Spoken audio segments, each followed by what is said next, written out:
Welcome to episode 77 of our Hobo To Hero Football Manager series.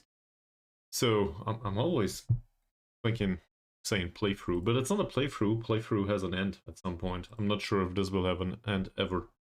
Well, last episode we managed to win the league title. Contrary to what I expected. For some reason, Selangor decided to fuck it up really hard. And as a result, we are crowned champions, and that comes with a Champions League qualification spot. Well, no. It's not for the qualifiers, it's for the group stages, whatever. So we are qualified for the group stages. We also won the league by the goal difference, so that should tell you a lot, in case you have no idea about this club.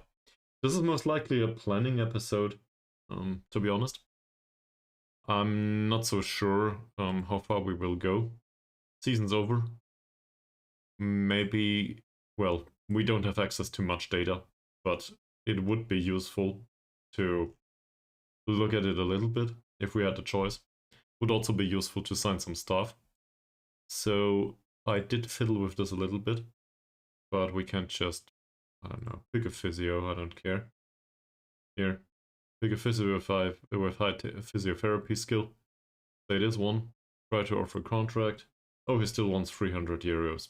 But we can offer 100 now, not only 50 euros. So that's definitely a plus. Obviously this will not work here. We'll just walk away from this. That said, maybe there's somebody out there that is willing to work for us for that amount of money. It might be people that are still employed. If we look at people like this one, for example, we may have a chance. So as a result, I think it's a good idea to create some ads for this. Yeah, so this episode will contain that stuff.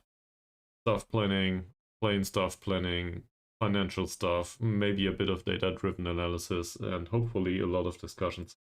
If I need to discuss this all by myself, well, then I need to discuss it all by myself.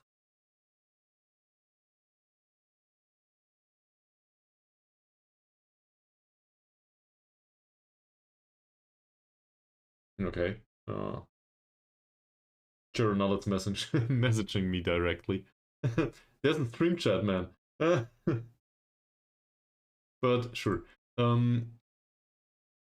So he just said we can filter for lowest reputation, lowest current wage, and lowest expected wage. Oh, that's concerns the staff. Yeah. Obviously we could do that. That's true. Let's see. Reputation.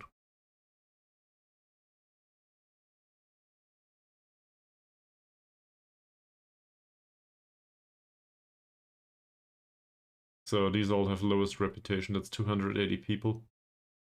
Without the filter, it's 800. Yeah, well, okay. There's something there. That still contains a ton of people that want 300 euros a week. Lowest current wage or lowest expected wage. Well, expected wage I don't think exists here. Expected wage is a thing that only exists for playing stuff, if I'm not mistaken. So we would need to use current wage. Yeah, well, there's an 80 euros a week here. But as you can see, I already added the contract expiry date at some point. And they all are bound till 2027. So if we were to sign, for example, Najib, it costs us 4k as a fee. I'm not sure if that's a good idea. To be honest, I think we will figure it out at some point though, and it might change with the start of the next season, or with additional money coming into the club. So, depends on your perspective. But feel free to share, in case you have an approach for this. Maybe we can think about it today. That's what this episode is for, after all. That also means there will probably not be friendlies or anything. Well, we might make it to the start of the preseason. But it's primarily about player planning, most likely. So this. Which reminds me, we do need a second goalkeeper. First of all, Will Jalil will leave us. In fact, in 14 days? No, 13 days. And Chin Sung will probably remain. He still has 1 year of contract. He wants... I think I talked to him at some point. He wants more money, obviously, in the future.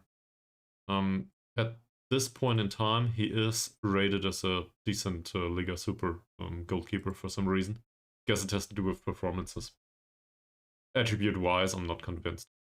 I'm convinced personality-wise. I'm not convinced from perspective of susceptibility to injury. I know that for sure. He's highly susceptible. Even though we don't have a physio anymore, I just remember that by heart. And funnily enough, he never hurt himself really that much since he's been with the club. So we got lucky, but we need a backup for this. Good part is has a good personality. Yeah, overall fairly pro and level-headed is a nice combination. So as a result, his development is also, it exists. Let's put it that way. I don't have issues going with this guy into the season. I don't see major issues here. Then we need to determine formation. I did set up some sort of view, by the way, here. So that we have an easier time figuring out what's good at a squad and what's bad at it.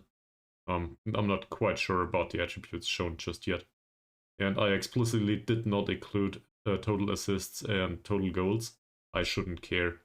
It's about the expected assists and total expected goals per 90 minutes, from my perspective. That's a better approach, at least for me. So... Oh, that's conceding. Yeah, so from that perspective, for example, Norman Ankun has very good expected assists, but funnily enough, Mazrin has even better. Same with Christopher or Harsey. So, yeah, our primary playmaker does not create that much. That might be down to the formation and the way we play, really.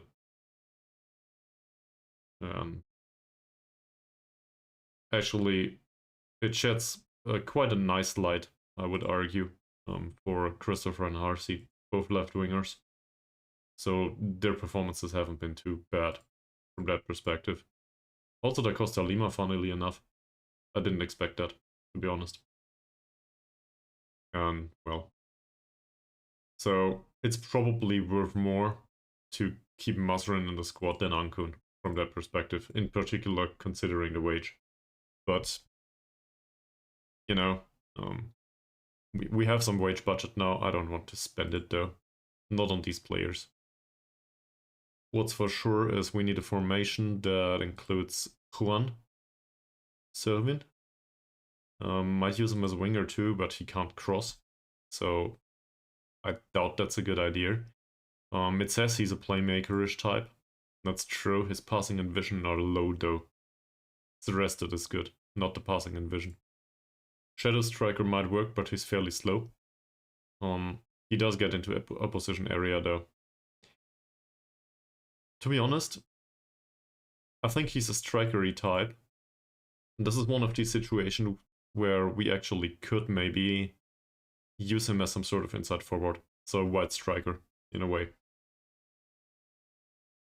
He definitely has the mental capabilities, at least on our league level, to find open spaces from the wing, to basically run towards through balls.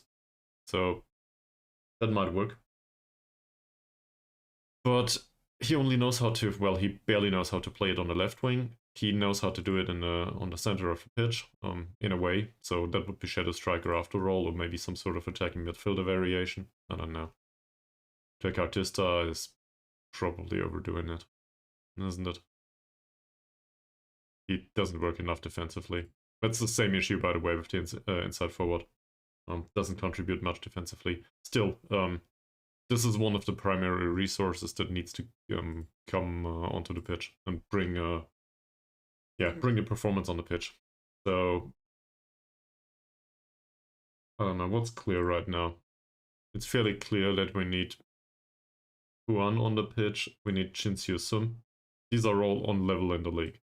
Elbach, I think Elbach is not debatable, given that he scored 25 goals. So we need to bring him on the pitch next season. He is fairly capable, well, he is borderline capable of filling one of the other roles here. We never quite did that, but theoretically he could drop back a position at some point. I'm not saying he must, but he could. Primary contender here is obviously the right side. Given that he's left-footed, can cut inside a little bit, take a long shot. He's not too slow, so very different interpretation of his current player capabilities, but it's not too bad. This might be an idea. So that might work. We might also use Juan in a similar position. He doesn't know how to play there, but he has some versatility. I doubt that it will take him the whole season to learn how to play on the right side. To at least become competent or something. Also, he would also do as a pressing forward, if it comes to it. That's not too bad. He's not that pacey, but I think he will have a spot more often than not on the pitch. Then there's Alex Rye. Doesn't play any other positions. He's considered to be a poacher and a very good one.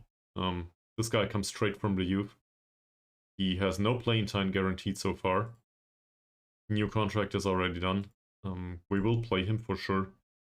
But to be honest, I'm not sure if I want to play with a 16-year-old poacher for the entire season. So that's an issue for me.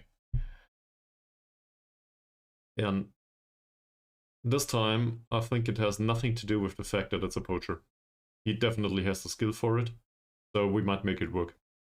He might dominate the league with his poaching. The issue for me is the age and the personality. So he might not be consistent in it. It says fairly consistent here though, so we have a chance. But we need character building here, basically. I want this personality to change, and in particular, the outspoken volatile needs to go away at some point. In one way or another. So I do see him as somebody that needs to get on the pitch more often than not. But it might be that we use him from the bench for the majority of the season, or in alternative positions, even though he doesn't know how to play there. Chances are he will develop a ton. That, or he's at his maximum ability already at the age of 16, which I highly doubt. So I guess in particular the physicals will go up and the rest is fine. He doesn't need to improve much with the rest to be on the level of the league. In fact, he will probably dominate the league, and we might just lose him to somebody. Maybe even to a foreign club. So what do I do with him? Well, I don't know yet. But we might do 2 strikers actually. Might be an option. Then again, we do not have enough backups for 2 strikers. Yeah, yes, well, it could be, but that brings us to another resource. Also, welcome back to the stream, by the way. That brings us to another resource. So going back to this, the 3rd strongest player according to this. We have a youngster that is fairly pro, if I recall correctly. It might be a waste of money on the goalkeeper stuff. But it's a waste of money until Chin Soo-sum hurts himself. Then all of a sudden it's very important. So, you know, the usual. I could, yes. I think there's somebody in the under 21s or in the under 19s. God. Give me a second. Let's go back to the squad. All players. Holy fuck. Why would you change the view again? There we are. Goalkeepers. Good. So they are probably really bad. But, for example, this guy. Hanafi Ramli. We might register him for the under 21s. Set him on the bench in the senior squad. That will not matter much from wage-wise. And if he needs to play, he'll be bad. Let's be honest. He'll be bad. But at least that will not end it in a discussion all the time. Why doesn't it keep it? The alternative would be one of the others here. Well, he's not good. and he's unambitious on top of that. And he's the oldest. Not great either. One-on-one skill is low, so positioning is really low. I mean, I guess he's a little bit better, and he's out of contract, but I don't think I will sit him on the bench. We might also just find somebody for 30 euros, to be honest. So if we find somebody that's a little bit better, maybe a player that has seen some age already, I don't know, a 33-year-old goalkeeper, that will do if it comes to it, and that works for low amounts of money, then I might deviate from the initial plan, not to sign a goalkeeper. So yeah, not decided yet. 4-4-2, going back to this. So ideally, we need to use him either... Let me start this phrase again. We could use him as a striker, but in that situation we would have 2.5 strikers, maybe 3. And his striking is not the strongest part. The strongest part is creating space. As you can see here, finishing and long shots are okay. Elbach did a lot with this kind of finishing and long shots. But the strong part is creating space. Having flair, dribbling, technique.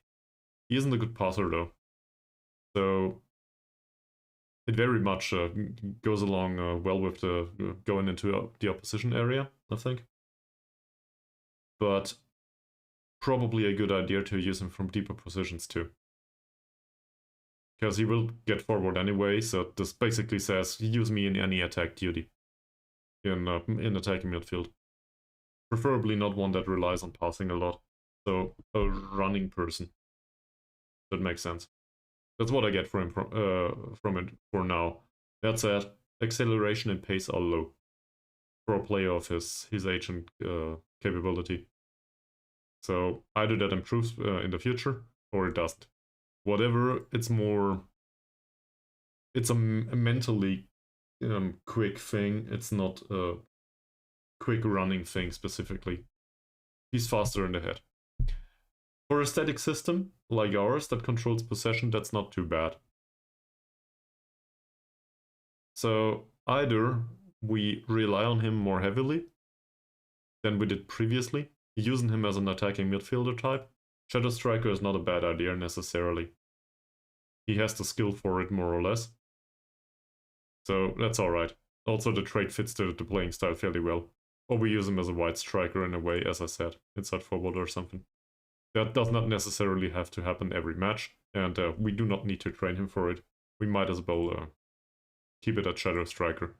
But that means, well, for me it means 2 strikers is in front of that is way overdoing it.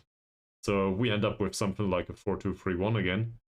And given that Zakaria is a defensive midfielder, and, well, I doubt that he's fit to play in central midfield. Might use him as a central defender maybe, but he's not good at that either. I think from deeper positions he can work just fine. I do have issues with the perspective of him being playmaker, actually. So my initial thought process was, well, okay, he plays as a register right now. Let's be honest, he's shit at it.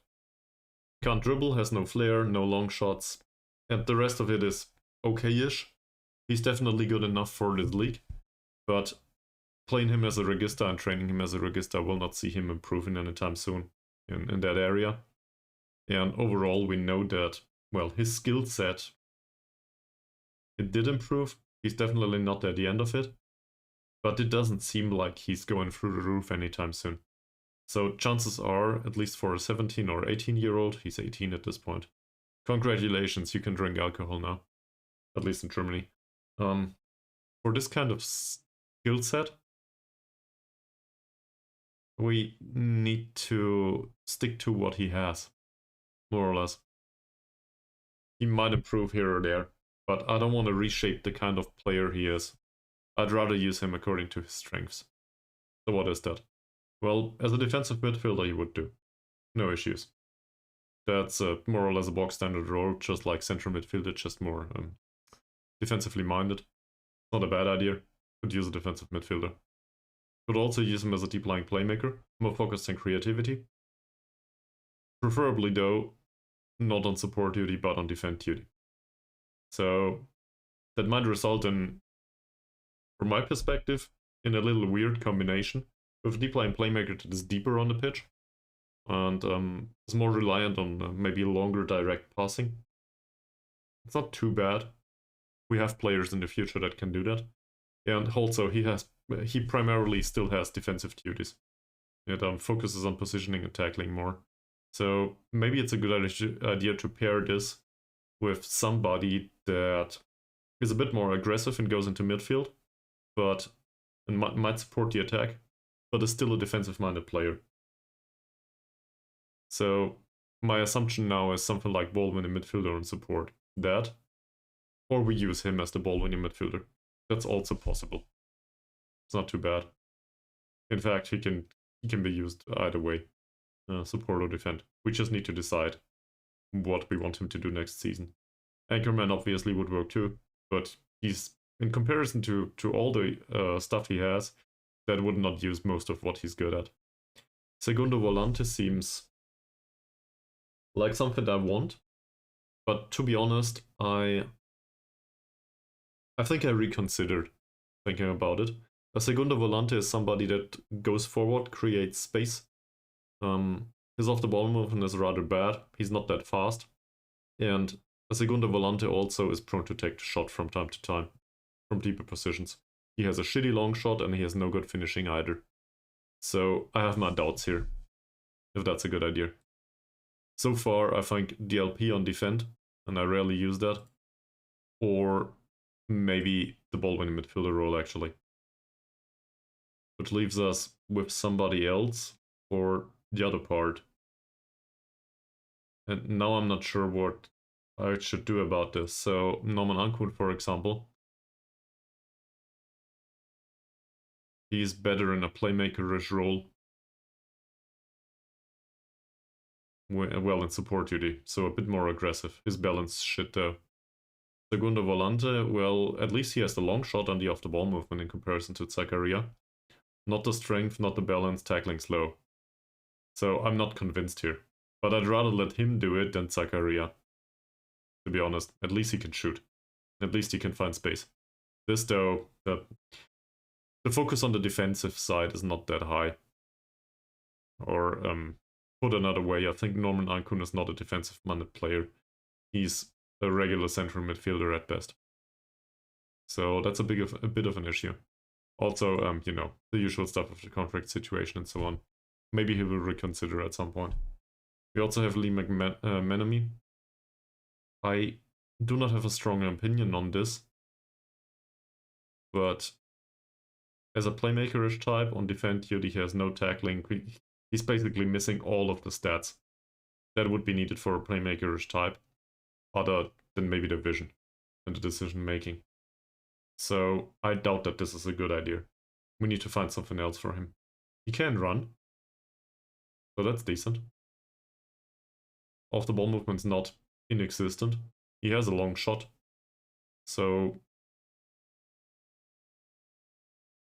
I mean, that's not much better. Or is it? But honestly, I think maybe advanced playmaker will work. Well, that contains dribbling. Not a big fan either.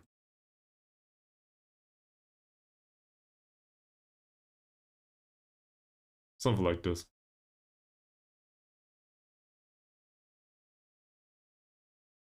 Sure. I think, yeah, contracts did expire start of the month. I did not look at this. You're correct. So let's have a look at wrong menu. Go away. Transfers. Released players. That's throughout the entire season though.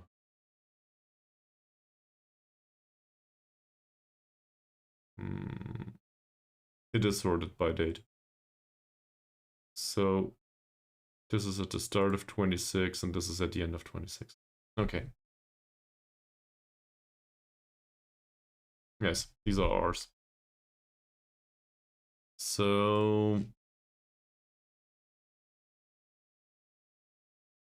this whole bunch until here was released at the end of the season.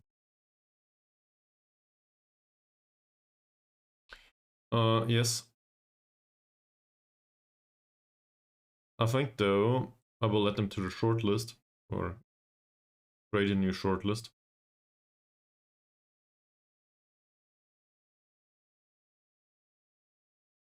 Well, I can't create a new shortlist from here, can I? And apparently some of these are stuffed these days. So we will need to go into scouting, shortlist, new shortlist.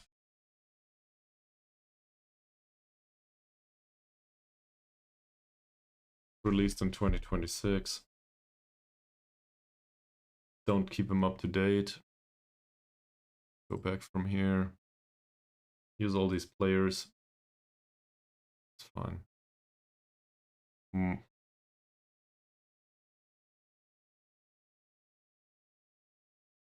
might as well include the rest that was released throughout the season. Doesn't matter much, does it? They've been without football for half a year, but don't really care. Lists, add to shortlist. Where is it here? And I will add them to this shortlist for a year, and afterwards we won't care anymore.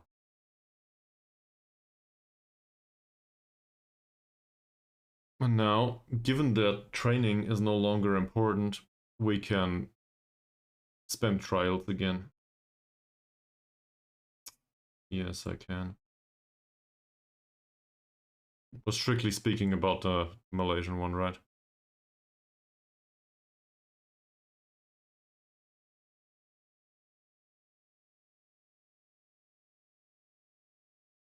Johor. Interesting view. Wow, cool.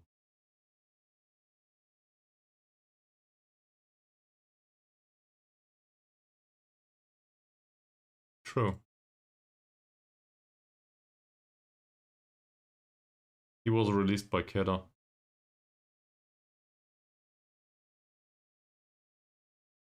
So he's already on the shortlist. That's where we know him from.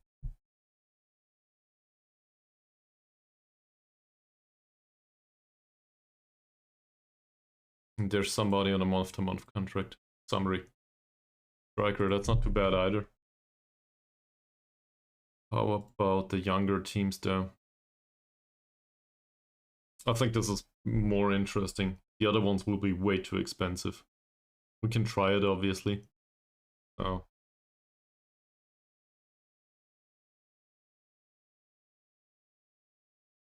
We'll just offer trials to everyone here. Which 22-year-old? Yuslan?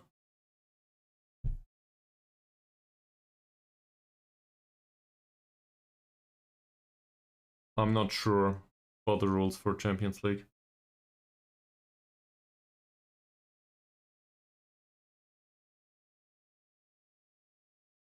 Alright, let me do this first. We'll just offer trials. Because, well, we don't have scouting just yet. Yeah, no, we'll do the same here. There might be somebody in here. Who knows?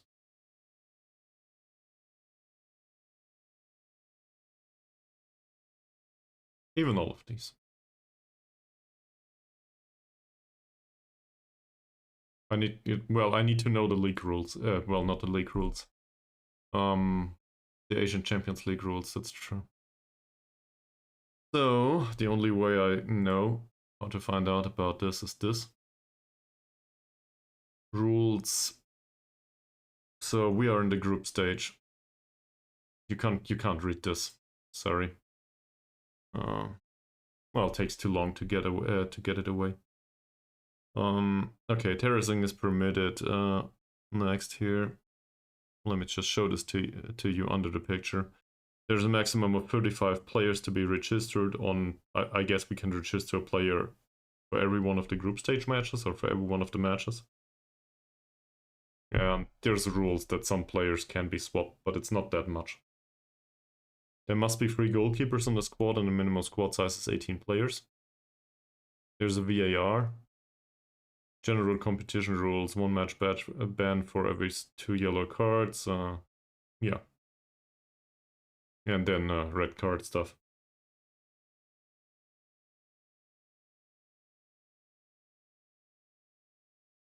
"40 teams in it.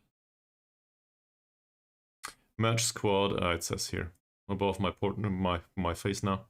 Match squad must have no more than 6 foreign players, no more than 5 foreign players, not including Asian players. 2 goalkeeper must be in the squad, and players must be registered. 5 subs used in 3 stoppages from maximum 12 named." So more subs on the bench than in the league, but we do have same rules as in the league for foreign players. Homegrown doesn't matter, as it seems. Or at least there's no notion of homegrown here. Might be different in the other stages, but I doubt it.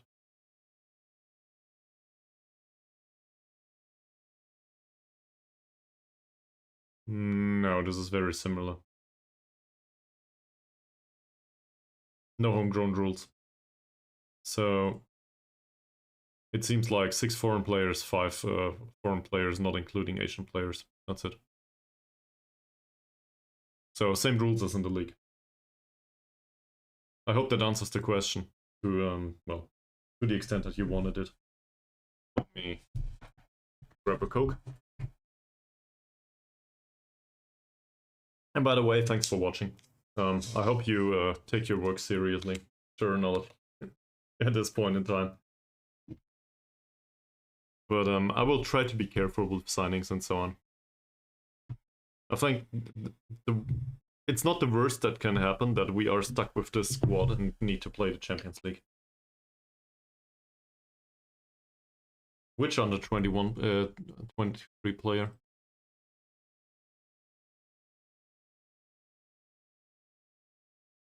Which one? Aslan? No, which one? Omar. That one. It seems like a central midfielder that can pass, and, well, currently he's also a left back for some reason. Former Pahang player. We offered a trial to him. Well, we offered a trial to everyone in the under 23. But yeah, he's out of contract, as it seems. What did you have interest in something in particular here? Well, as do I. But that's true for a bunch of them.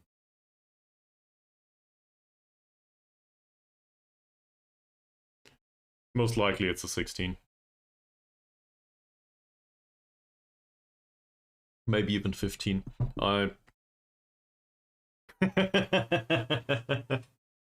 Maybe. Who knows? But Messi never played left back as far as I can tell. Under 20 squad is entirely composed of players that seem to have a club. And under 19s, same.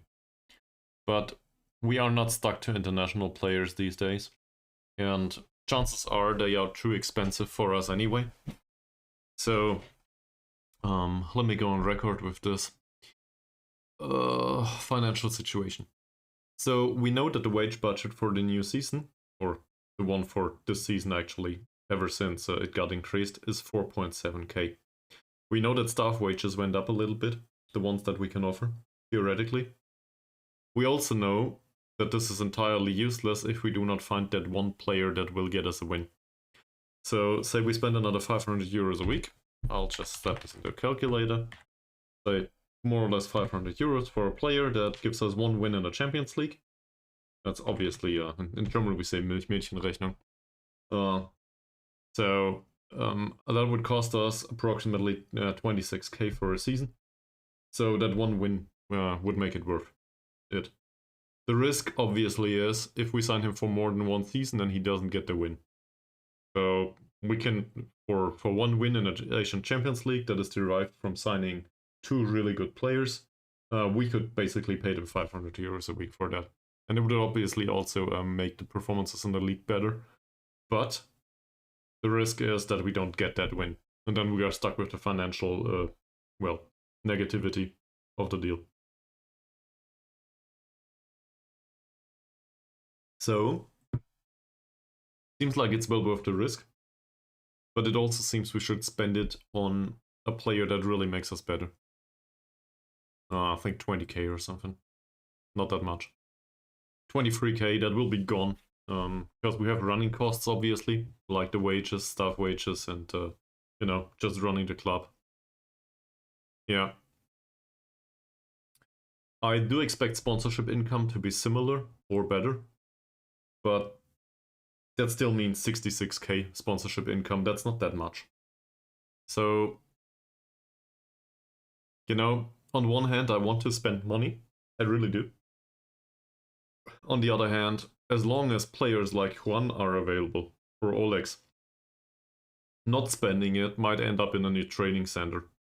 That might be something that helps us to sustain the performances in the league even more. That might result in more interest by other players. So I'm reluctant to put it like this. It's more important in a way that we manage to end up, say, in the top 5 again next season, which is already a big ask for a club like this in the league, than it is to qualify for the Champions League again.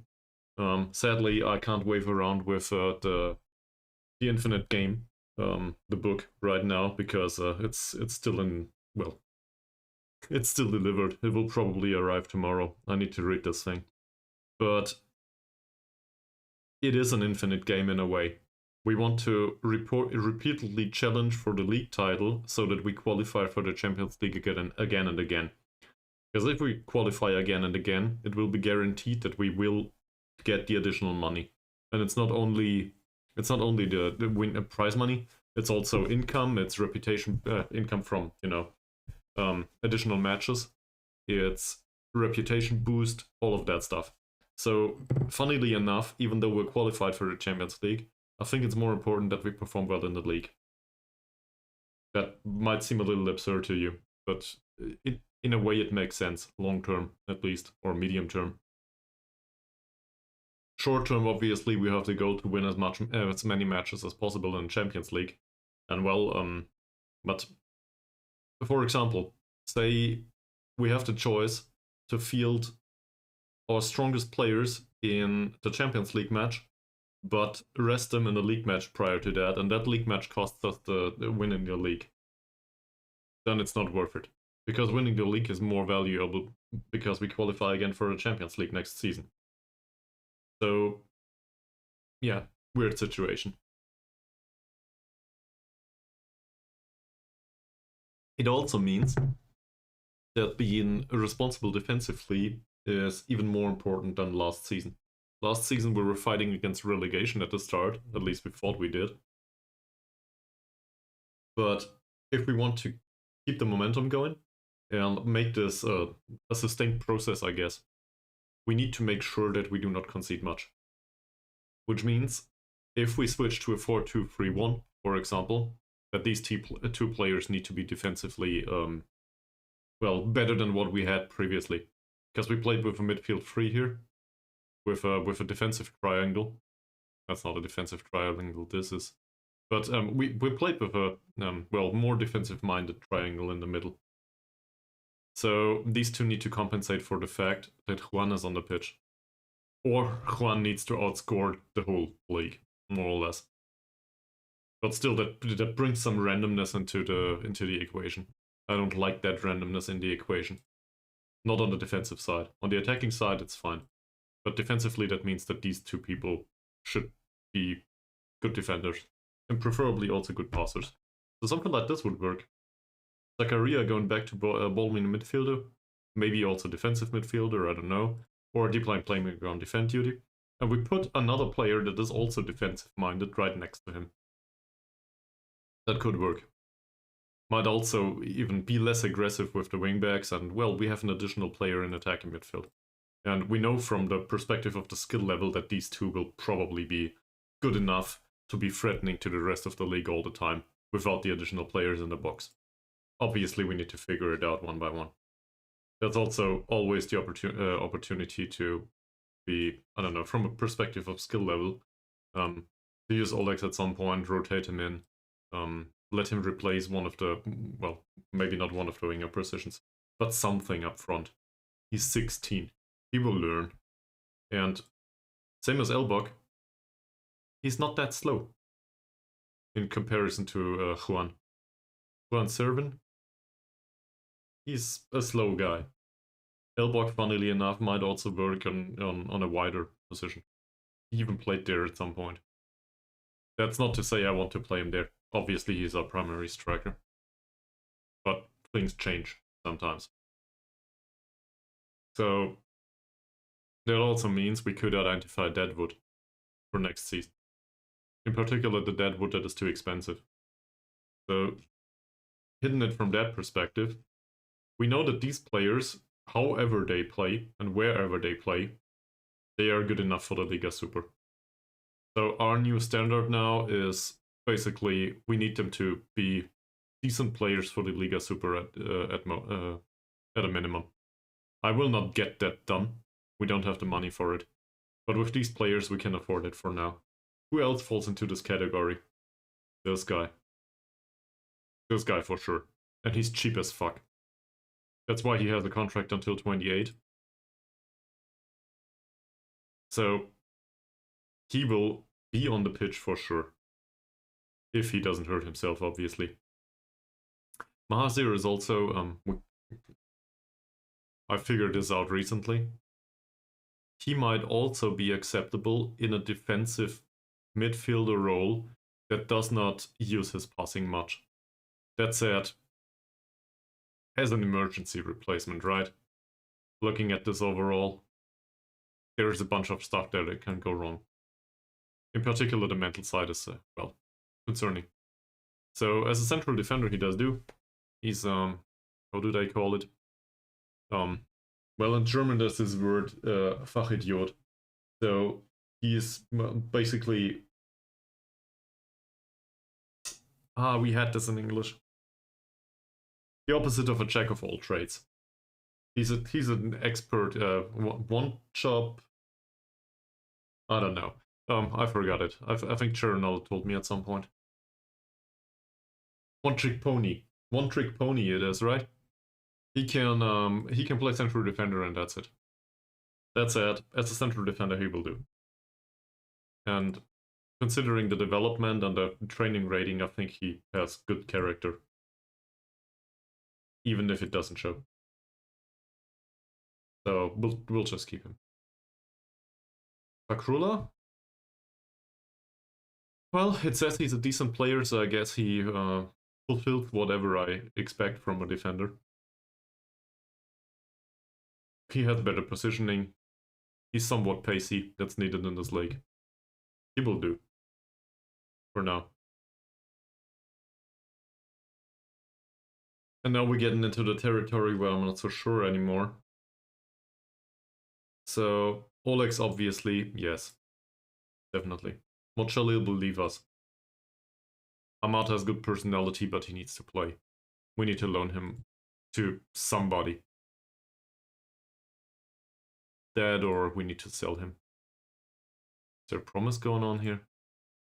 Not sure. Doesn't show anything here. He's open to speaking to other clubs. I want him to go all on loan. Preferably for the whole next season. Well, and I would prefer he played as a central defender.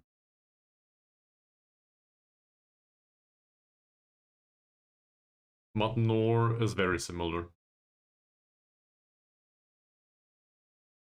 He did his job as a backup. Played a few matches even, I think. Yeah, whole 4. 707 is not too bad, but that's derived from the fact that he scored a goal and had an assist. So I doubt that this is very important. He doesn't want to leave. I'll put him on the loan list anyway. Same here. Maybe we can get a little bit money for him. I doubt it though. Yeah, also I want him to be central defender.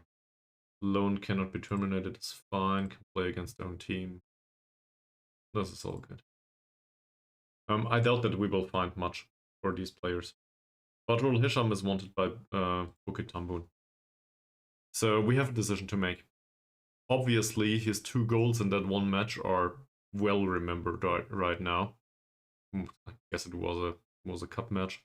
He had a really good season. Do we expect he will repeat this? Well, I do expect him to repeat it actually. I do not expect him to get any better. He hardly developed last season, did he? He's 27. That said, he's a solid option so far. But this might do. But we might find something with more potential for a similar amount of money as the wage he expects. I think maybe we discuss a new contract with the agent, but I doubt that we will find a solution for that. He wants like 200 or 300 euros most likely, and he's not worth that. So we need to find an alternative. Well, we need to find a backup for as an alternative anyway. What's in here? Let's see. We need a right back. We have a ton. Well, there's not that many players in here. Ability-wise, number 1 option is this guy. Or this one from the Solomon Islands. That's very slow. I doubt that this one will make it. That's an 18-year-old though, that seems pacey. He's under contract. He's very interested in signing for us, most likely. Well, maybe. Don't know about the wage requirements. Well, let's ask the agent.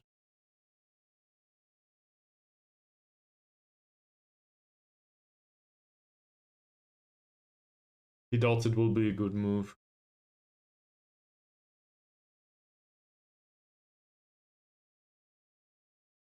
Okay, so the club would want between 0 and 10k to make a deal possible. That's not too bad. They do not want to sell him. That said, 5k we can afford for a player like this if he's any good.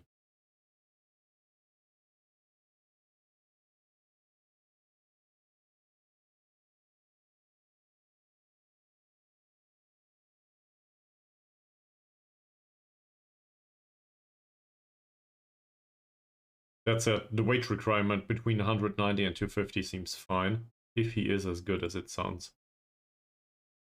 We don't know though, so I'll offer a trial. He has tackling, teamwork and work rate. Physicals seem to be in order. He's not that small. He's a foreign player though. Then again, we have foreign player slots in case some of these here leave.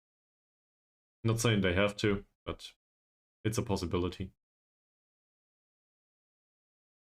Mazarin is a similar story. He's out of contract now. I don't think I will make a decision anytime soon on that. Same with Ankun.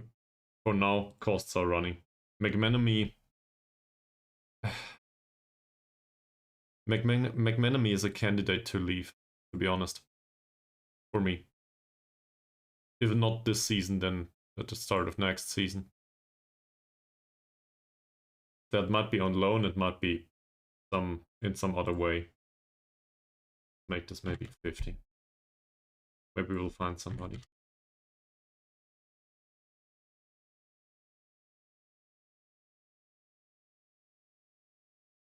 Diego isn't bad, but if we play a 4-2-3-1, we probably won't need him anymore. On the other hand, I would like to keep him around as a backup. He won't like that. Then again, I don't care. He will be informed about it in half a year. That's how you do it in management, right? You don't tell people if the bad news. You just withhold that information and wait until it happens, and then you can deal with it. Or, well, no, I don't think I want him to leave immediately.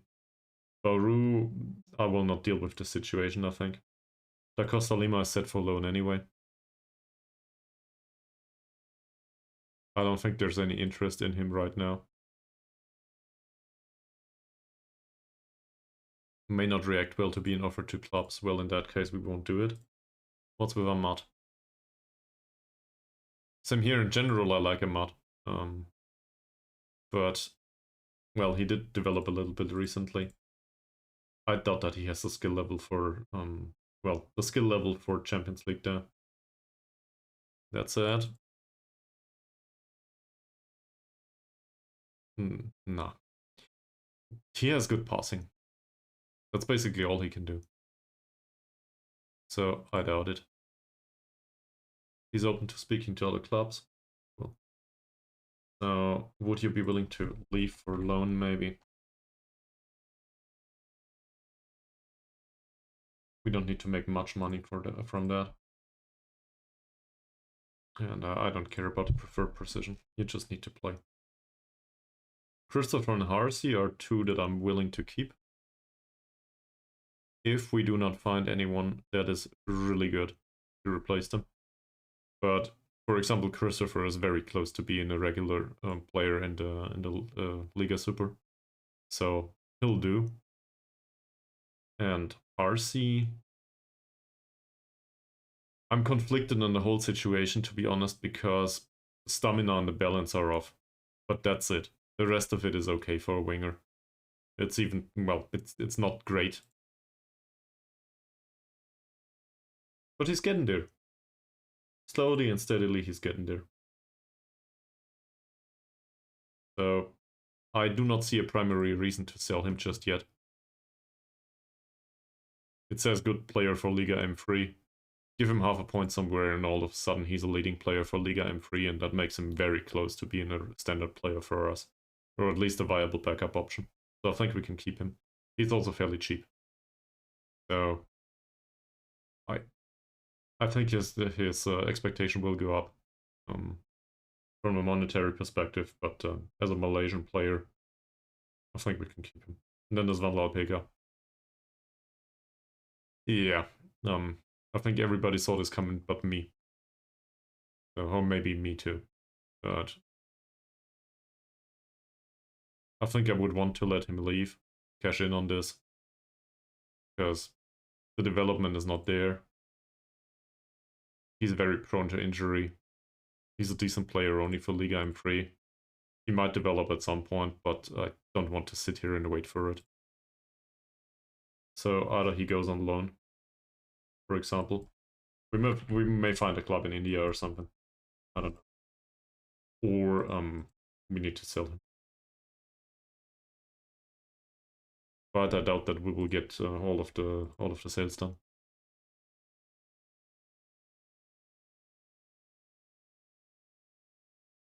Okay.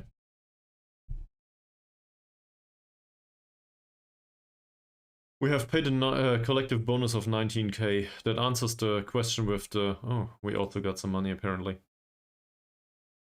So, we paid 19k because we won the league. We also received 79k because we won the league. That's good. Apparently the Bukit Tambun manager did deny scouting Badrul Hisham, but he was seen scouting him. Or they were. And then there's a bunch of trials that were rejected. But also some accepted ones. We'll see. Is there anyone in here that wants to join us for a trial?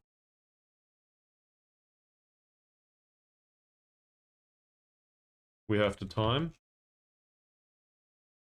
We don't have the coaching staff. Which reminds me, I wanted to put up some ads. We probably nailed him to the billboards outside Cushing. We are crowned champions. Great. Stuff. So we could use a coach and a performance analyst. I think the performance analyst is more important. Coaching, on the other hand, might be easier to accomplish. And maybe also an assistant manager. Recruitment team could use a scout, most likely. Maybe also a recruitment analyst, because why not? And this definitely needs a physio first and foremost. And on the other hand, a sports scientist won't hurt. So I still doubt that anyone will apply. But I want to put these back up in case there's stuff that's available.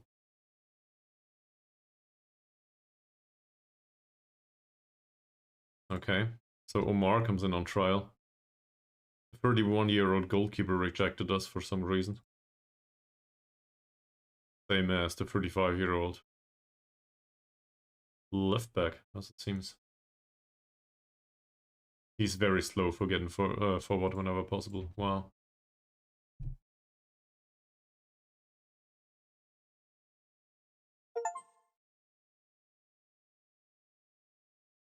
Apparently, I just got an achievement. You can't see that, but 3 of my players are on the team of the year.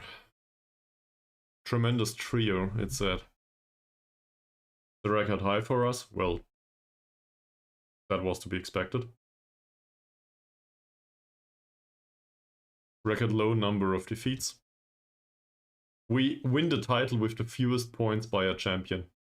It has never been that many points. I know, it has never been so few points to win the league title, apparently. That's good. And Elbach broke the goal scoring record.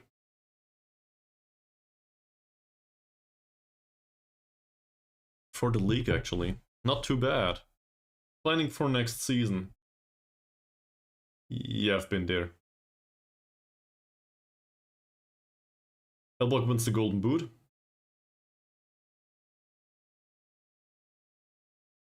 Nice.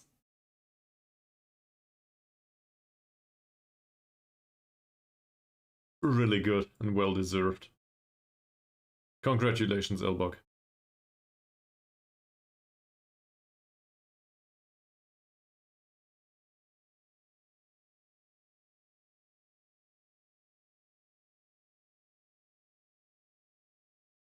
Oh, this Omar that was released by Pahang apparently is the most promising player for some reason.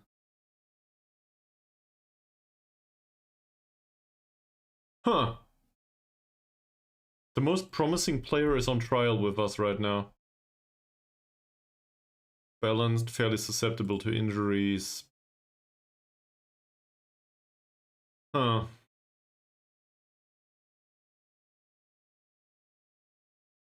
Very consistent and, well, according to whoever's assessment that is, according to the director of football, is a good player for Liga Super sides. That said, I think I'll wait. We can wait if Kuala Lumpur make a move. Yeah, true. I'm positively surprised. That's all there is to it. I'm named Manager of the Year. Well, we are. We did that together. So, that's not too bad. Now let's repeat that. The director of football seems to be fairly happy. The most notable result is the match on the last day. So, nice. And we have not only 3 players, but 4 named in the team of the year. Mahazir, Badrul Hisham, Ankun, and Elbach. Wow. In particular, Badrul Hisham I did not expect. That is definitely unexpected for me. It was the career, well, it was probably the season of his life for him. There's also Mahazir. 7.04. That's not that high. He can be even better. Ankun?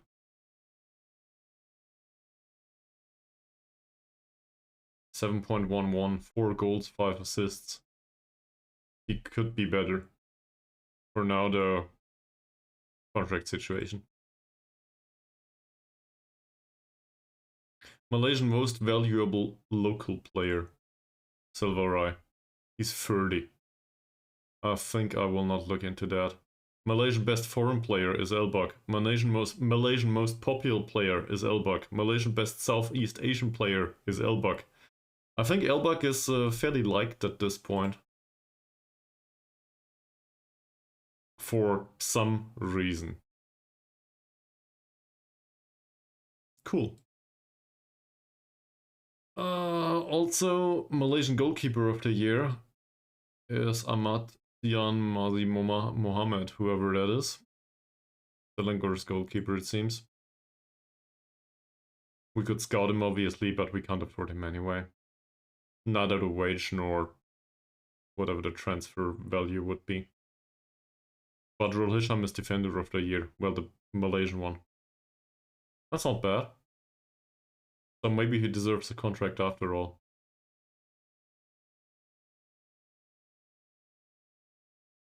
Ryan Lambert, midfielder of the season. Ah, well, it says of the year. And Mud Aiman Mohammad seems to be Malaysian striker of the season. Elbak has triggered the following contract add-on within the last 24 hours.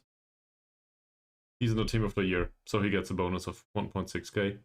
And also he scored his 20 league goals. In fact, it was 25, so he deserves that 2.5k. Sure. New seasons coming. Bukit Tambun and Harini got promoted. So both the Kuala Lumpur clubs went down. This doesn't matter anymore. So trials have been sparse so far. Let's try to go to those.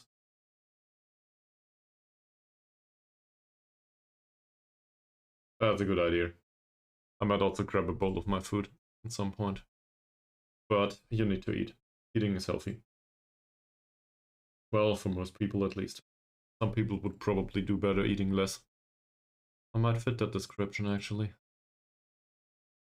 Where was I going? So I think I'm willing to spam random trials now. We have a ton of time. We don't have a lot of knowledge about players. Let's go. And obviously this will fuck up the squad planning menu, I realize.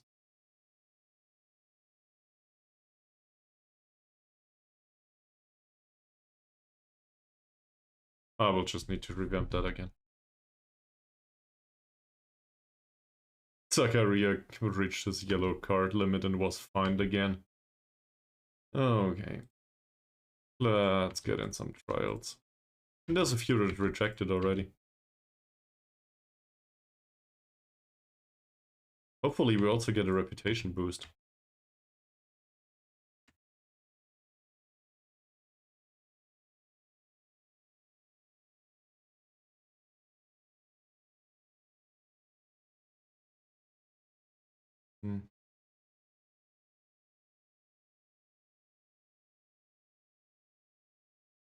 Zainal Abidin Jamil.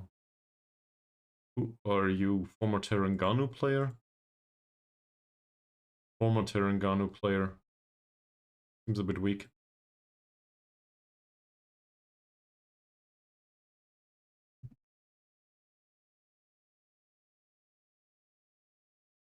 Former KL Rovers player. Okay.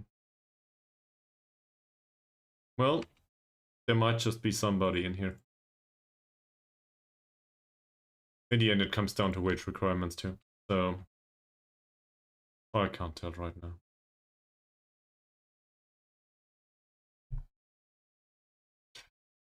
Transfer window's prone to open fairly soon too. This one's removed from the shortlist. Current Bukit Tambun player, bound till 2028. I do not see big issues here, but in comparison to what we have, he's faster, he has lower anticipation. It's hardly a difference. And apparently it's a former player of ours. Well, who could have known?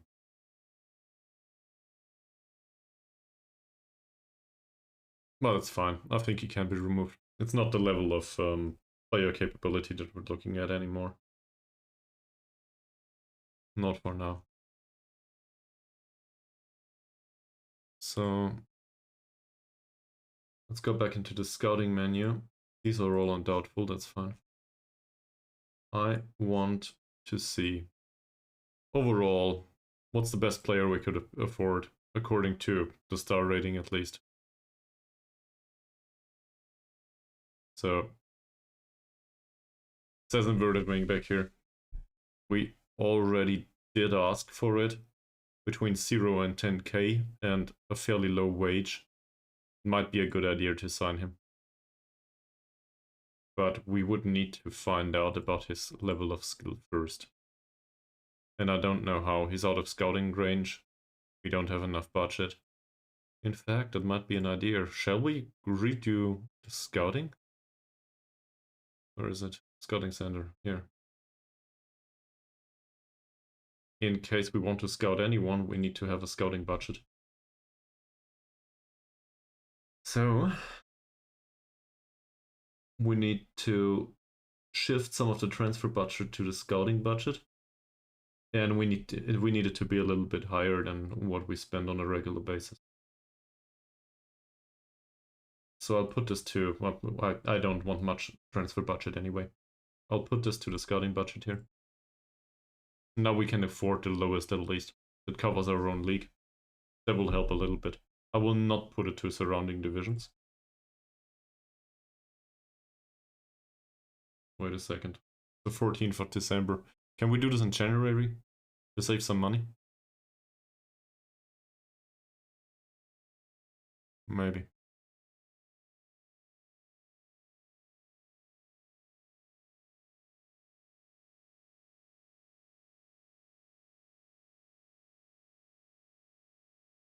But I don't know if 1 week of scouting will help much here.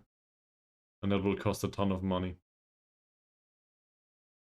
2.5k. Fuck that. We can spend that on signing him actually. That or we find an alternative. He's a foreign player after all, so there's obviously also negatives about this. He didn't want to come in on trial though.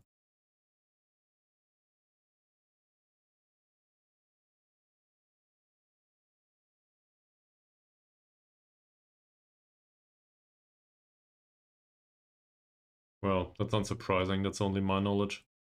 Alright. What else can we do? Well, I think these. Some of these obviously are under contract, some of these are already with us.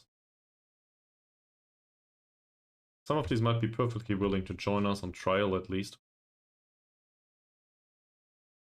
And some of the wage demands might be really low, who knows? So we will need to find out. Reminds me. That's not too bad. So the ones that we know the wage requirements of are the lowest is with a bunch of trashy 16-year-olds and so on. That's most likely our own former trialists that we didn't take. This one, Anwar Ismail, seems different. Won't be good enough to play in the Champions League for us though, obviously. Former PDRM youngster. Not sure about this. So I'd rather not.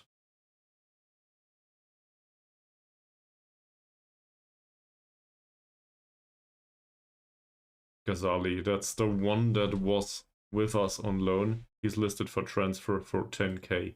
I will not pay 10k for this guy. He wasn't good enough. None of these players seems very impressive. No. Mamirudin.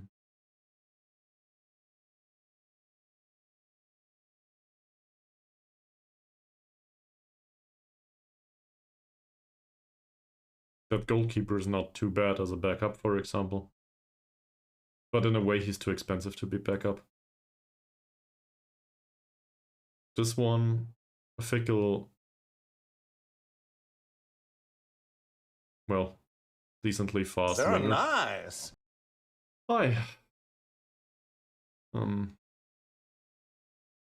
I don't know. Dribbling is fairly low. I don't think so. We're still looking for bargains here. Bargains that might do well in the squad though. Lim is a former loanee of ours. Wage requirement seems decent. Skill level doesn't. Nah, well, this 2-star, I somewhat doubt it. It could be better. Mods are free. So, contracted to Sambulan until when? 27. So that's a 1-year contract. I mean,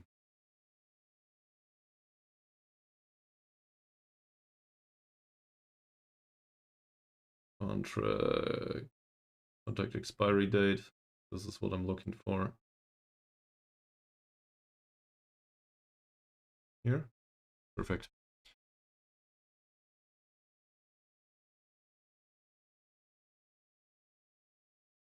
That said, I do not think I want this player. Just due to the fact that he can't cross, but also defensively he's not viable. He's fast, but that's about it.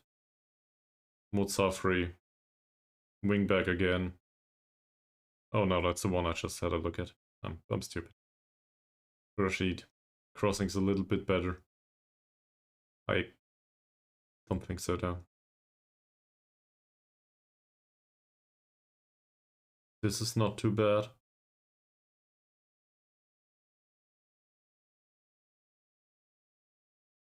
He had a transfer offer from us. Kuala Lumpur player. Former player of ours? Oh no, we loaned him. Okay. We loaned him in and he barely played apparently. 13 matches. Didn't show much. The monetary aspects of this are not that impressive. Is he listed for loan again? Yes. Dynamics is abysmal because he just got relegated. No idea about the value. Doesn't seem to have an agent, does he? No. So, for the defensive part of the game, we still could do with somebody that would accept a backup role or maybe a youngster role. He's not a good personality, so I'm not sure. Well, he's level-headed at least, and he seems to like me. So it might be an option. That said, the estimated wage for this level of skill is, well, could be better.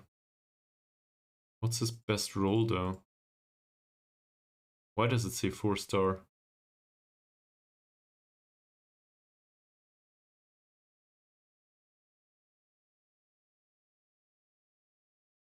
Well, I'm confused. He's definitely not one to finish, so this is a defensive-minded player that is borderline capable to play a pass. Yeah, he's fast. To a degree, at least. Kamarudin, we know. Kamarudin's wage requirement is fine. The transfer value isn't. He's listed for loan again. They don't want him to send to us anyway. That's another Jamil.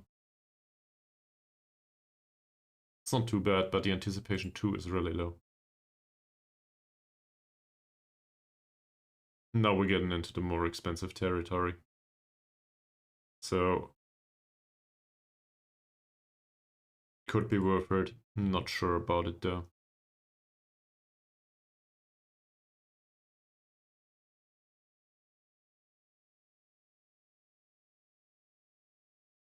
He's fairly slow and the natural fitness is low, but this seems decent in comparison to Mazrin. Estimated wage is way too high. He's susceptible to injury. Tackling's great. Mentals for a 19-year-old are decent. Crossing for a 19-year-old is decent. Dribbling is there. Well, he can't take a long throw, but whatever. Off the ball movement's low. He would do. Says he would be a practical signing for the future. I guess for a 19-year-old that implies that there's not much potential for him, maybe. He has requested to leave. Whatever.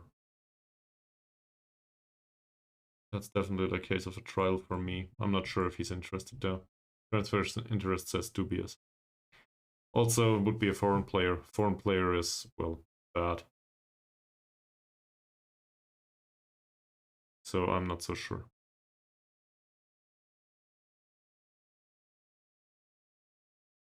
How about we pay 1,000 for Junior? No, we won't. I think I recall that one, yeah. Don't think I want to pay him. Thank you very much. Hi! So yeah, we don't need him, we have Elbuk. These are all strikers though. Thought that this is useful. Yeah, and we don't know about the rest. So I skip through all of these. We can basically start at the bottom or somewhere, it doesn't matter. We have no idea about the wage requirements of these. And there might be a hidden gem in there, I don't know. But,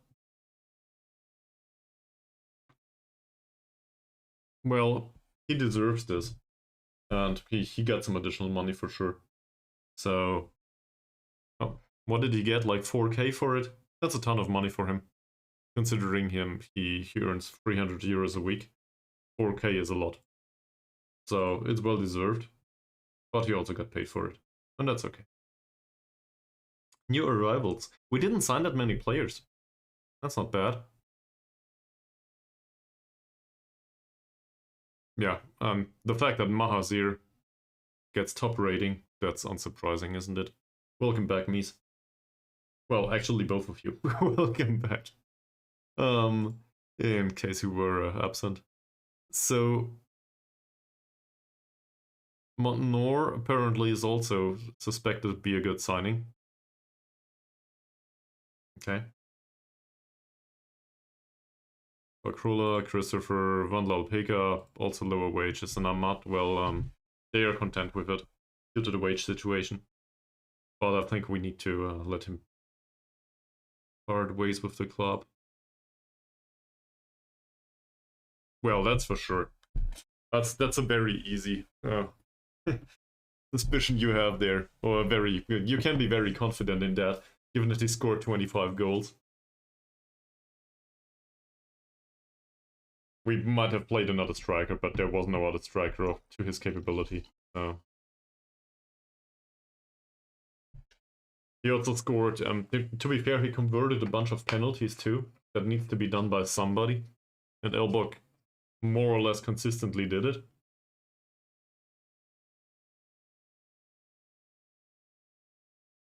There is no doubt that the fine run of results at the end of the season helped us overachieving. At least they realize we overachieved.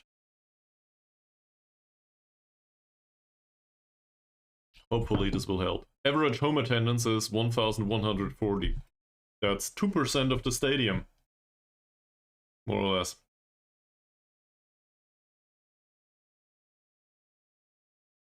Board's pleased that we reached a quarterfinal in the Shupi Piala FA. And the board is pleased that we reached a quarterfinal in the Piala Malaysia. Okay. So, that seems wrong. Well, whatever.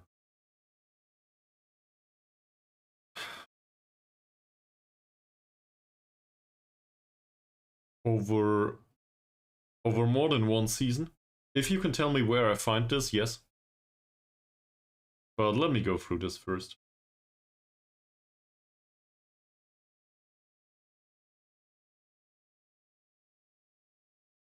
Biggest win was against Cushing. Elbak scored 5. I still do not believe that this is correct.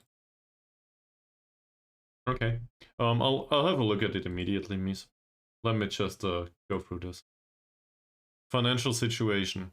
Club's reputation has not changed over the past season, it says. No new sponsorship deal. Well, it did go up though. Broadcast revenue didn't change. This is just wrong. Corporate and hospitality. Hostility, I was... My head, sometimes. So, that could go up by 100 euros, it seems. And matchday commercial and retail income did go down, actually. Not sure why that is. Total merch sales, well, 764 euros. We sold 50 free shirts. Elbok, Diego, Ankun, Rai? And not Jalil. Rai doesn't even have a number yet. Apparently, people are buying youngsters shirts already, or this is just determined at this point in time and it doesn't really reflect t-shirt shirt sales throughout the season. You know, the game might just determine this now and cheat. There might not be real shirt sales after all. Best 11. That's basically our standard lineup, isn't it? So we might change this for next season, but I'm not sure yet. We might also just keep it, to be honest. Maybe change things around a little bit, play Zakaria as a ball-winning midfielder to focus a little bit more on defense. He's good at that.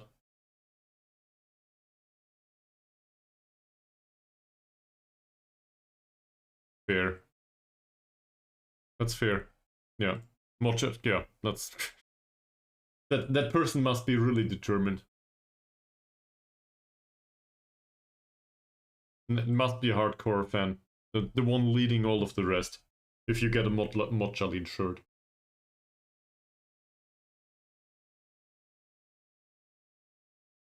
Alright. We managed to win the league, so now we're qualified for the Champions League. Player awards. Elbak is fans player of the season. Young player of the season is Mahazir. He's 24. I guess that counts as young. Van Peka is the signing of the season. I'm not sure if I want to say told you so or if I'm flabbergasted by that, but it is what it is. Goal of the season scored by Shane Thomas Baru. Sadly, I can't show you from here. Might have been that dribble where he cut inside and scored on his left. Top goal scorer was Elbak on 25 goals. Ankun had 8 assists throughout competitions. Well, Elbak, funnily enough, had 7 players of the match awards. That is unsurprising, isn't it? Highest average rating is on him, obviously. Most passes completed per 90 minutes by Norman Ankun. Okay. Record breakers. That's a record, that's interesting. So, Elbak scored 25. Most goals scored ever in a season. Most league goals, 20, same. Most goals by a player in a match, Elbak's 4. I still stand by my point, this should have been 5. The one that deflected off the defender, that was not an own goal. It was really a long shot. You clearly saw that. Well, in the league match, same. Most clean sheets by a player in a season is Chinsu Sims 14. That's good. It might be even higher if we played him even more. I'm not sure if it is all his doing, though. A lot of it is derived from good defenders. Or, well, reasonable defending, I would say. Player of the Match awards, discipline. Well, the discipline here. That's new. So we should probably have a talk with him. Then again, it's just 7 yellows, so who cares? He wasn't thrown off the pitch. Most league appearances by a player, Norman Ankun with 103. Most league goals by a player, Elbak with 32 now, apparently. And the highest transfer fee received was for Yilma, 2.8k. He went down with KL... the Drovers. No, this is City. I was confused the two, sorry. So, yeah, didn't develop much though. I don't want him back. He's a foreign player after all. Time for the timeline. That's it. I will not go through the whole thing, will I? We all saw this, so I guess this one was quite exciting. 5-0 win. And we won against Selangor at some point in the league. Oh, we bought Rumley? Okay. So that means he earns money? Are you kidding me? He earns 35 euros a week. He's under contract. Well, in that case, he can sit on the bench. Alright, season review. We just had a look at that. Update for the supporter profile. We lost core fans. We gained some fair weather fans. That's not good. Then again, it's unsurprising given that the social media followership also increased by 2.3k from 5 to 5k. So it more or less doubled. That's a lot.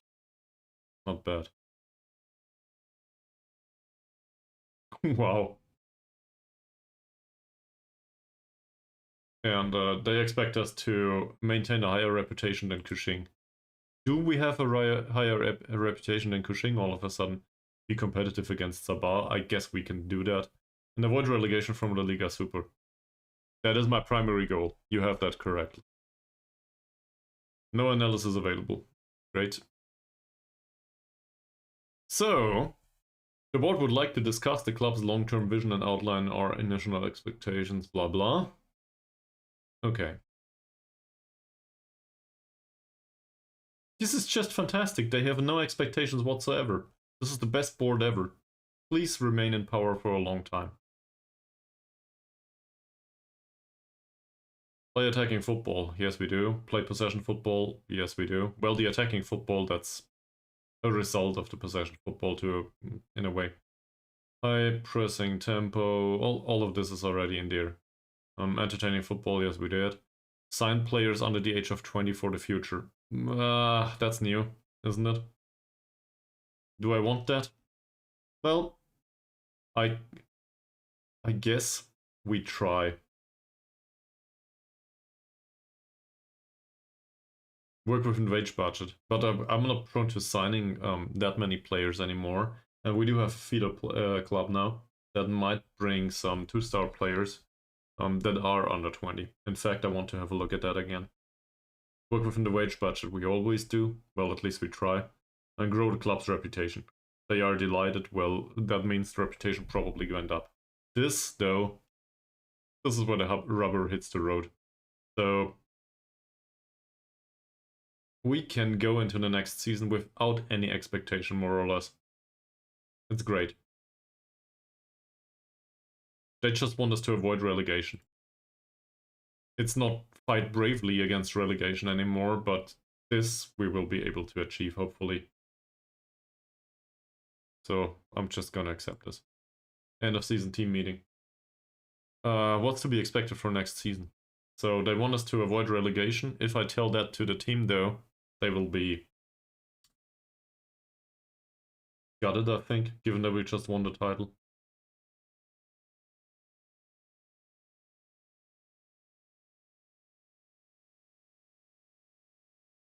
Yeah, we'll talk about the Champions League aims first, right?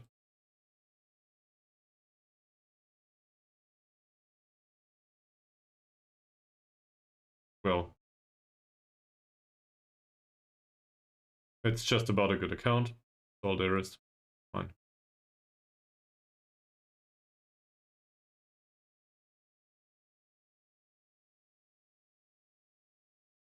I'd like to focus on the progress being made towards fulfilling the club's vision objectives. So we did increase reputation really well. Can we talk about this?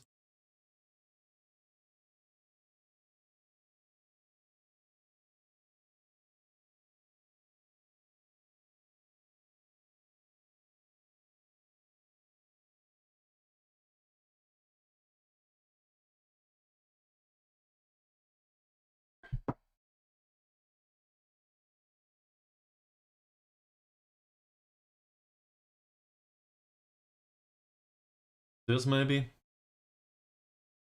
We adopted our style of play. This seems reasonable.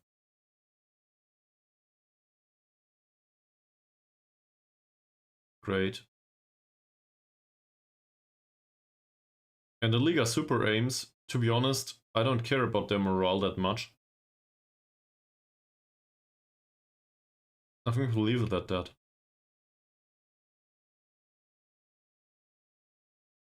Yeah, this team talk was useless anyway. Team report, I don't think we need. Squad break starting now. He was removed from the not interested list, okay. And then there's a bunch of trials here. We have a staff meeting that I don't care about.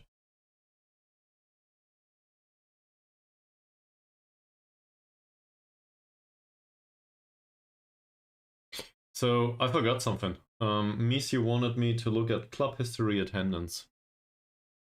Let me have a look at this.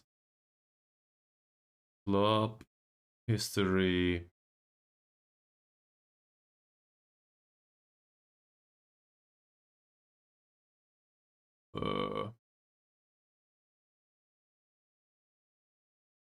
There are menu somewhere. Records. Oh, attendances. Nice. So we can have a look at every. You are a genius. Nice. Well, it clearly shows here. Yes, attendance grows by a bunch. So for 2027, we can expect that this goes even higher.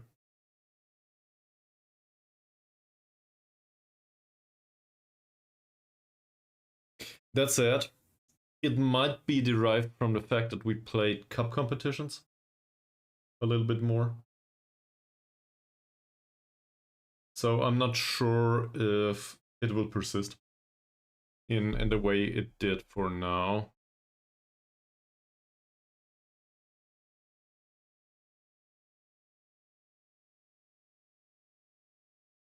Okay.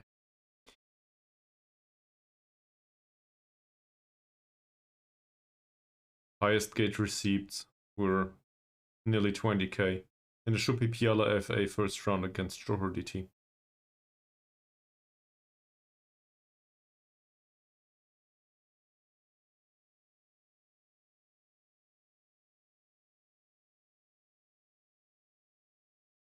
Both of these matches were in the league though against Kuching. So I guess that makes sense. Our reputation grew as well as Kuching's, given that we both remained on the Liga Super. So the overall attendance increased by nearly 1,800 it is. Highest gate receipts, again, against Kuching. So that is a major source of income for the future too, I think.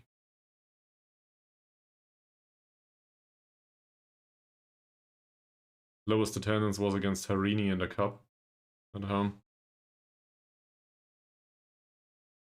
But you can always get a draw like this. That's just the reality of things.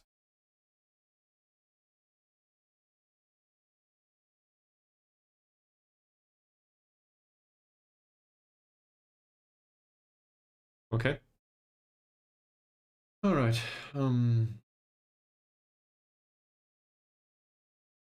We will have a look at all of these later.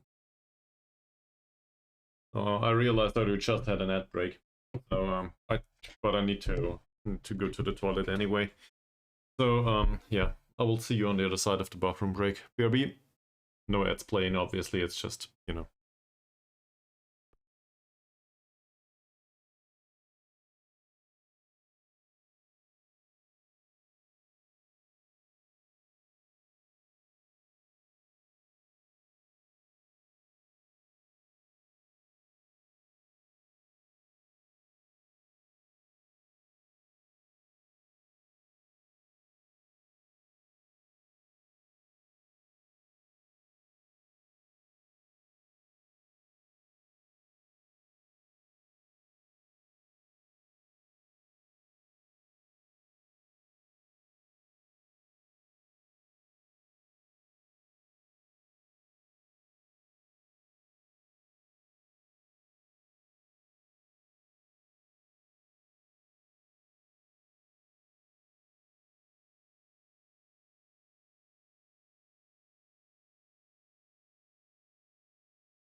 Hi.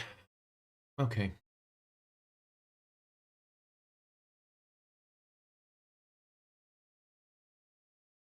So,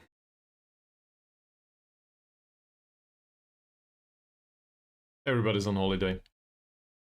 That's good. We also have a bunch of trial lists. Some of these might even have a chance to sign for us. No, we just need to find out if somebody in here is really good. And also the fate of the odd player here and there. Hopefully we will get offers once the transfer window opens.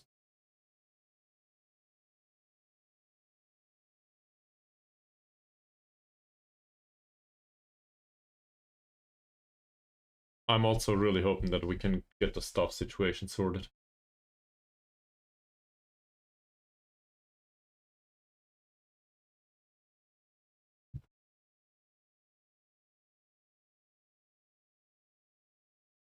Bonjour.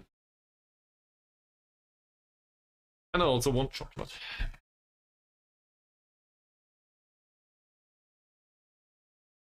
Nizam might be an option for the future. He's wanted by Bukit Tambun, bound till 2027. Estimated wage is very low. I still think this is a viable option in comparison to Badrul Hisham because he does not want to get paid much. And that is really important for us. He's also 25. Badrul Hisham is a little better on the defensive side, but he's 27.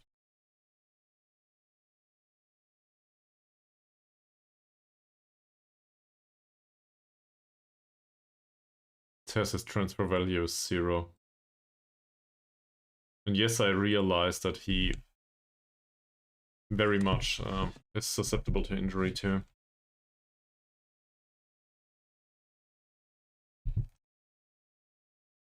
But he's been with the club already. Had a 6.68 back then.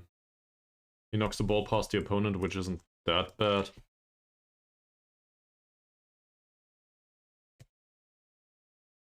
If this was a 22-year-old, it would be a really good signing. He isn't though. That said, he has the pace, and he can jump a little bit.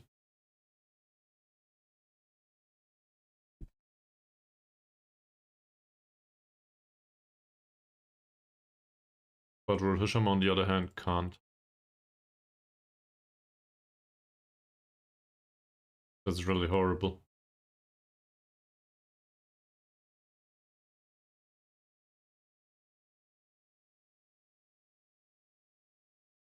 You know what?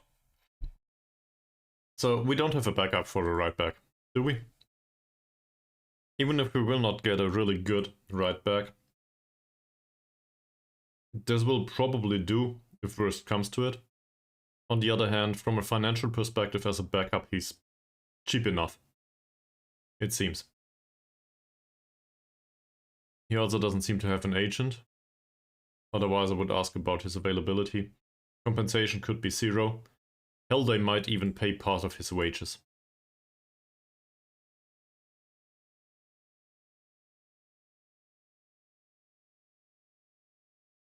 So we'll try that.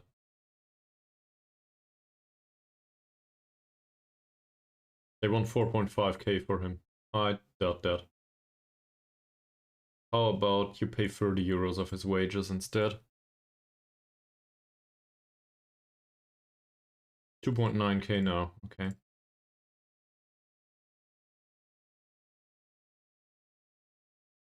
Look, it's fine. Just pay 15 euros a week. 1.4k they want, okay.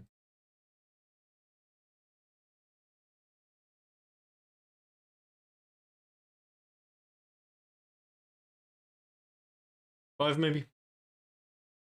That's better than nothing. Okay, so now we just need to negotiate a contract that has, say, wage requirements below 100 for a backup player.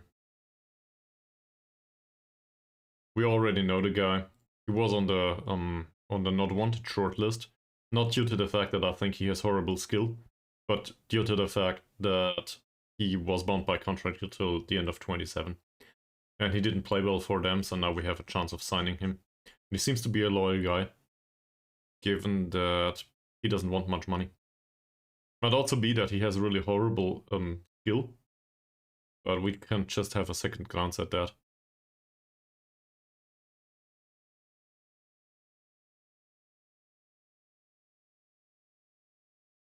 So that's the one that played for the entire season for us.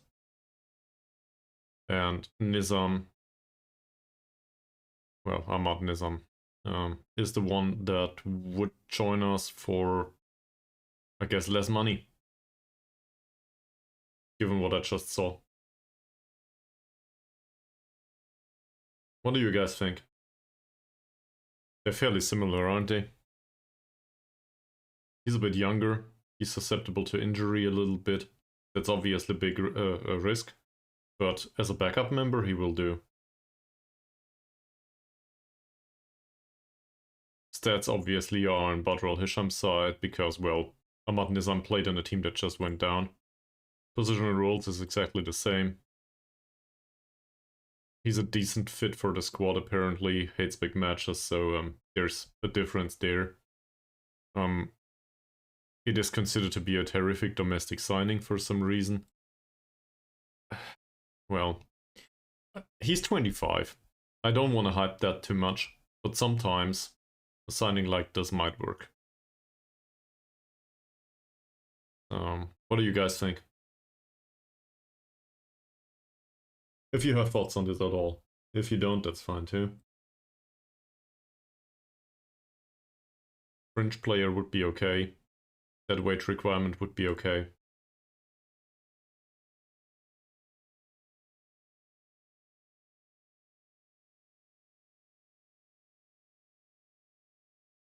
That's alright. 75. Selling team contributes €5 to the wages too. That's good. This can stay. I'm okay with it. Can we have him for longer, actually? Would be perfectly happy to have a longer term contract with this guy. Yes, he's prone to injury. In fact, let's have a look at that.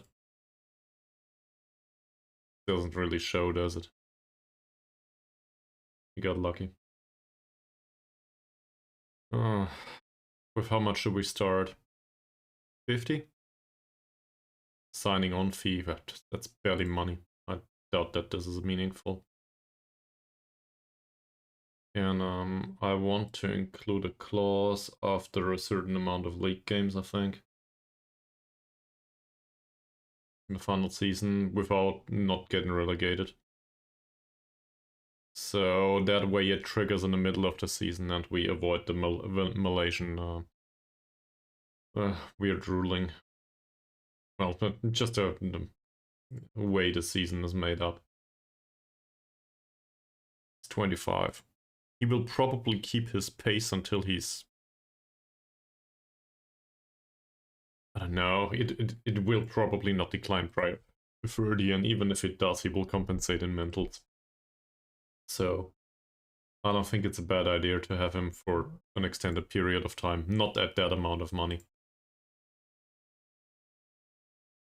Okay. He also wants a short-term contract, apparently. Well, let's offer 55. Put this back in. Sure, we have the time. Give me a second, let me finish this. Okay, so he definitely expects a short-term contract. Maybe we can finish with 2 years or something. That's a former player of ours. We had him in on loan, if you recall. These are the attributes. There's obvious lack of marking, passing, teamwork, work rate, off-the-ball movement and positioning could be better. All of this is questionable in a way. That said, he's not that much worse than Badr al-Hisham. Obviously the dribbling's low, but there's no difference to Badr al-Hisham there either. And knocks ball past the opponent. he is reasonably aggressive and he can tackle. And also, he's pacey. Pacey is important. We will not be able to make do with a player that is not pacey. That we know from the Liga Super in Malaysia, right? Also, in comparison to Badrul Hisham, he has better jumping and strength. He's a little bit taller on top of that. So, I suspect that it will help in the air a little bit. Yeah, in particular for the price. But let me just compare him again here to Badrul Hisham, so that you've seen that. I guess you were AFK for a second or something, you know, work and stuff.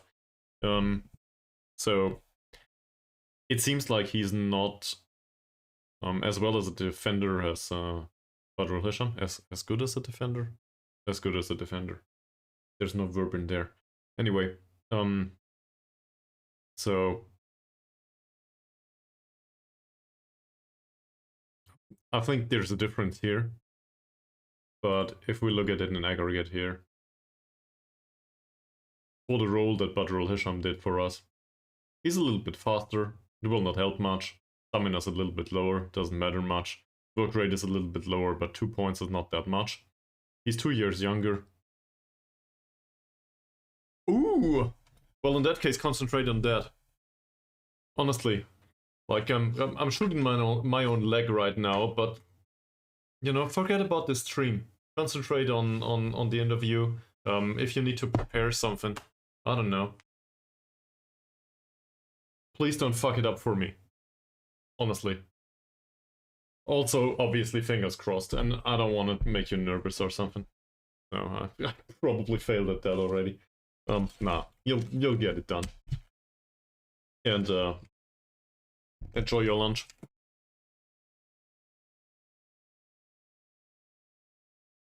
So, yes, does this answer the question about the attributes though? Because then I'll go back to the contract negotiations.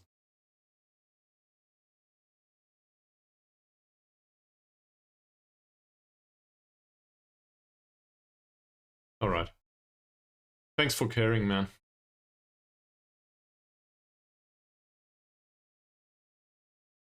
So, he insists on that. In that case, we will insist on the low wage. Won't we? Maybe...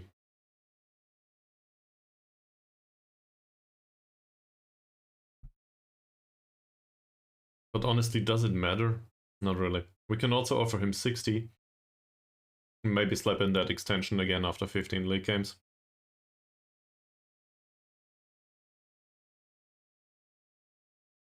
That should do. He's pleased that we've almost reached the deal. So, he will accept the 65. He might not appreciate this one.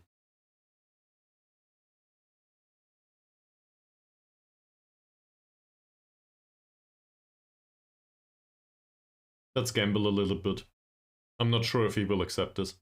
But we have the entire transfer window, and he's on the wanted list by Bukit Tambun, I think, but not by many other clubs.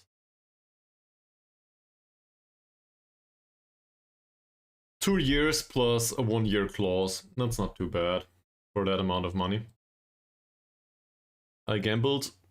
I feel like I won. I'm not entirely sure just yet. So this stuff up here, this is money that is maybe well spent, but we might as well save it. Unused substitute fee needs to go away. He might sit on the bench for the majority of the season. He does care though. Well, we pay him 55 euros a week, effectively. So that's not bad. Please tell me it's 3 euros. It's 3 euros, isn't it? It's 5. Great.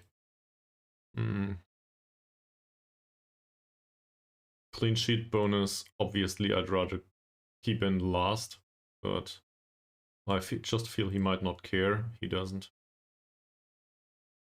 Even the appearance fee can go down. Okay, it's 15 euros. That's not too bad. We saved a few euros. You know, everything counts. Can we extend this to a 3-year contract? Sure, why not? For that amount of money for a backup member of the squad? Sure. So now we have somebody like this in the squad. Obviously, I'd rather have somebody with even better personality, but it seems he has high loyalty, so that's positive. Now we slap in the top division relegation wage drop in case we get relegated, which I doubt, but you know, it might happen.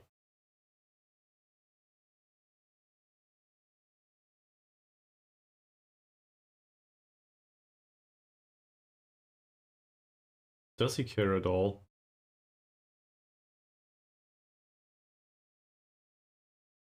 He suspects this will not happen. Great. Yearly wage raise, no. Injury release clause would be an option.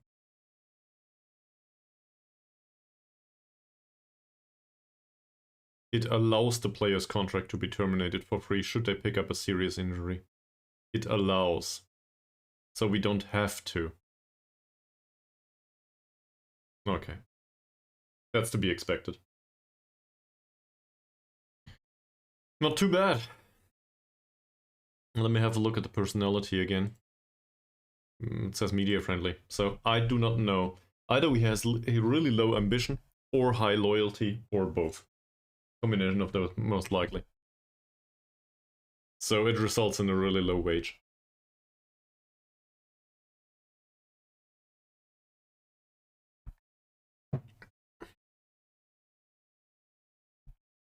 That gives us the opportunity to negotiate with Badrul Hisham though.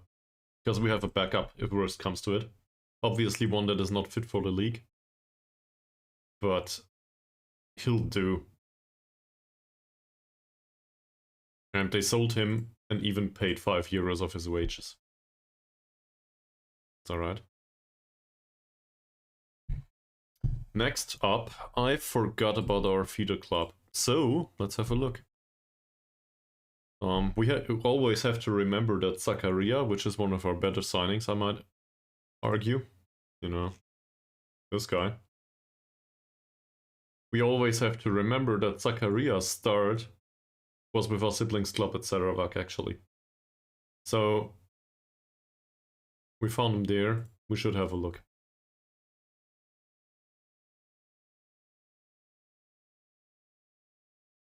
Is there anyone in here at all? Apparently. If we look at... Can we look at all players? Yes, we can. Is useful here? Barely. Oh no. Can you just rearrange the sizes, please? That's better. Okay, so we barely know anything about these players though. We would need to scout them.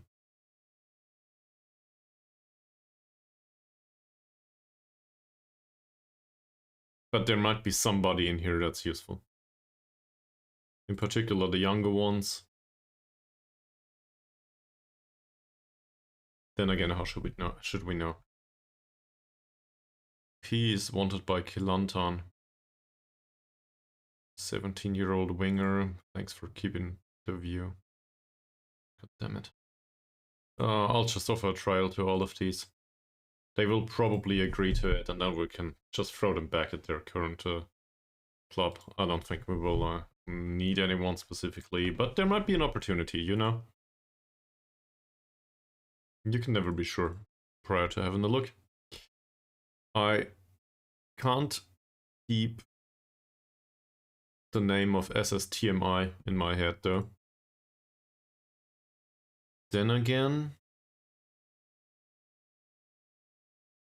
they're players. Do we know anyone here that might be willing to sign for us? Maybe. Oh no, we don't need trials here. We know all of it, right? Seems like it. This is the wrong view. This is the correct one. Maybe that helps. So, for example, there is a resolute, level-headed, regular starter player there with 15 determination, 17 teamwork, and 17 work rate. And now we see the rest of it is not half as impressive. He has an amateur contract, and we don't know if he would be willing to sign for us. Is he good enough? Most likely not. He does work hard, though. So from a personality perspective, this is a fantastic signing. Sadly, not from the skill perspective. Sad noises. Fairly pro and level-headed. Do we have ratings somewhere in here? We don't. Why not? Put ratings in here. There's some sort of scouting, I guess, ability and potential. Great. Column, scouting, potential, where is it?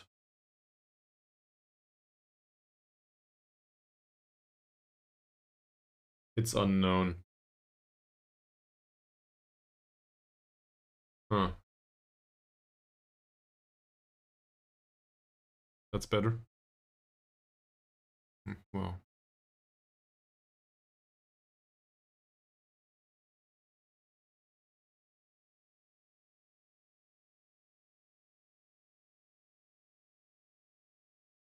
Okay, I'll just keep it like this. It's horrible, but it works.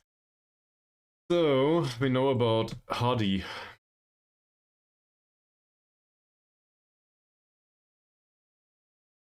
Balanced and level-headed. He will sign a new contract with them though, so we can't have him anymore. And I think he wasn't interested in signing for us anyway. And then there was another player 5 seconds ago that we knew that had potential. Well, maybe I confused it. This guy, well, if we did not have our Mexican one, this would be a reasonable option for the future too. He's on an amateur contract right now.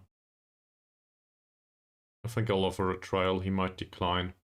Last time none of these players was interested in signing for us. There's also Yunus here. In comparison to what we have as a backup right now, he's fairly similar, I think.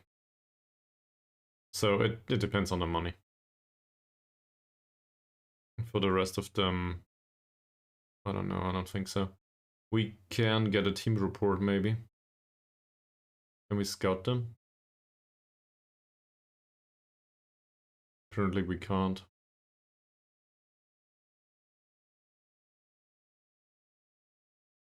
I would have wanted to scout them. So next up, I think we can have an additional affiliate. It's the least they can do, right? Looking for a normal affiliate club, not a senior affiliate. A feeder club, basically.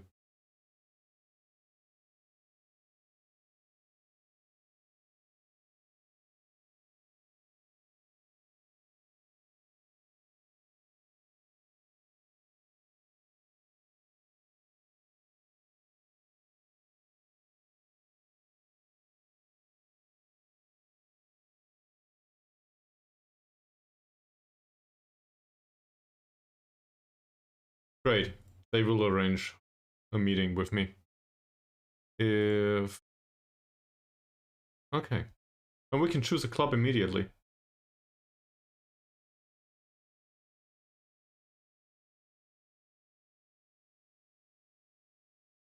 By allowing you to propose a specific club you think we should form a partnership with. In addition to the options previously available to me. How do we choose a reasonable feeder club though?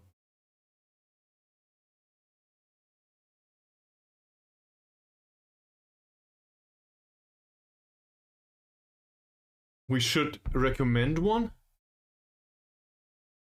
Okay, so we need a feeder club with good youth recruitment. Preferably in Malaysia. On the other hand, we might also extend it to, say, Indonesia or something.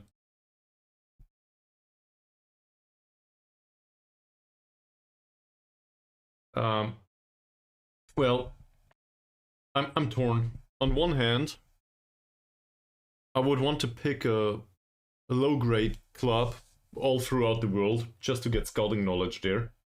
On the other hand, I would want to be somewhat reasonable with it. But can we find out about... Let's say we pick one from Malaysia. Can we find out about the clubs with the best training facilities?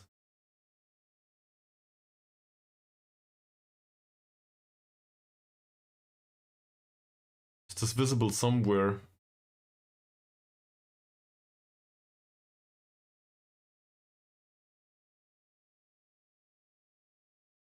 Stadium info. That doesn't help. I need facility info for our clubs. Can we somehow include this here? Apparently we can't change this.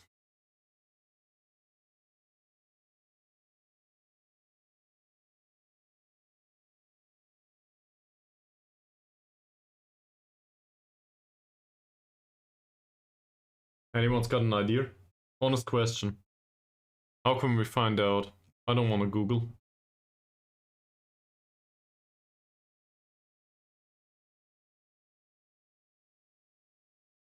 So given that they are a feeder club, they should have lower reputation than us. You have no clue. Great. So that makes two of us. We could also try to find one in Indonesia, for example.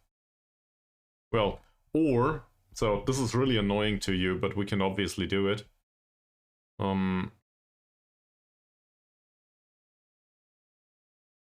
And it will be on stream and everybody will know that we did it that way.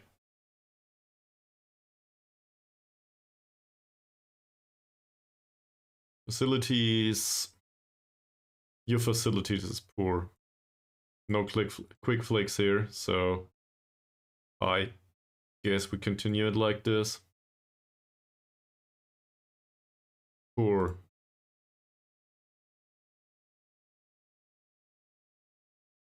Poor. We could also try the league first. Can't click on this. So say we look for a feeder club from the... Okay. They are in the Piala Belia.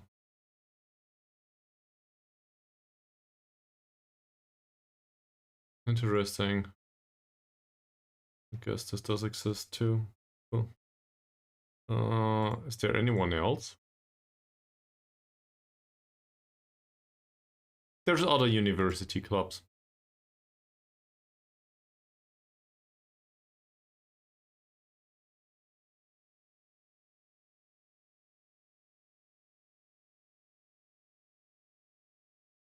Well, that makes it better, doesn't it? So they have basic youth facilities here. They are not in a regular league.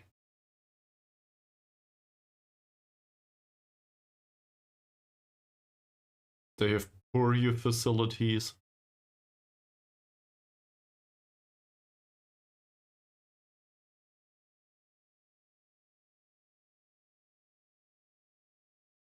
There's a basic. So I think it's only these two clubs. Below average.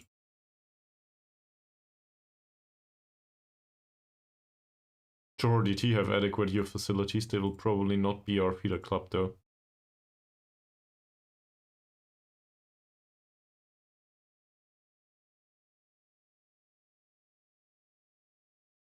PDRM are poor. Penang might have a lower reputation at this point than us. That's unlikely to work though.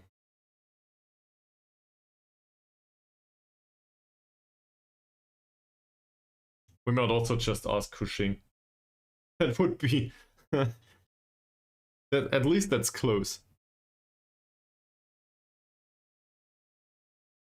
I doubt that it helps though.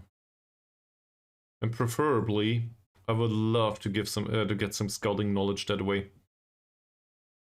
So that's our neighbor. We don't know anything about them just yet. Oh, that's for the international stuff. Club list. Liga 3 is not loaded, but the Indonesian League 2 is loaded. So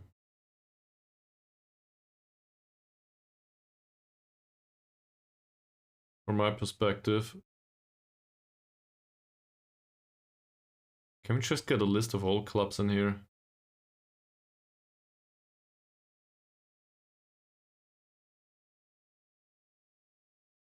Currently not. Maybe skip through these. They might have lower reputation than us.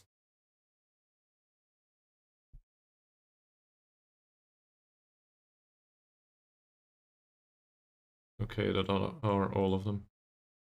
Poor youth, poor youth. There's a few that have basic. Basic youth, basic training. Adequate youth facilities. Badak Lampung FC. That's the best we had so far.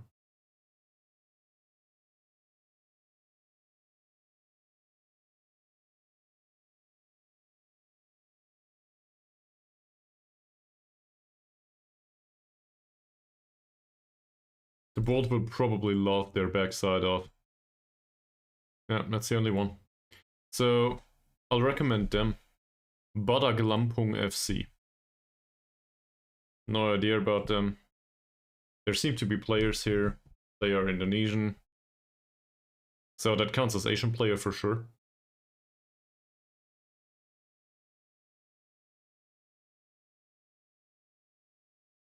And we know absolutely nothing about these guys. Alright. Choose club. What?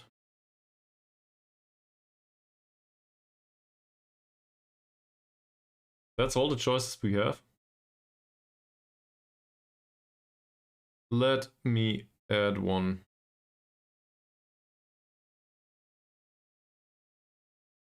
Apparently we can't. Okay, so all of that was for nothing.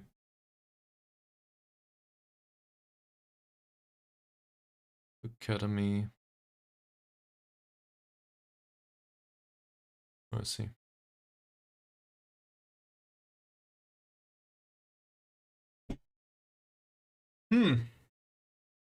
So we sorted by the academy rating. Oh, that's an aggregate of facilities, recruitment, and coaching. Yeah, that makes sense. That's way better. So from that perspective,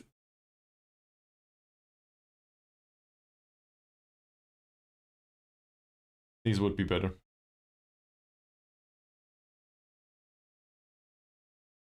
Okay.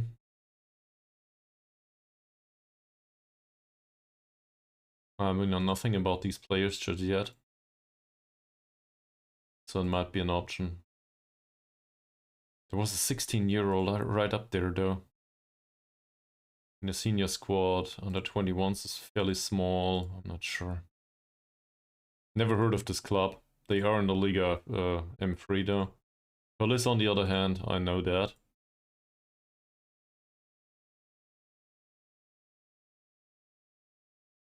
Other rivals, Northern Lions. Okay, great.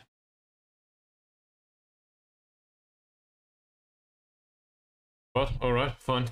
We'll go with the academy rating in that case. You think so? Because it's a bigger club.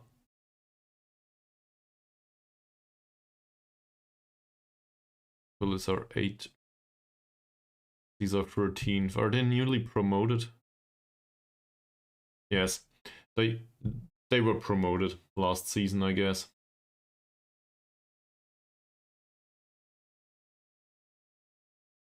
Well, both of them are.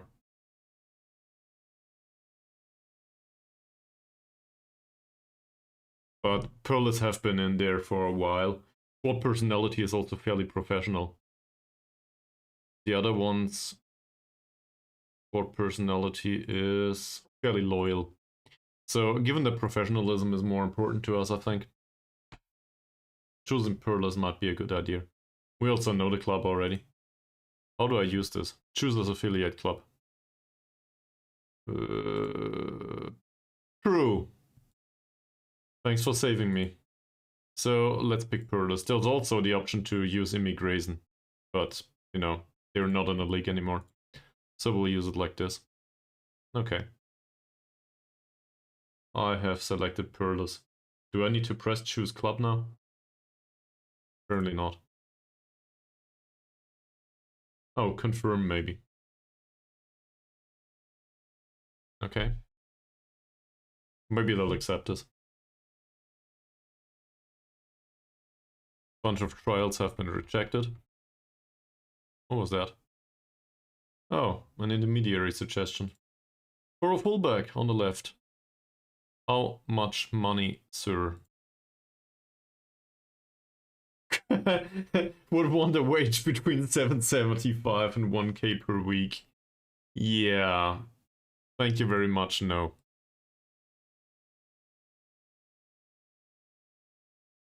Okay.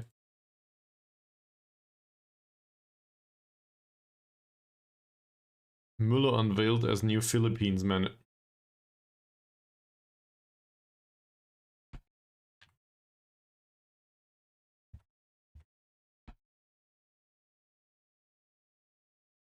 Oh, Roland Müller.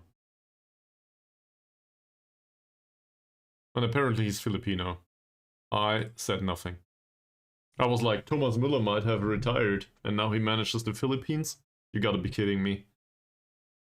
But apparently I was wrong.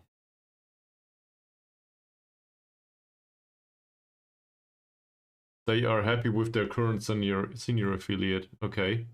Does this mean the process is cancelled? Or does it mean that I have to choose something else?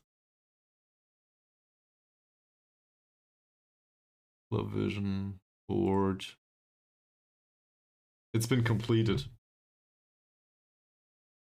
Great. Well, in that case, let's ask the board for a senior affiliate. Because why not?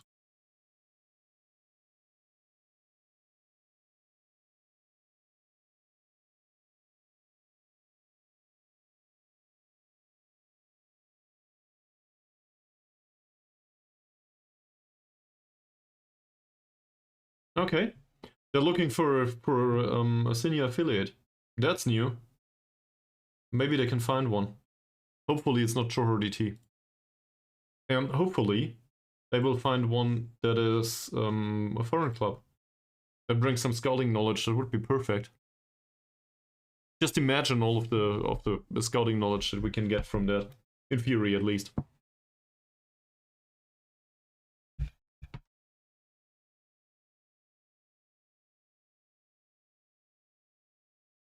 Sure.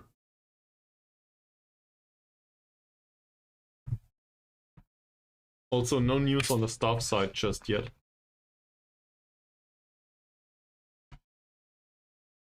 Transfer window opens fairly soon. Then Mod Jalil will go away and we will have another 200 euros a week saved. And apparently Ahmad Nizam is a thing now. Last chance to decline this. So, what do you think, Mies? Sharon Nullet seems to have his interview now. Fingers crossed that he gets a new job.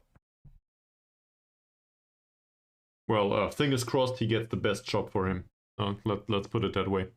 You know, new job is always also an opportunity for a fuck up, but I hope that all goes well for him. So you don't know, well, I don't know either, but for that amount of money, I think we can hardly do something wrong. So the entire money spent here is 60 times 52 times 3 maybe. We're talking about 10,000 euros approximately for the entire contract length, including the extension. It's a bit less, but I ignored the appearance fee and stuff. So 9.3k spent on a fixed basis if we don't play him at all. From that perspective, that's not much money, given that he might play in the senior squad from time to time. He also wants to be fringe player, so he will probably not complain much. And this trade might help in some situations on some of the other wingbacks. I'm not a big fan of this trade on defenders, but given the overall attribute profile of Malaysian white players, it might be reasonable. Okay, I'll accept this. First transfer. That's the only one we determined so far.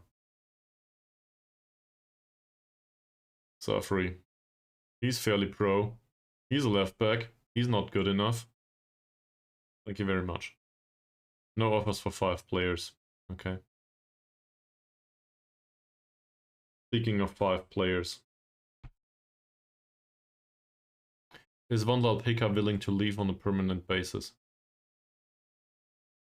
He's open to speaking to other clubs. So, this is your chance, Mies. Tell me, is it useful to sell Van Pika at this point? Would you try? Alright. So I'll ask the agent first.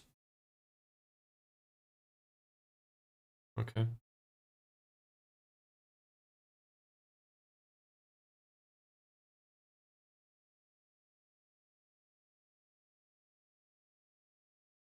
He isn't generating any interest right now. There's nothing you can do. Okay.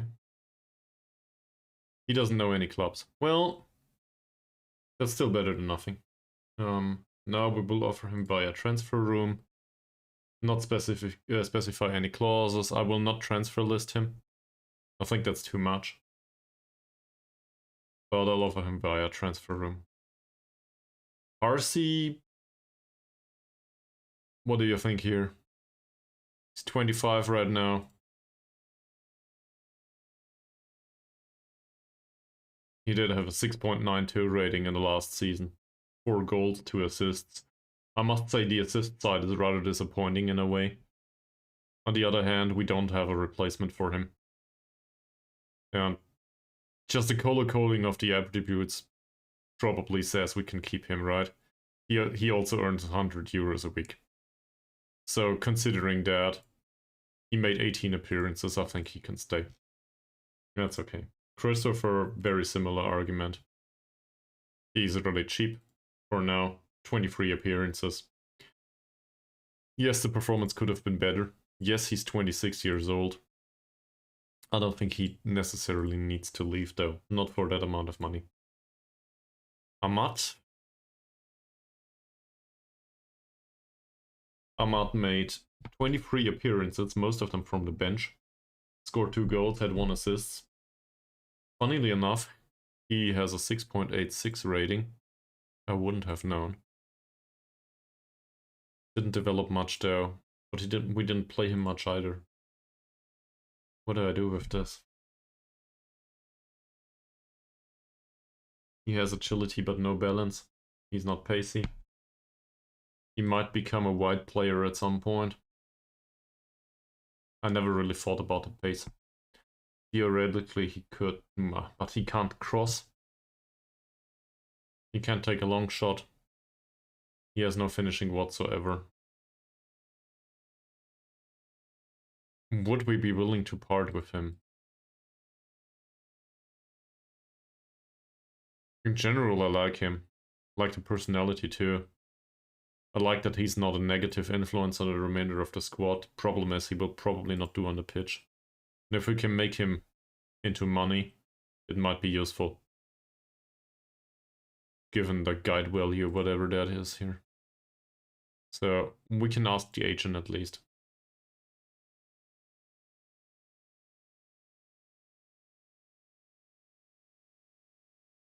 He's not generating interest right now.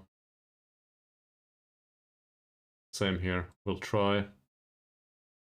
Don't necessarily want to force him out of the club. Da Costa Lima is similar from my perspective. Funnily enough, his market value is fairly high. I don't know why that is. 14 appearances, average rating is okay-ish, but, well, to be blunt about it, I do think that he can get off the ball movement and anticipation, or crossing, dribbling, first touch, whatever. one of these, maybe. All of them? I don't think so. He's not that impressive from the quickness side. He has good stamina, technique, and passing. So in a way, he can compensate for the lack of technical skill and for the lack of mental skill by being able to pass. That's it. I'm not sure if we need to keep him though. If I compare this to Baru, Baru is not a good player either.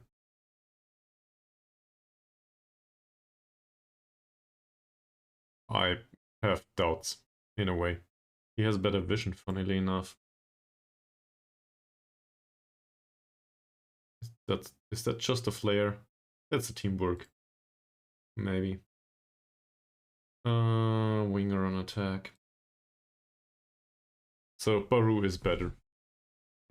Also, he's a foreign player, and that has been... For a player on his level, that's annoying to be a foreign player. As a foreign player, you either need to be on the pitch all the time, so you warrant your place in a squad, or it's really hard to keep you in the squad. And it will take an additional 700 days until he becomes Malaysian, so we'll ask the agent again.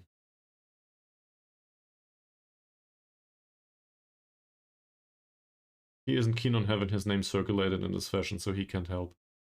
Which means he does not want to leave. Okay. That's too sad. Baru, for now, I want to keep, but I do not want to give him a new contract. Diego doesn't need to leave. McManamy. Would I be willing to part with McManamy on a permanent basis? Did we pay for him? We didn't. Shouldn't matter though. His current value is more or less inexistent. We did find somebody that was willing to sign him in Northern Ireland at some point. We can just ask.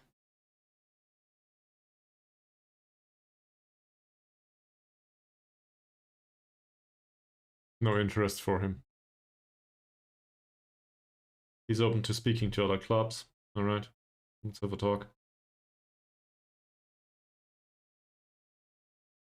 Ankun and Mazran are on a month-to-month contract, Badrul Hisham too. Nor, no loan found so far. Does he need to leave? Not necessarily. Would I be willing to part with him? Yes, if the money's right. He doesn't want to leave though, so forget about that. Ahmad, similar situation. We can obviously keep him, he's very cheap, but we can also just make him into money. If somebody wants to buy him, sure. Mochalin's already sold. I will not sell Olex Rai. And the rest of them here are... This is first team. Definitely. Standard players, they will be on the pitch. So I won't sell them. Maybe if somebody comes and offers 50k for a player, but I doubt it.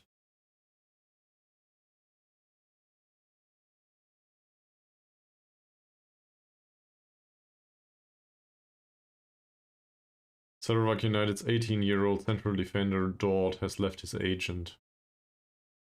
Okay.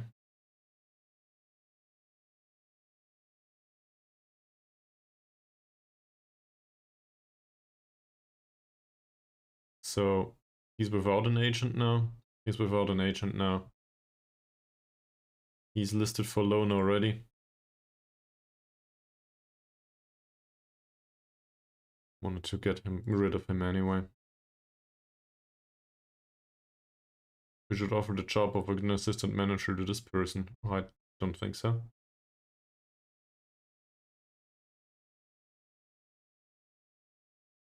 Okay. But there seem to be, yeah. So we get recommendations, that's new. We get recommendations because there's staff at other clubs that works for similar amounts of money. So that's a plus. Now we only need to wait until either our wages go up a little bit higher, so it expands the possibilities, or until their contracts run out, because I'd rather not pay 4K for each and every one of those just for them to be 1 year with the club. That's not useful.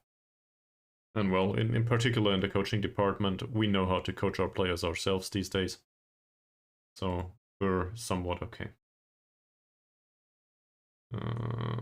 20-year-olds, we didn't find any. We can change this one though. Given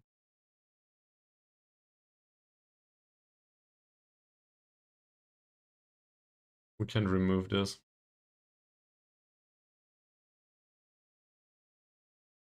Any area now. Because we will include bigger scouting range fairly soon. In January, most likely. And then they can start scouting, actually. Maybe find somebody.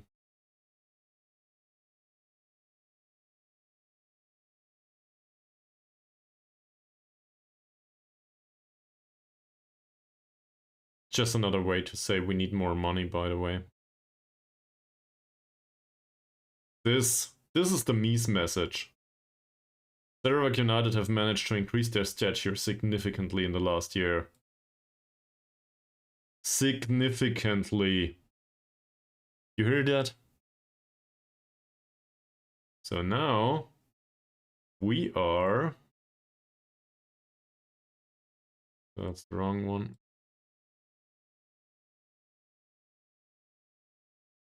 We are in the top 10 reputation-wise.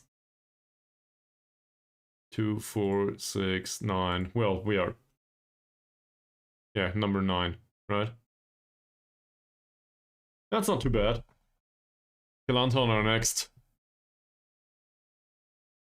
Also, that means... we have surpassed Cushing? We have surpassed Cushing.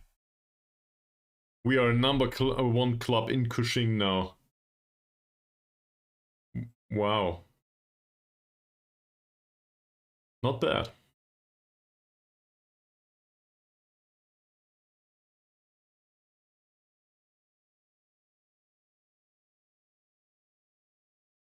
Senior affiliate is in progress. Can we ask for... No, we can't. I'd rather not negotiate one of the existing ones. Whatever that means. Do you know, by the way, what happens if you negotiate an existing relationship?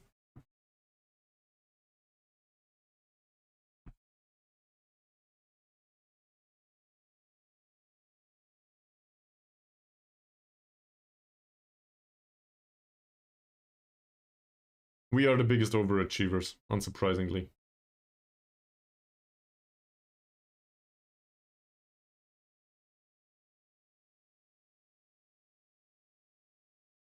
They had a 0-6 defeat against Terengganu. Well... he apparently was a particular disappointment, okay. 6.38, holy shit.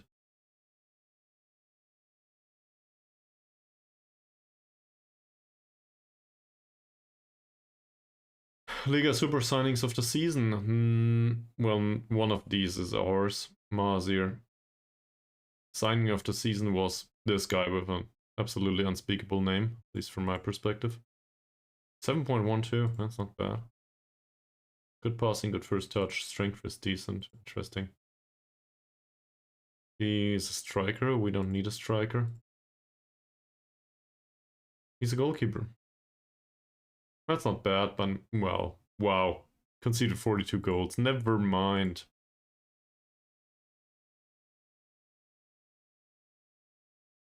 There have been some Liga rule changes for the next season. Please consult the competition rules. The league will run from February to December. Rules.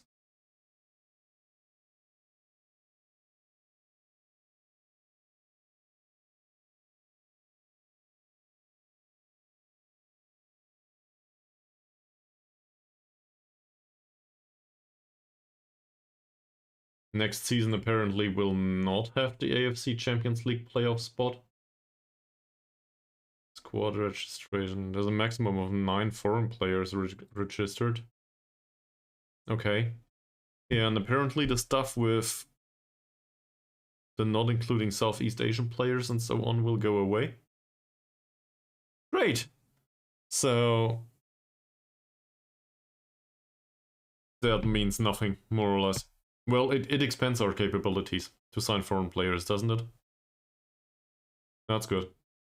Transfer windows are more or less the same. Do I see that correctly? It's just in the next year, yes. So no issues there.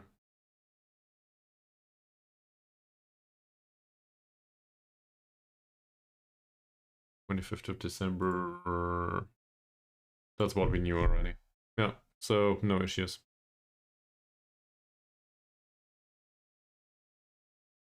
Great. That's the season.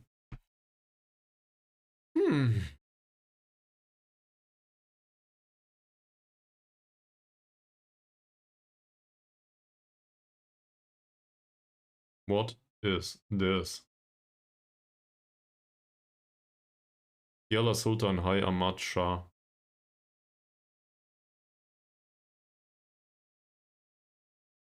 Oh, we play against Selangor in this reputation match. Perform to a fair level of respectability. Cool. So that will not be an issue. And the Shupi Piala FA reached the first round. What does this mean? There's preliminary rounds. So we need to win one match. Are we in the preliminary round? I'm not sure if we are in the preliminary round at all. Cool. We're hit with a tax bill. Okay. There we go. New scouting budgets available, 5.5k. For next season. We're not in the preliminary round, right? This is Liga M3 level, probably. So, on one hand, this means we will not earn money there. On the other hand, this means we cannot fail at this. That's good. Basically, if we do not get relegated and if we do not get hammered 5-0 by somebody, then we'll be fine. I like that. I will start paying for scouting again in the Liga Super only next month. This all, nope, go away. Squad selection rules. All of a sudden, all of the rules are in again. Okay, whatever. The same as now.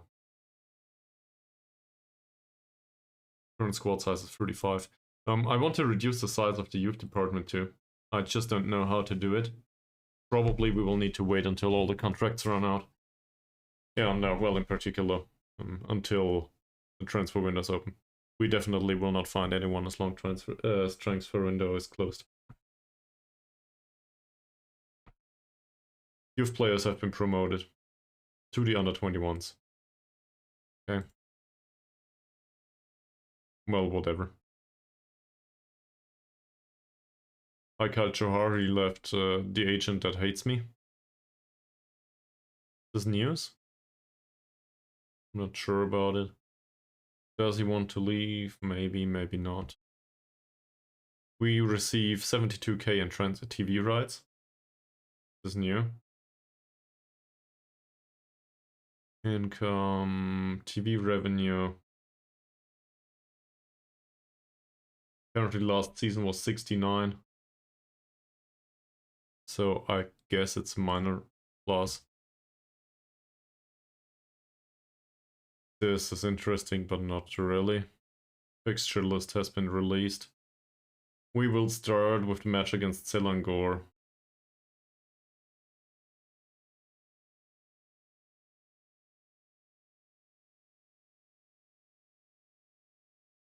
Yeah. We will play, well, I guess it's just the start of the season, isn't it? The Piala Sumban Kshi Malaysia. It basically is a bigger match because the season starts, but it counts towards the calculation of the overall points in the season. And the funny part is you play Selangor twice as a start into the season. There's no other special rules for this, is it? Is there? And we play at home on top of that. So that's good. They will use our 40k old seeder to open the season. Wage rises. Ankun, Mazarin, and Madnor. Okay. Barely matters.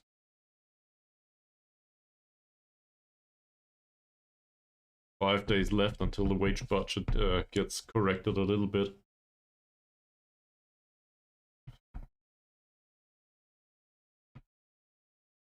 I think in fact it will remain the same. But then we have two players that we want to use and Mochalil will be gone.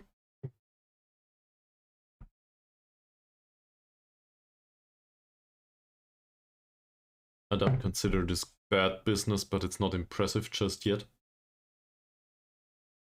Then again, who knows? Juan might be a really big player for this club at one point. Or not. We really don't know.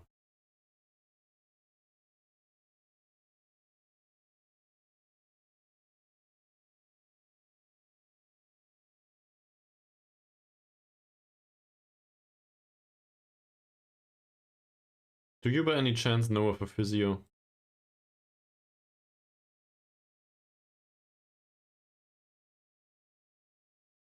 Apparently not. You?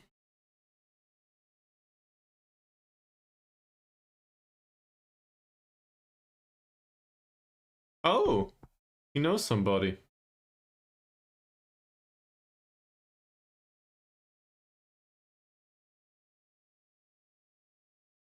Okay.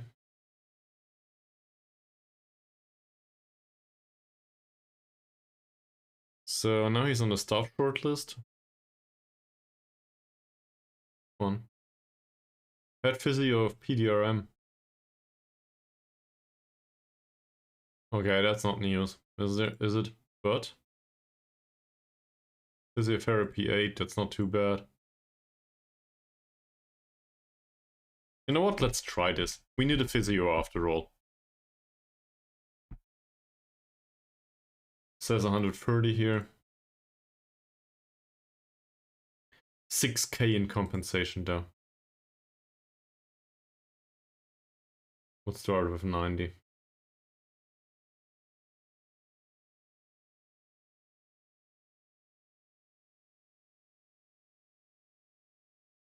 He's pleased that we've almost reached the deal. Do I want to spend 6k on a physio? We don't have a physio right now. Is that worth it?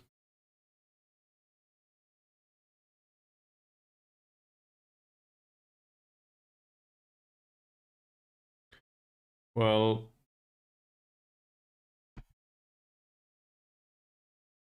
there might be cheaper ones in terms of compensation. For 100 euros there are more around, but most that are unemployed want 300. So say we would manage to haggle them down to 200 or something, but our max is 100 right now. We might get one that gets paid 80 right now. Or say 85 or something. That would also include lower compensation, obviously. But we're talking, I don't know, 500 euros less. Sure. The issue is, am I willing to pay 6k for a physio? And I think the answer to this is it's money wasted, more or less, even though I want to sign him. I would do best if I would approach it in the middle of the season, wouldn't I?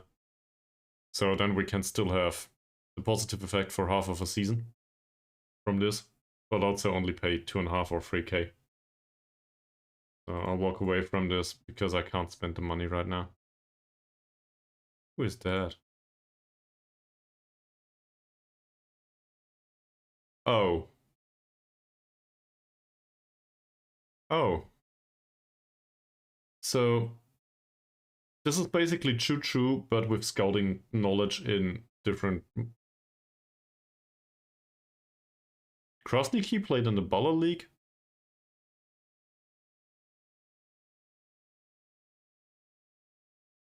Okay. Well, Yeah, given that I never watched a single game there, I guess I'm more interested in the scouting knowledge here at this point. That's it. Stature in the game isn't big enough, okay. Well, he might reconsider at some point. Played for Sabah though. Fuck off, you played for Sabah. So you might as well play for us. We have a bigger reputation now.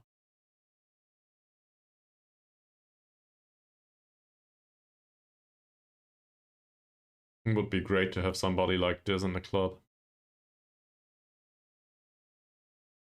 Look for physios, I forgot, yes. Sorry. It's been... I can't really argue that it's been a long day, but sometimes I just forget stuff. Oh, I see. That's why he doesn't want to be offered. Okay, look for physios, you say. We will deal with the message later. So, look for physios. We are, and I don't think this matters, to be honest. We are looking for physios. Physios, staff role, physio. There are a few. Some of them are even employed. So I'll just pick one at random here. This one, for example, is unemployed. If I try to sign him, he wants 300 euros. That won't happen. So this will not work. If I look for one that has like 4 points of physiotherapy here.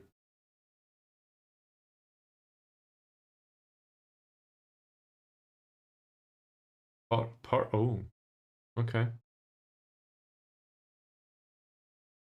I wasn't aware that this is a thing. So partially physio, okay. Then sort it by skill again. For whatever reason, and we will ask Aristoteles, who is a physio though. I don't know. Who's... Well, there's a coach here.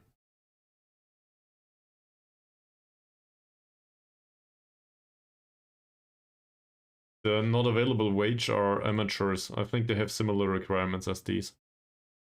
Yes. So I'll ask him for a second. He wants the same amount of money.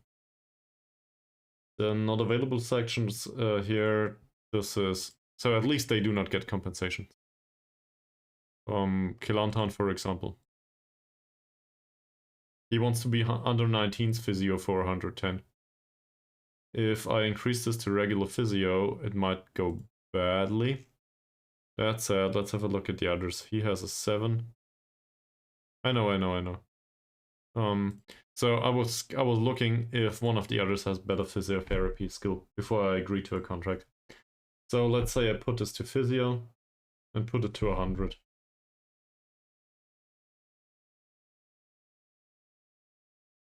He thinks this is reasonable. Okay, great. That might work. It might work.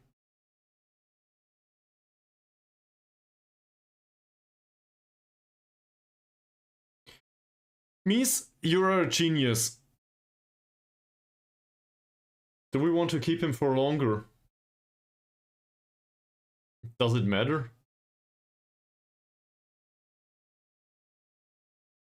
Go back to all the stuff, yes.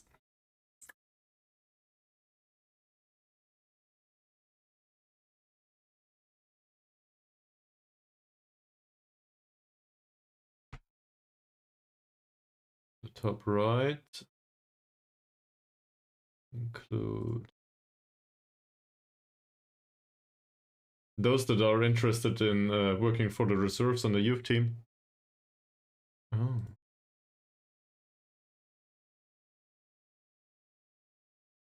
Yeah, that's not bad, because they would accept the inferior job that might be cheaper. Yes. I see. That's not a bad idea. So, in that sense, I can now get rid of this, and now we know all of them that are interested in working as youth staff for us. So we have a bunch of options. For example, the performance analyst here. He has 7 points of performance analysis or whatever it is. Analyzing data. The rest of it is shit though. There's coaches, a goalkeeping coach, we have one though. And physios. So I doubt we need this person. He's not better than what we have. He will not help. Neither will he. A performance analyst though, any performance analyst is better than what we have. And for amateurs, we will not need to pay compensation. So that's useful. And I'm willing to try this. So let's give him a job as a performance analyst. Let's set this to, say, 90. It might be a bit low. Not too bad. 95 maybe? I didn't haggle enough. That still works. So now we would, in theory, have a physio and a performance analyst. We're getting there.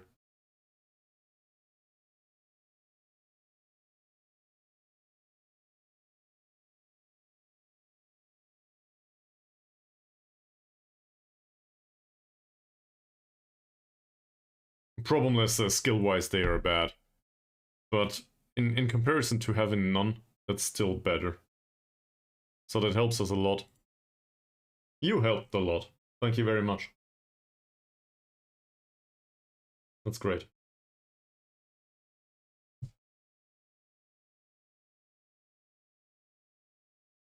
To the staff search view. True. Can I do that? Insert column, general, personality. It is. For example, there's a spirited coach here. Sure, this one's fairly pro. Yeah, that would help. Well, just to change the personality of the club. That's it. This one's so bad. You realize what kind of head of youth development we have though, right? I didn't throw everyone out. Our head of youth development still earns, I think, 275 or something. Where is he? There's one. We have a model professional as a head of youth development. I don't think I will part ways with him if I can help it. If we find a model citizen. So that one's good.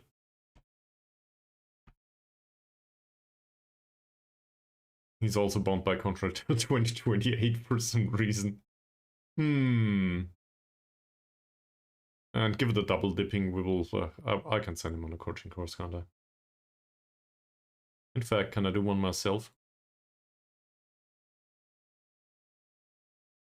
Please, yes.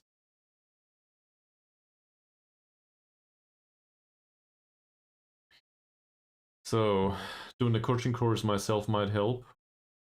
If I can get it. None of these players attract any interest. Do I want to transfer list them? Well, in theory, in practice, you might realize that there's a whole sample of like, how many is this? 10? I can sign all of these. Or I can pay a ton of compensation. For example, for an assistant manager does that, well, do I need to highlight this at all? See, he's a really good coach on top of being a really good assistant manager. I want Sheridan all it back.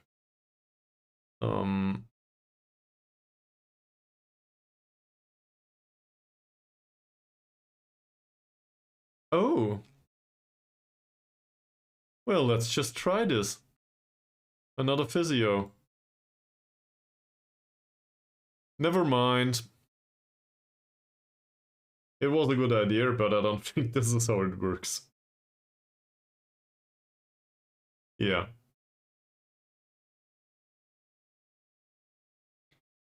He would want to be under 19's fitness coach and he wants 220. So I guess that's a thing. I mean, it's something. Can we sort by personality? For example, there's a professional sports scientist, for example. That would be great. I would even deal with 6 points of sports science. 170. Would you take this job, please? 120 is available. So we started with 110.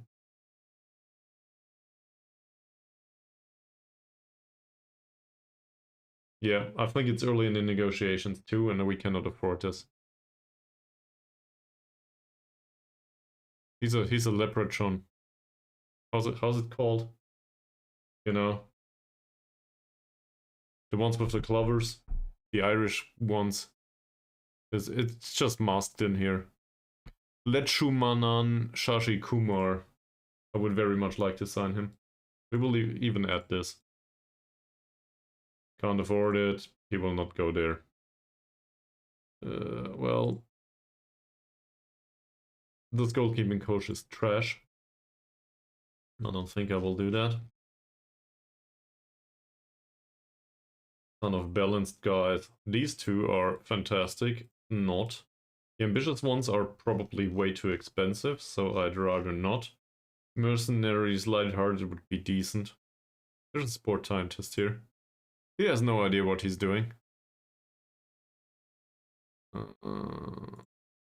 Sure I could. General, world reputation. And then pick those that have really low reputation. That might be a possibility. Here's a physio. So, performance analyst and physio are done more or less. Holy shit, he's bad.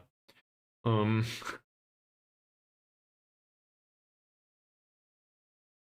in theory. I like our new in theory. It yields results sometimes. These all are useless to us. Fairly determined I will not touch. Fairly pros. There might be somebody in here. I know. He also has a decent name. We just don't need a coach though. And in fact, we do not need any coach. Head of youth development's not needed. Sport scientist is what we need. He's named Modnor. He must be good. He's a 5. Sport science. He's a 6. He wants 180 euros. That's still too much.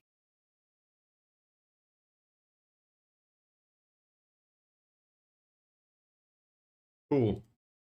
So much for that. Where's the other one here? I should probably slap in here. Staff role is partially sports scientist, right? That would make it much easier. I'm just looking for a sports scientist after all. Jacob, that's the one I just tried. So let's try Modnor instead. 170. That's too high.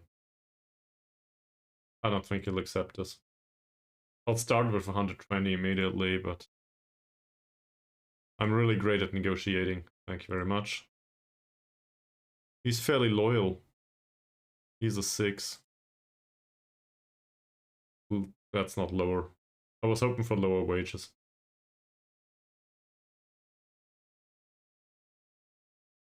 Nope. Well, 200 is way lower, but doesn't matter. He won't work for us for that amount of money. The rest of it, what other position needs to be filled? There's something that's 100% needed.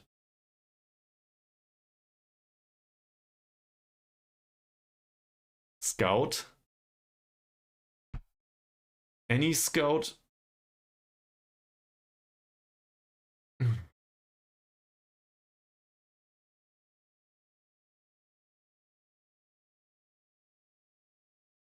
So we look to the... I guess I can rename these, right? No, that's not what I'm looking for.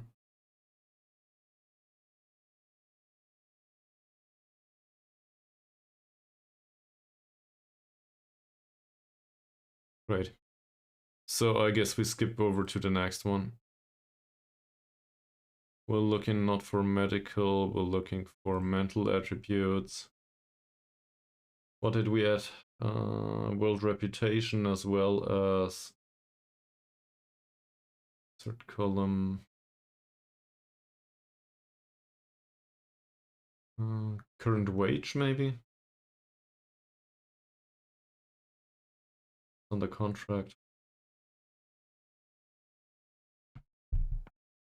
And personality, if I recall correctly. Here it is. That's a little bit better. So we're looking for, what did I just say? A scout.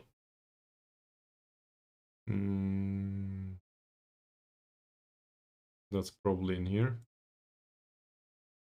Fantastic. Really great.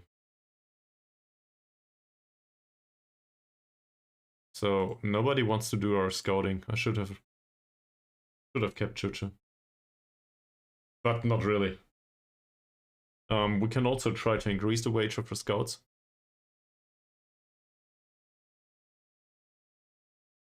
So that we have a chance at all.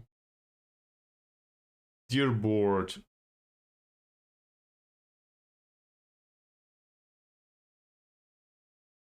Stuff. Increase scout wages. Apparently we cannot request anymore. That might have to do with the coaching courses. Nobody wants to have Dot.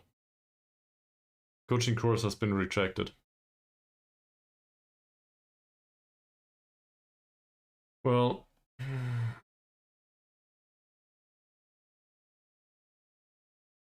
he's not interested. Fantastic. And I do start a coaching course. Great. Cost us 1.12k. We can live with that. That means we can have additional board requests, right? Great. Staff, what's needed?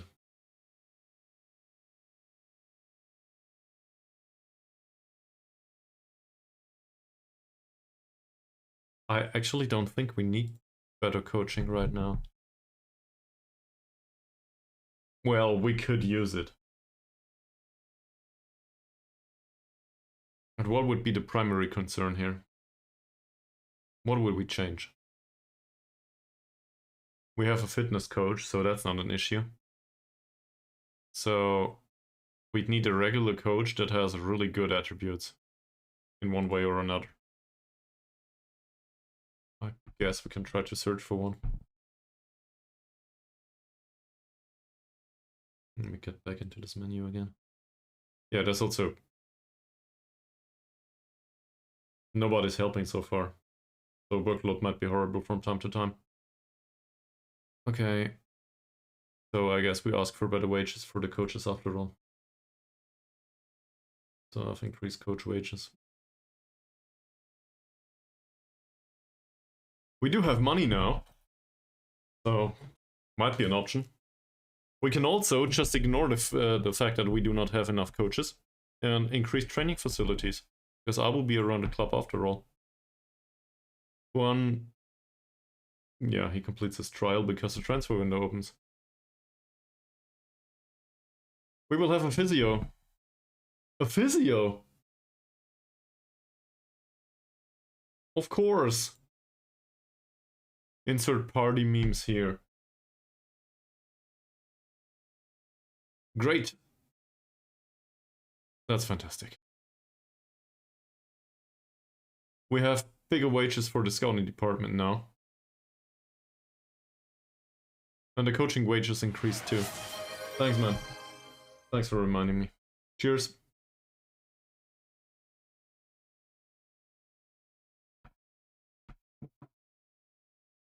No. Great. It's fantastic. I will even drink water. Reportedly, that's healthy.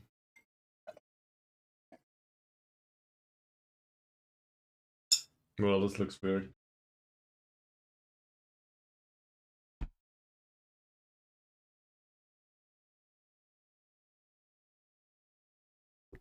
Oh, way better. You can't reach it. Like it's chilling in the bed and it's too far away. You would need to move for like half a meter or something. Is that it? I can see the struggle.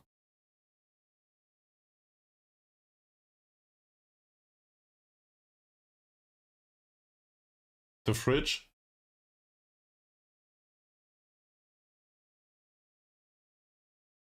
Behind the table.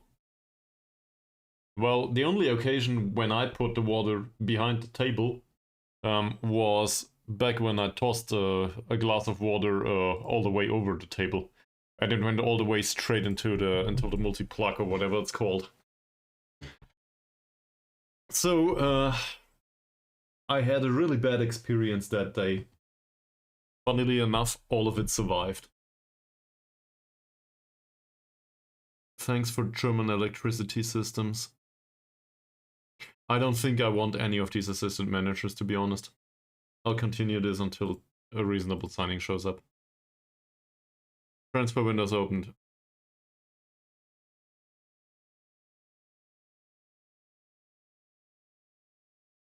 Will there be any deals in the coming weeks? Well, hopefully. I want to sell a few players.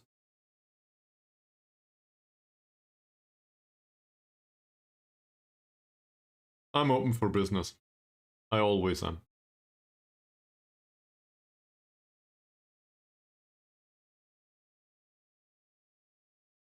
Transfer rumor for Brazilian again. Okay. Well, you do that. So how much can we offer for the scouts now? It's probably 110 at this point. Nobody wants to be scout anyway. So...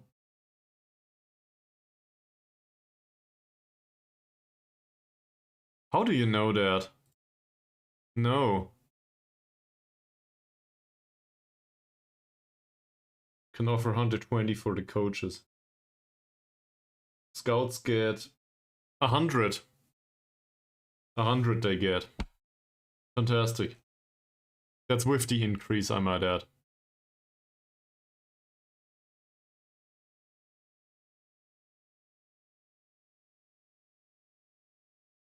Who does the set piece coaching right now? It's me, right? Do I do the set piece coaching? Apparently, yes. Oh, 10 points of set pieces, never mind. Is there anyone that's capable as a set piece coach at all here? Coaching, set piece coach. There's 0 people interested. So that resolves the issue.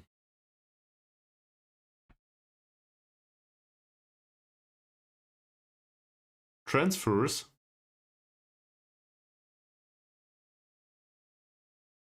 Okay. 2 new players arrive. He needs a nickname. Mut Nabil Ahmad Nizam.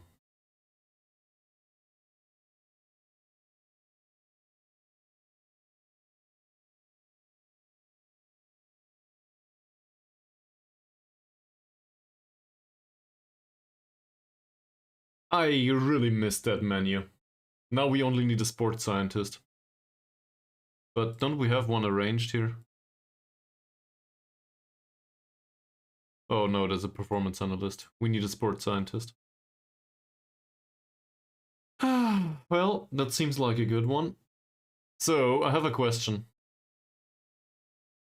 For the preparation of the season, what's the most likely situation we will be in playing him? Will he actually play an attacking midfield? Will we need to retrain him somehow because we stick to the 4-3-3? That's not the worst idea. I mean, Baru needs somebody that compensates for his lack of skill at some point. So we could actually try to retrain him to the right wing with time. And, well, there is time. At least a little bit. What do you think? Also, it will not go to the detriment of his skill. He already knows how to play on the left, so he will not decline further just because he learns a new position. Because it's not a new position anymore for him. Well, it's a new position, but not new roles. So Football Manager shouldn't deduct anything. Okay. Well, I will do something useless. I'll put him on the right wing as an inside forward. That should work. At least attribute-wise. It will not change much. Let's just give him a red point or maybe a second stage or something. And we can still determine that he plays as a shadow striker for the rest of the season. I also think he has the skill, apparently. Is he susceptible to injury?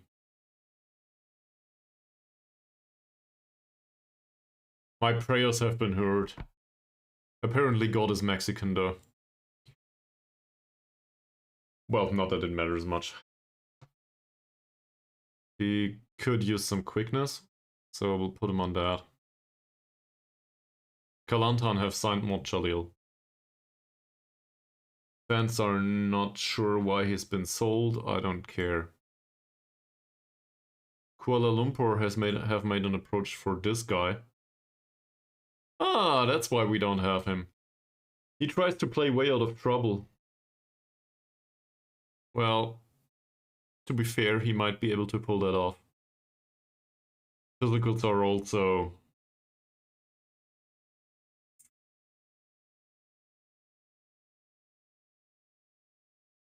That's not too bad.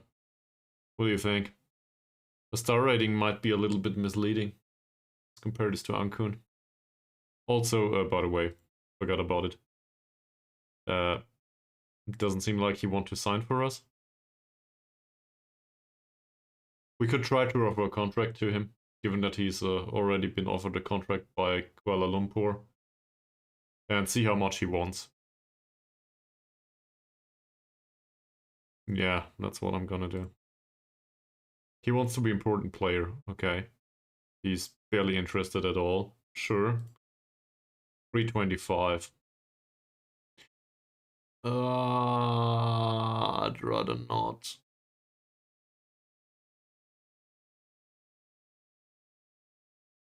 Compare him to Ankun. We could also spend the same money on Norman Ankun.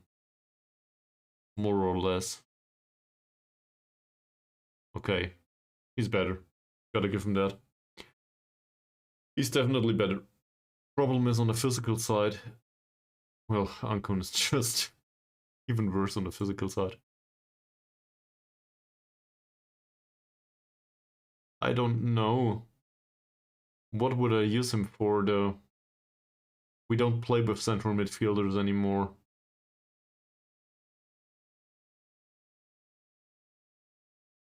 And I don't like this trait, but I should be able to ignore this. If I sign him, I will ramble on about this trait whenever it happens.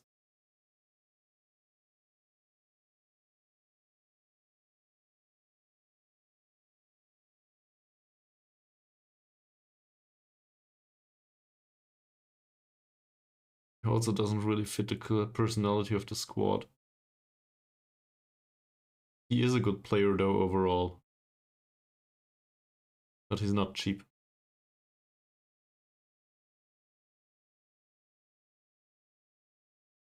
The theme for now was sell the more expensive players and try to find quality for cheap.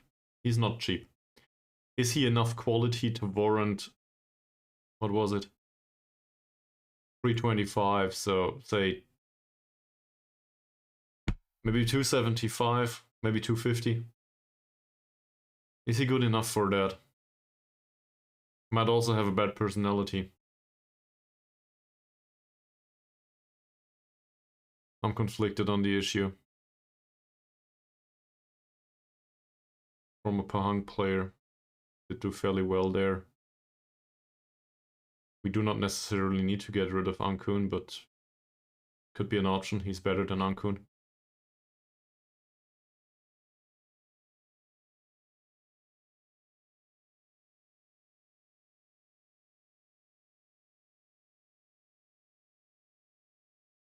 No. I did not. He's Malaysian though.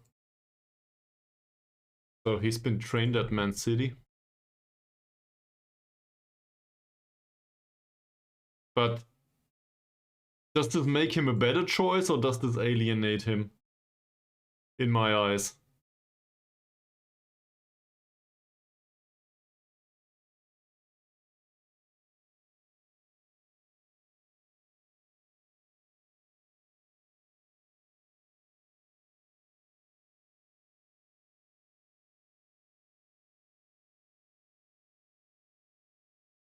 If I sign him, I will have an English-speaking former Man City youngster in the squad, yes.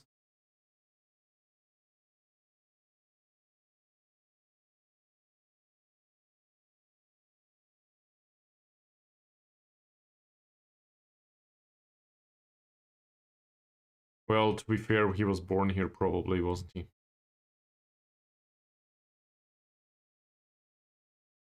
Where was he born? Usually it shows in here. Oh, Abu Dhabi. Never mind. He was born in Abu Dhabi. Well, that's basically at home for Man City too, isn't it? It's like, there's a sick joke to be made there somehow. I'm just not a person for that.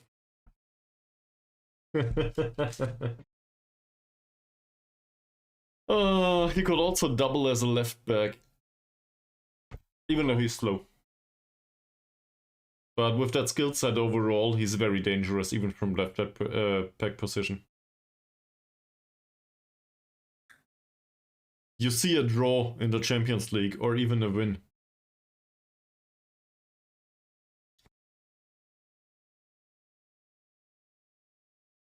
Doesn't have the agility for an enganche. Even though I agree, in principle. Isn't bad. But the rest of it is great, so you have a point. It's not like he's horrible at it. He's also left-footed only. Segundo Volante is very physical. He does have a long shot and some finishing though. Comes with crossing. I would need to... How can I highlight this here? I can't, can I? Register might be possible. He has dribbling. He doesn't have the balance though.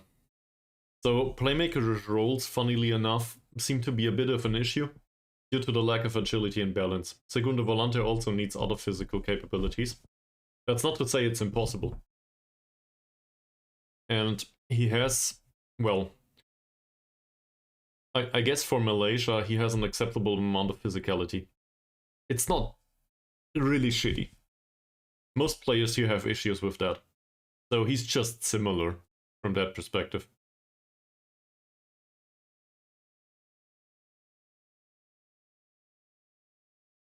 Star signing. Get rid of Ankun.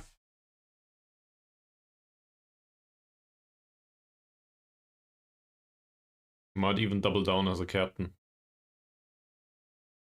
True. I'm also not sure if we play with a Segundo Volante. On the other hand, Killer Balls are Segundo Volante style. Playing the way out of trouble actually fits Segundo Volante style in a way. He runs with the ball, right? And the long range passes are totally fine. We do have more players that can attack space now. So this might also help for a counter-attacking formation, for example. Even though this is not a primary concern right now, but it might help. From deeper position to transition into attacking phase even faster. This is not the style of our play, but might be an option though. I don't know. If I compare this to everything that's in midfield, we can take your time, right? This stream is very interesting already. There will not be any matches played, so who cares? And obviously you're here for it and nobody else is. So, it's not like we annoy anyone with this. Maybe Chernol later on if he watches this. Hi. Anyway, then again he might be interested in it. So, in comparison to Diego, way better. Diego has physicality and speed, obviously. I guess that makes sense, given that this guy is a little bit weak on the physical side. That said, this difference is outstanding. So, he's, I don't know, he's an artist in a way with the ball, in comparison to Diego for sure. Diego's passing and stuff is not that bad. Sometimes we forget that, right? He still has 7 points of long shots and, well, his passing is a 9 at least. If we compare him to Norman Ankun, that's closer together. The issue is Norman Ankun is fast. And that's always been a problem in his skill profile, in a way, because I'd rather have the experience spent somewhere else. The speed doesn't help Norman Ankun much in his position. We might re-educate him to play on the left or something. No, he will not be. That's the funny part.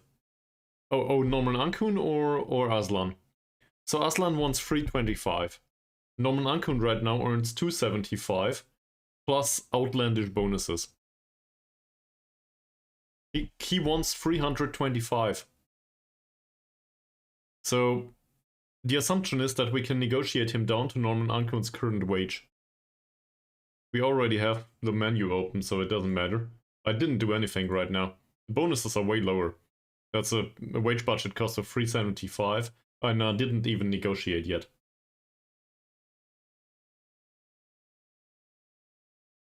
It's not. It's on Elbug's level, actually. Where's Elbug? Elbug earns 350 and has bigger bonuses. So it's somewhat similar, a little bit cheaper actually. And I suspect we end up in the 275 plus similar bonuses territory. It's not horrible. But the comparison I think we should make is to Norman Ankun. Because that's the playmaker-ish alternative. We can also maybe compare him again to Zakaria. It's not a great comparison because Zakaria is more defensive-minded. But it's something. Also McManamy, just because I found him. I don't think we need to go into detail with this, right? McManamy is just worse. And well, to be fair, he's cheap in comparison. But where's Zakaria with that? Probably here. Okay. No real news in there, is it?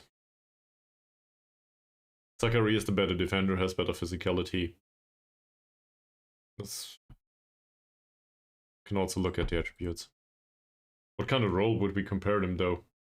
Or I guess Zakaria is maybe a playmaker-ish type. From that perspective. I think in this situation I would actually prefer Zakaria.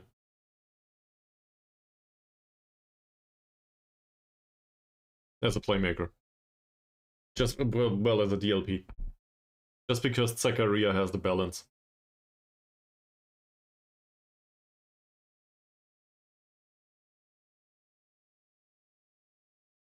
More Zakaria, Elbok up front, Oleg and Juan, yeah, that's true. It might be an issue that we will need to play Elbok on the wing, or maybe in Shadow Striker position from time to time. It might be an issue that Oleg needs to be re-educated, because I do not want to play with two strikers. But that's just due to the fact that I need a 3-man midfield. In one way or another. In fact, I would prefer the 4-3-3 we had due to defensive stability. We had issues with that. That said, Omar, Ryan, Kama, Aslan.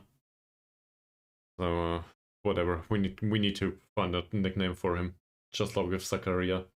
In the case of Omar, he has tackling. he has positioning. It's not fantastic, but it will work somehow. If we can get some physicality into him, which is entirely possible, he might just do. And for a segundo volante, I never really looked at this. So a segundo volante is still a defensive-minded player in a way, right? Balance is missing. Okay, we knew that. Pace is missing. Strength is missing. He might do.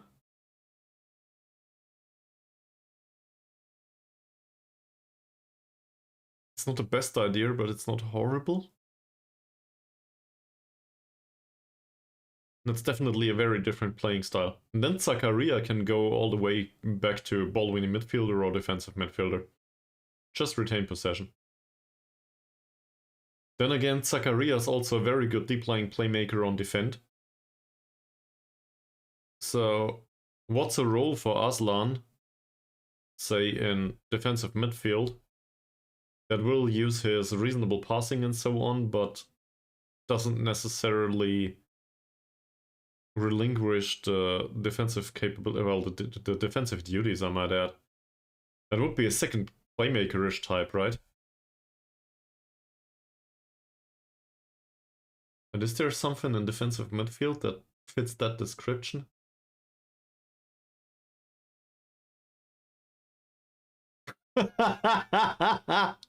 No, that's obviously not for a two-man defense in defensive midfield. Obviously not. There's also this. It's a bit very excessive, isn't it?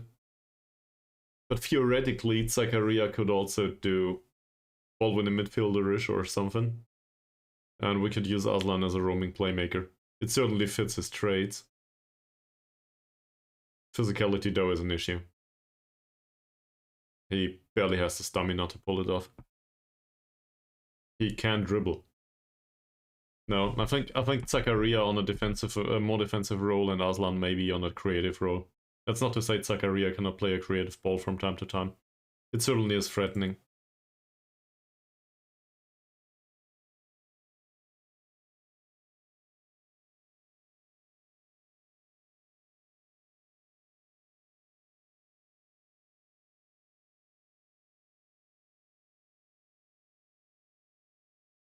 Well, he can definitely replace a central midfielder on attack, say Norman Ankun. That's no issue. He can do that. Advanced playmaker and deep-lying playmaker I'd rather not, due to physical attributes. It's not horrible though, he can do that. Metzala will not happen within our squad. Box to box, yes he can do that, but physical attributes are an issue, so we might as well use Diego. That's not spending the money well, I would argue. Carriero is not an issue for us, and then going back to RPM, same here, physicality. Ball-winning midfielder, on the other hand, I guess for Malaysian level that's not too bad. That might do. Then again, he's way too creative for that, so I'd rather not. There's also this, in theory. It says inverted wing back here, but I guess he would play like this. Against faster players, that's an issue. But we're a possession-based system. It's not really bad.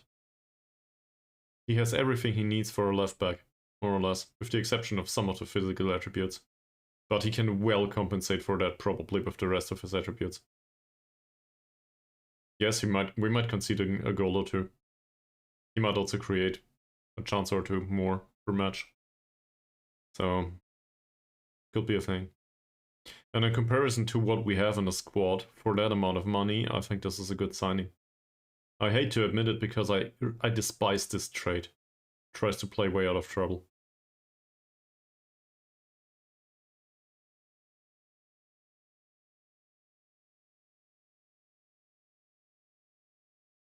Well, to be fair,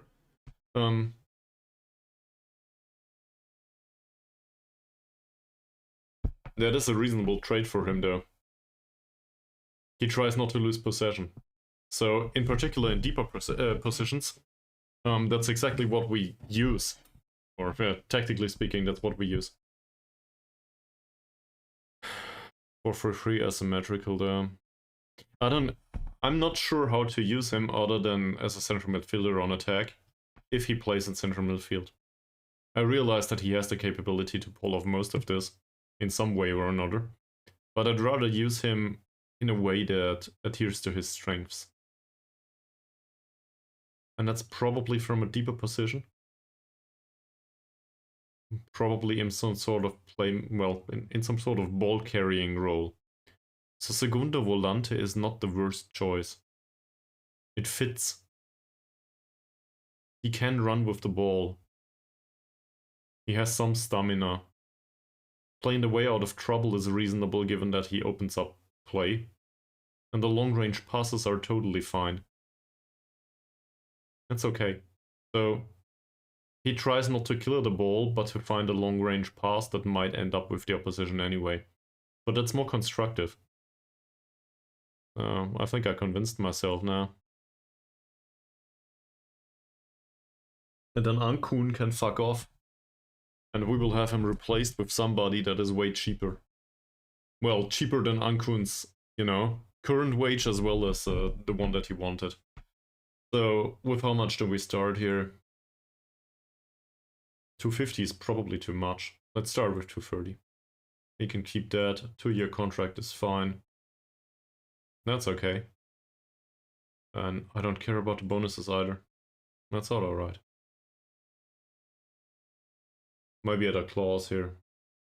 Stuff like this. Okay. I'm down a notch already. 240. He got rid of that clause. Is there something that we would not want?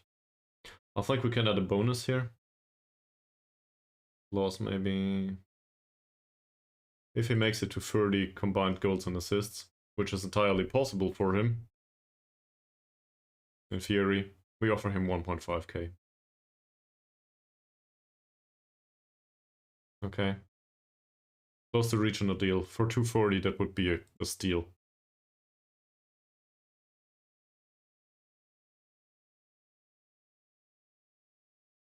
He's pleased that we've almost reached a deal.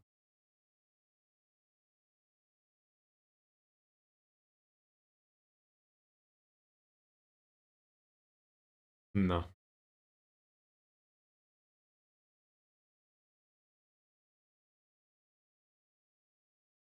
Okay. That's not to say he will sign for us, but he doesn't care.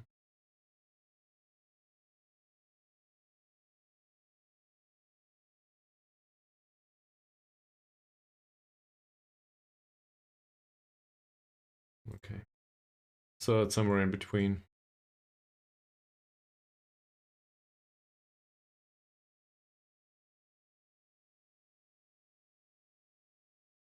Alright, 475 it is. Now let's get rid of everything that... Well, he wants to be an important player, but that's fine. Let's get rid of everything that he doesn't need anyway.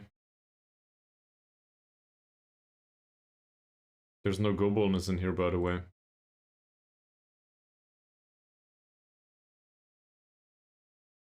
The appearance fee he insists upon.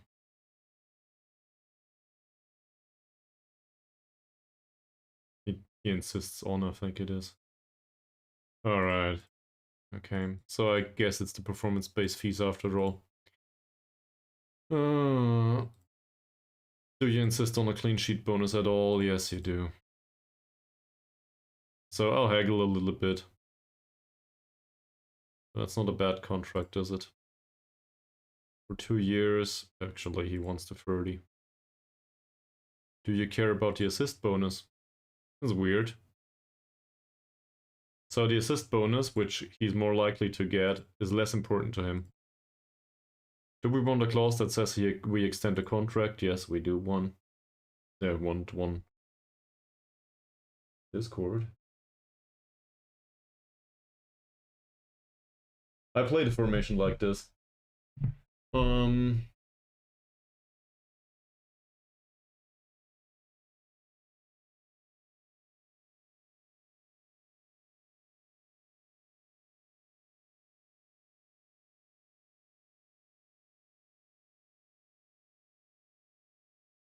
been a while that I did that.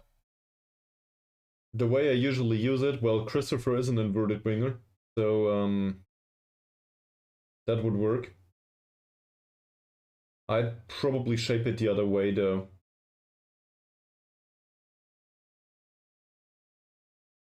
Because Christopher will run into Elbok that way. I think the formation is better if we use Harsey on the left. Everybody else that watches this later on will be highly confused, but then again, that's probably two people. But we have our overlapping on the left side going on, primarily for now.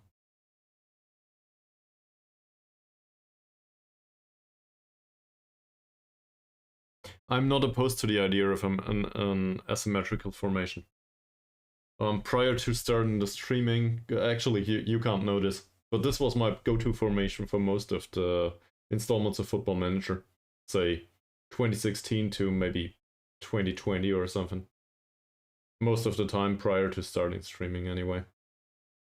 And I've been successful sometimes and not that successful other times with it, but I very much like this. I think Klopp played a similar formation back when Grosskreutz was in Dortmund. You know, when they were crowned champions and stuff. But obviously shifting the sides depending on the situation and depending on which side to overload. So in theory, I like that. Yeah, but then again, the setup in Football Manager marks the way they approach the opponent defensively. So it's a bit weird. Because you can still have asymmetry. So, like, it's a general misconception that it matters that much, other than for the defensive shape. It's more about the roles in attack, and that's a lesson that took a while for me to learn in FM. People always say FM is complicated, but I think the most complicated stuff is that stuff that is not in the game. You can't read in a tooltip or something. The stuff you learn with experience. And that's one of these things. A symmetrical formation is better defensively. It has a robust shape. So you need a really good reason to throw that out the window. Because in this situation, Juan will not contribute much. Or, no, that's not the right way to phrase it. Juan will contribute defensively, depending on his role. He can still be inverted winger. So in a way, he can still contribute. But Christopher will be much deeper than Juan in the pressing situation. So it's really situational. If, for example, Christopher needs to track back to follow the opponent's fullback, it's not like this can work, but it is situational.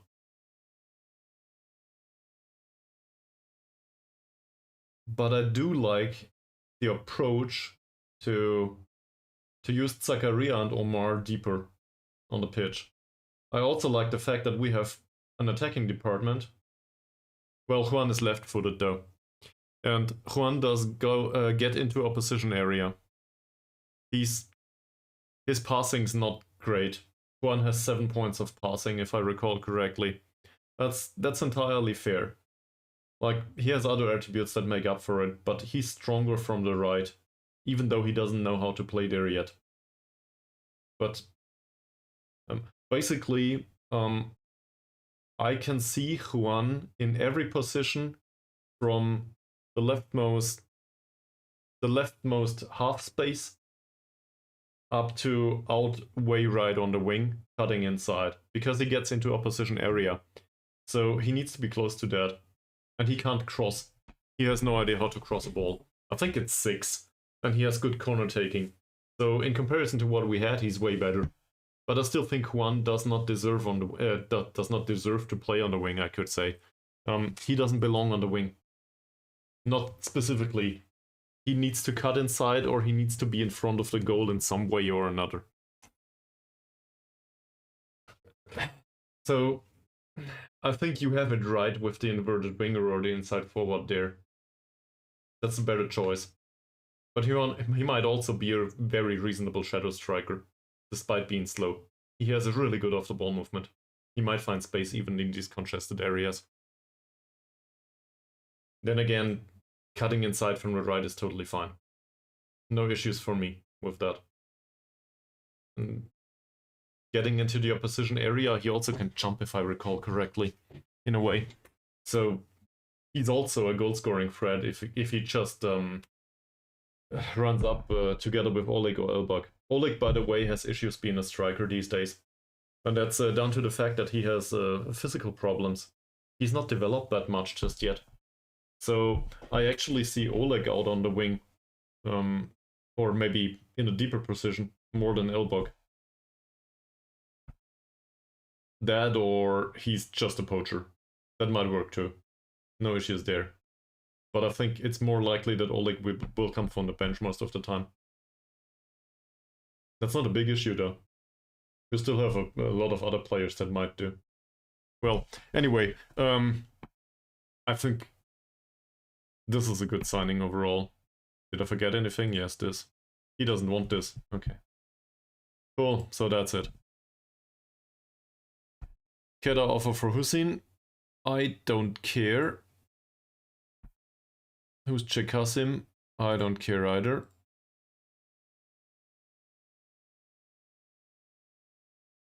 Yeah, he can. He can. I don't doubt that. Not for a second. I don't train him for it though, because I do not want to deal with this. For me, a striker needs to be able to compete physically. I do not want him to I do not want him to be blocked by an opponent, by an opposition central defender. So even if a striker is not able to jump, I want him to have some strength and some capability to go past that person. Like, he doesn't need to win the heading duels necessarily. I just want him to be able to get past the defender in a way. And it might be elegant from a mental perspective, but at the end, football is a contact sport, so, you know, there will be some physical contact. I'd rather have that in him. So that's why I train him as a pressing forward right now. I want this to increase. And he will get there. Also, I don't... In the league, if he has 16 points finishing or 14, who cares? He will still outscore everyone. So that's not a big issue. He can lose some of this. And that's not to say I don't want to keep it, but it will go down anyway, if we train it or not. We do not have the training on the level to keep that up. So... where was I? Here. He's trash. I don't want to keep him. He does not want to leave. Well, I would be very happy if they took him.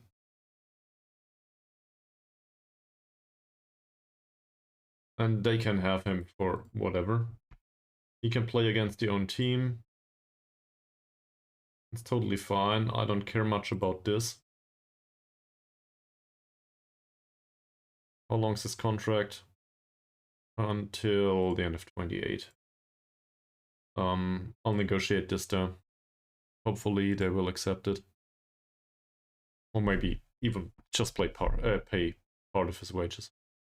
Do you feel the squad could do with strengthening any particular position? Well, yes. I guess it's fullbacks now. Is it right or left defender? We have a right defender, but Rosham's there, Mazur, and we could do with one on the left. Mazrin has nobody.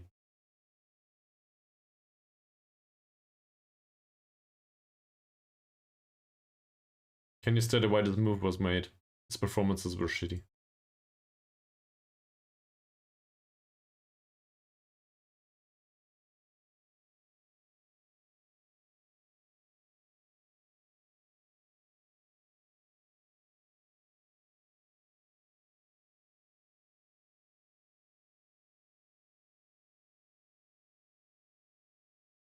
Yeah.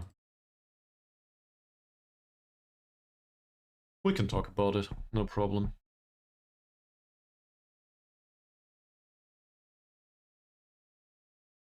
Will be interesting to see how Norman Ankuan reacts. Now we get a performance analyst. 95 euros a week. Fine.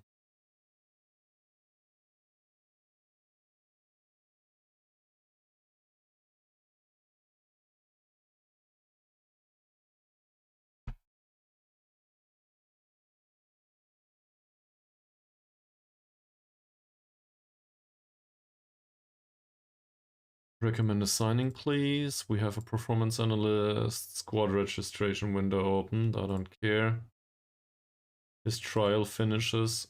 I realized we want to sign him. To be fair, we didn't look if there's even better. But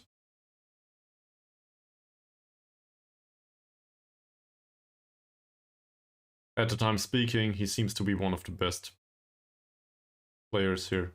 This one he is.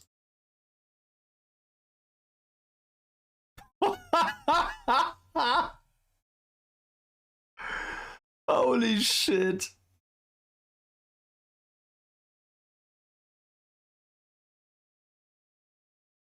Yeah, he's very susceptible to injury. And he's not Malaysian. That's an issue.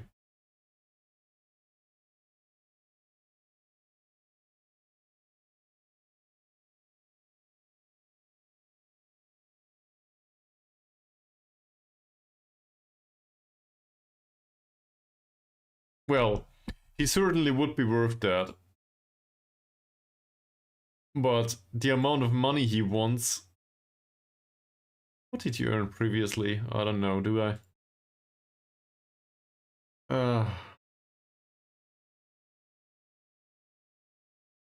There's also Sebastian Lopez. Not bad either. He's 18 in comparison to the other one. So that's a plus.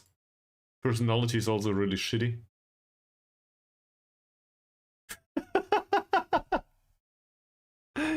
I did offer trials to random people.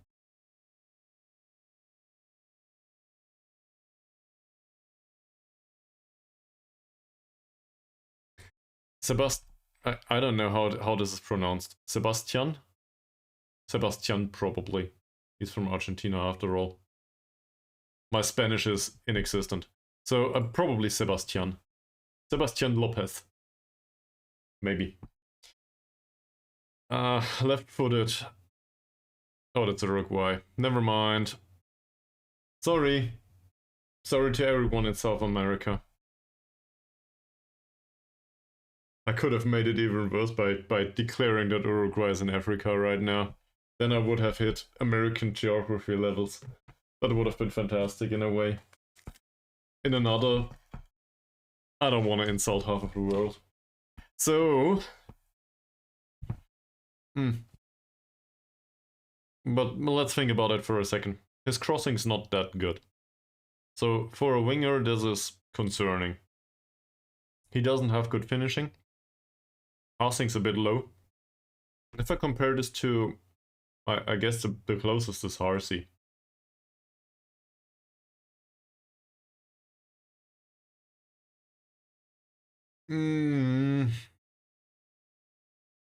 Doubt. For a foreign player? Yes, he's better. As a winger?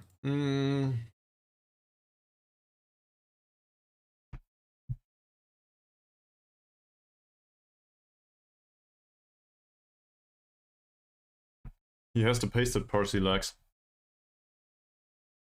That said, he can't play a pass and he can't cross the ball, so Harsey can compensate for a lack of pace. And Harsey costs 100 right now. So I think Sebastian Lopez will need to be really cheap. The issue is, he is.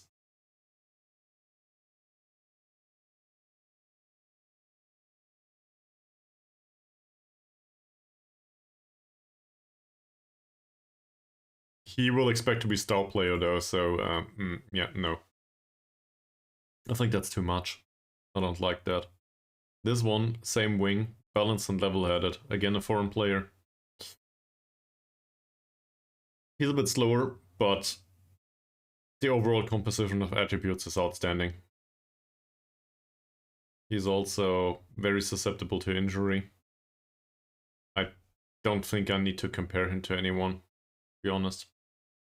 I mean, I guess we can do Harsey again. But yeah, well-rounded player. Usman Gomez. Where did he play previously? Italy.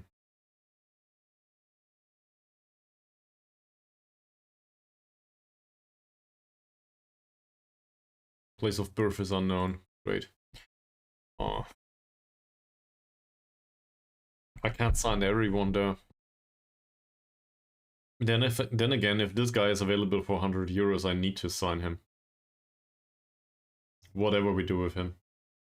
So we might also just try.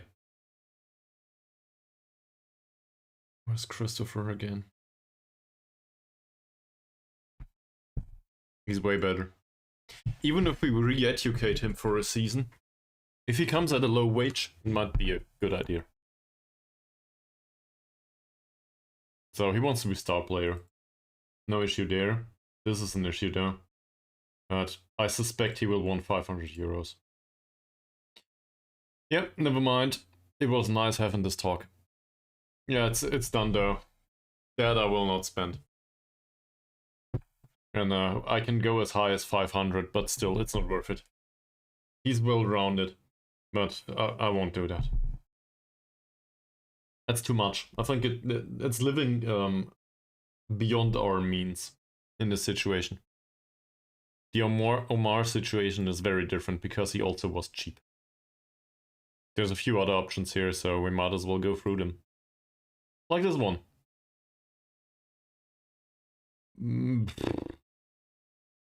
Not wrong. Comes from Kuala Lumpur though, so that's concerning. Consistent, balanced, media friendly. It's not a great personality, but it's not horrible.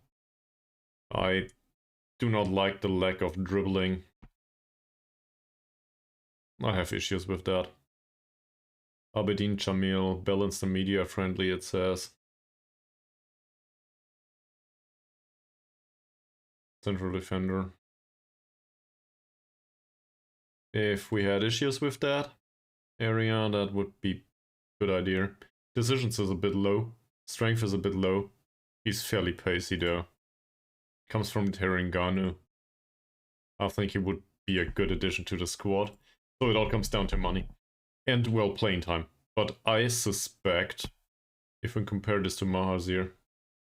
So we need backups there, by the way. It's fine. We can spend some money on this. At least on a third. Mahazir is worse. From a defending perspective. Also physically, and despite that, Mahazir did really well in the league overall. So that's not an issue. So we suspect he's better, at least on paper. Mahazir costs 50 euros a week though. While this guy wants to be important player. So say we agree to that. Nah. 475. Again, money must be right for us to do the deal. And 475 is too much. Either footed inside forward. There's a few attributes here that are concerning, as he's also 29. Won't increase much in market value. Yes, I like it overall. It's not that he's bad. It's just We have similar or better. Well, we have similar at least. Not with that versatility, but they'll get there. Don't think we need to include new players just for the sake of it. Manier. I think we can ignore this. Hanifa. Same. We have a 16-year-old that does that job, if it comes to it. Chapri. Says wide midfielder here. He's right-footed, his dribbling is a bit off. The off-the-ball movement is 5. I think I'll take a pass. This one. No, we already found the... It's not horrible, but he knocked the ball past the opponent. I don't like that. I remember Aslan, by the way. Rocky Sham. Nope. Razak. Again, we have something like this. Another Zakaria. So that can't stand. I don't think so. Damian Lim. Goalkeeper. That's not great, but it's reasonable. Depends on the money, I think. So, as I said, I would be willing to sign a second goalkeeper. I think Cheronellet has it right with the youngster. The problem is the rest of the squad will not accept it. They will want some sort of goalkeeper that can do the backup, that has some sort of skill. And he does. So my question here is, does he want to be emergency backup for cheap? No, he doesn't want to be. That's not cheap either. I don't think so. Marco Bugli. I think this is a good signing. The issue is he will probably want to be important player. So I had a look at him earlier. Or we had, in fact. Where the hell is the regular wing back here? The lowest attribute is the off-the-ball movement with 4, followed by agility with a 5, and then dribbling and passing with a 6. We can live with that. Let him play shorter passes, let him dribble less. We can tell him to do that. The agility, sure, that's annoying. And, well, off-the-ball movement is not that required. It's optional as a wingback on support. Yes, it helps, but he'll get there, he's 19. Natural fitness 5 is concerning. And he's very susceptible to injury, so luckily that's a red flag. Problem is, if that red flag comes with a wage of, I don't know, 100 euros, then it's a must sign anyway. So, we could at least try to go into contract negotiations. I doubt it though. That will not happen. So say he's a regular starter, replaces Mazarin. Estimated wage is 210 to 300. That's too much.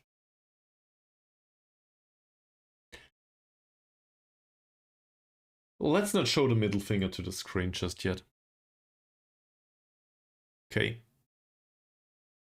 Now we're going into areas that I do not think are... This doesn't need to be discussed, does it? One-on-ones is fairly low. Might still be a possibility, but in this situation, I'd rather have somebody that is maybe a good influence on the remainder of the squad. This, for example, is really bad skill-wise. Yeah. I'd rather not. Outspoken, volatile, and confrontational. Great. So I think we can ignore the rest from here.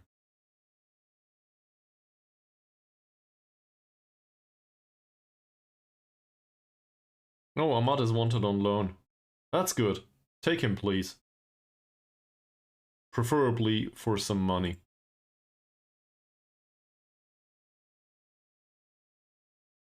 We offered you a damn contract. Take it. Okay. Jurasov, 23-year-old goalkeeper. He's better than Chinsiusum. 100 euros, 30 euros a week. He's determined. Level-headed, that's not really bad. Doesn't speak the language though. He's emergency backup at his current club and he would want to be. We don't know.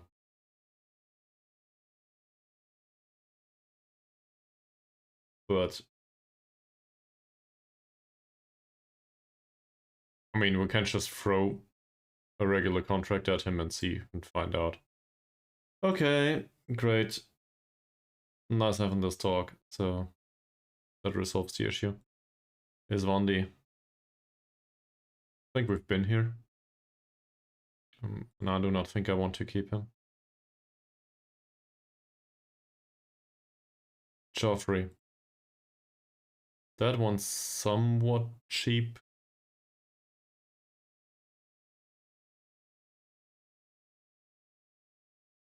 How do you feel about this? Add a bit of quality to the... Oh.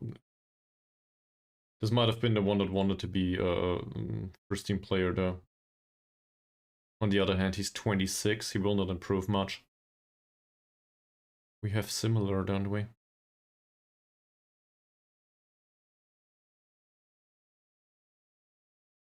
In a way.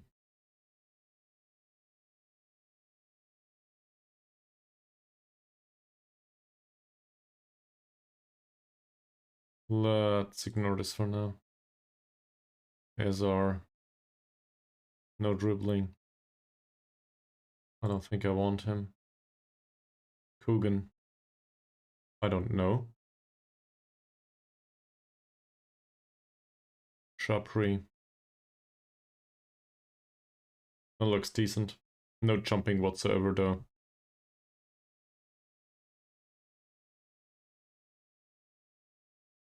Former Penang player. Inverted winger. Well, not on the right foot. And then I'd rather play Baru, to be honest. We don't know about the money just yet, but no. Don't think so. Jack Kelly Manier. We don't need a striker.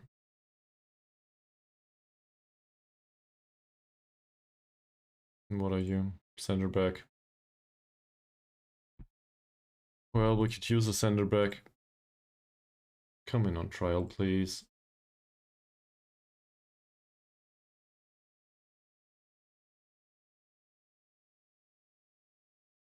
What kind of ticket is that? Being a goalkeeper for us?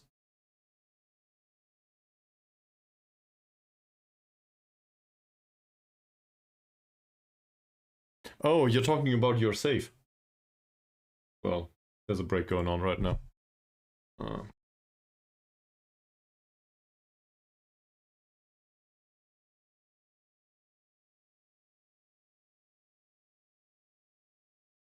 That...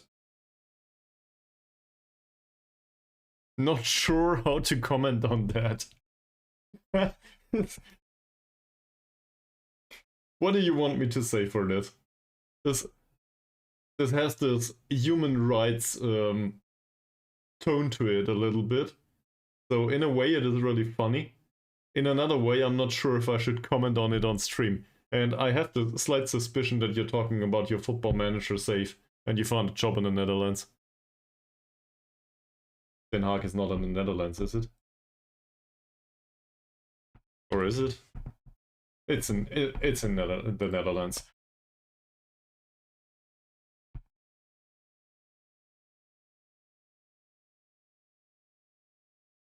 What?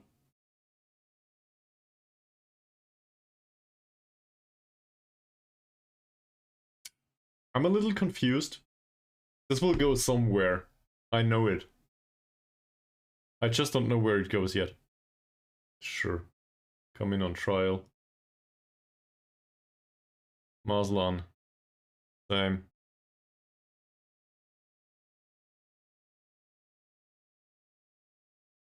No, I have no idea. Well,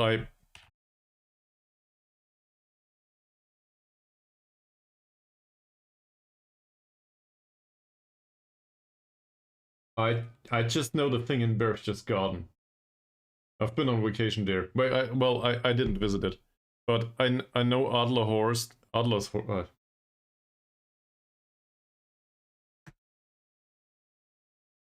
funny. No, there's a specific thing like this.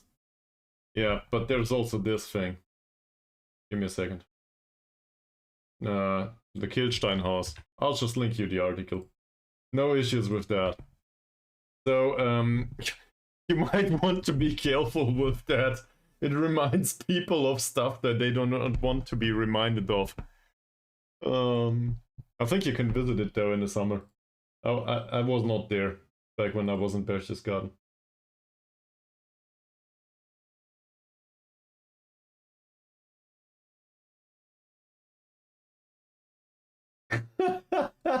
The meme you posted is perfect.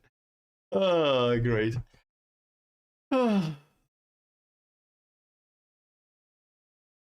So I don't think we need a striker. I will not sign him. Neither this one. A fullback. Asking price is well below market value. He has a ton of wage requirements though. And he's 30 something. So I doubt it. Riz Shirley. That's not a bad striker, is it?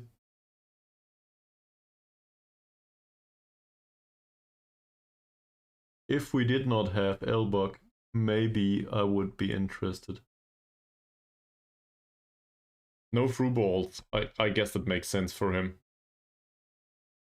Knocks the ball past the opponent makes sense too. Places shots. So he's still in a way a poacher. But in another way, with that physicality, yeah, pressing forward is totally fine here. That said, we don't need him. And the estimated wage is slightly above what we are willing to pay. So, I doubt it, sorry. Kaltak. There's our replacement for Badrul Hisham. Problem is, he's a foreign player again.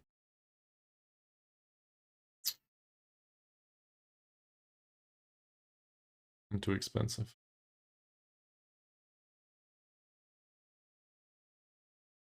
Shit. Well, okay. It was worth a look. Nobody wants Johari. So let's talk about those that are wanted. Like Chumad. Do we need to keep him this season? No. No, we don't. And if we do, we just recall him. Who is he wanted by? Of course.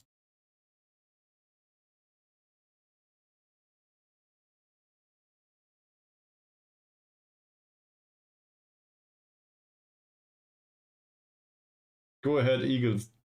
Deventer, okay. Interesting. So, what does this mean though? Are we talking about your football manager save, or did you do a trip in real life? You know, theoretically speaking, you could be in China and on a business trip or something. We're talking about football manager. Okay. Okay. Well, it's close enough. You basically live there in comparison to me, so you might as well pay them a visit and tell them how to manage their club. Not a bad choice. They will certainly appreciate your input.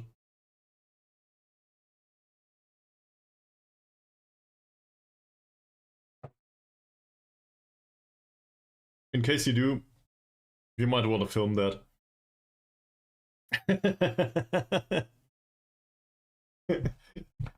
Just take Jaron Nollett along. He's a good assistant manager, reportedly. I'm aware that they exist. That's about it. It's not that close to me, so you know. But I've heard of RWE. That it? Yes, that's the way you spell it in English. Might have been Essen on the other hand. Well, you'll do better in the future. What we will do with Chuamat? Shall we try to... So we can try to sell him actually. Or we can try to loan him out. Loaning him out will keep him. He can play in the PLA Belia or whatever it's called. Don't care about the playing time, to be honest. Loan cannot be terminated as important. Can play against your own team and in cup matches, I don't care. I just wanted to cover the wages, but we will also put 10 euros in here for the fun of it. No, you'll be fine. I honestly believe that.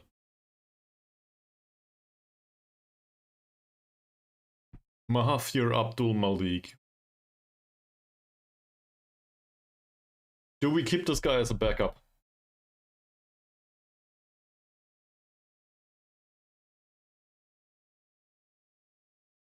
Well, fingers crossed.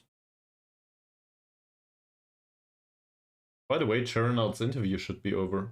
But then again, he has to work, probably. It's in the middle of the week after all.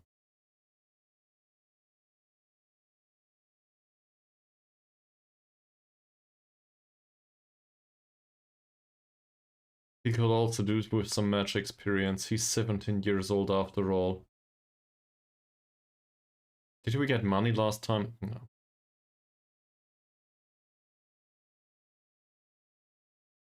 We can always use McManamy as a backup.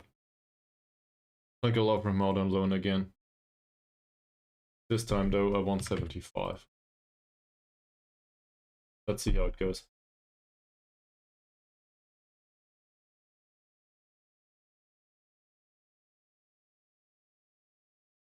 Oleg's Rai obviously will stay.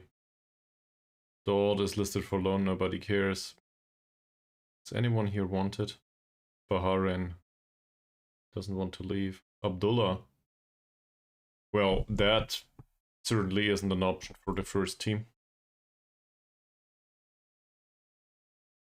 And if he's wanted, I guess by our affiliate club again, of course. Sure.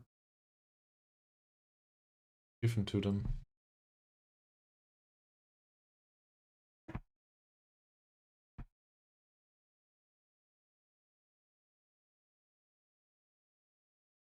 Rafik. Same. Also wanted by them. Also wanted by SSTMI or whatever it's called. Oh, got it right.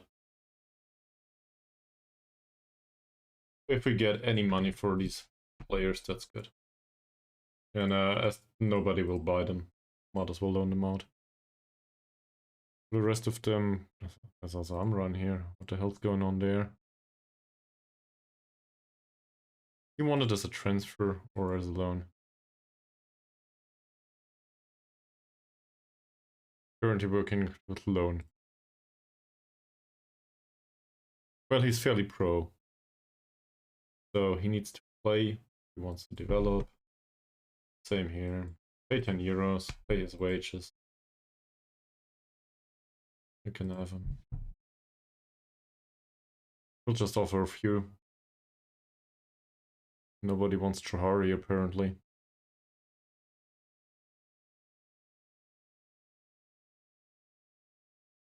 Okay.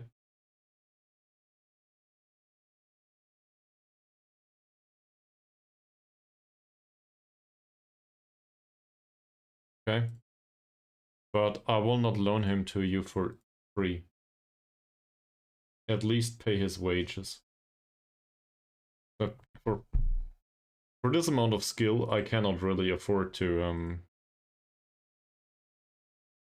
demand that, to demand an additional fee, but we'll negotiate it. Same here. So they did offer. They just did not adhere to my financial imaginations.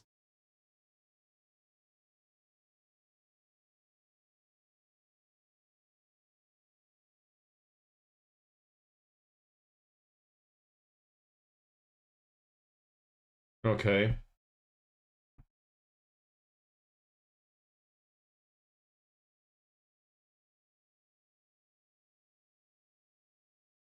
But do you?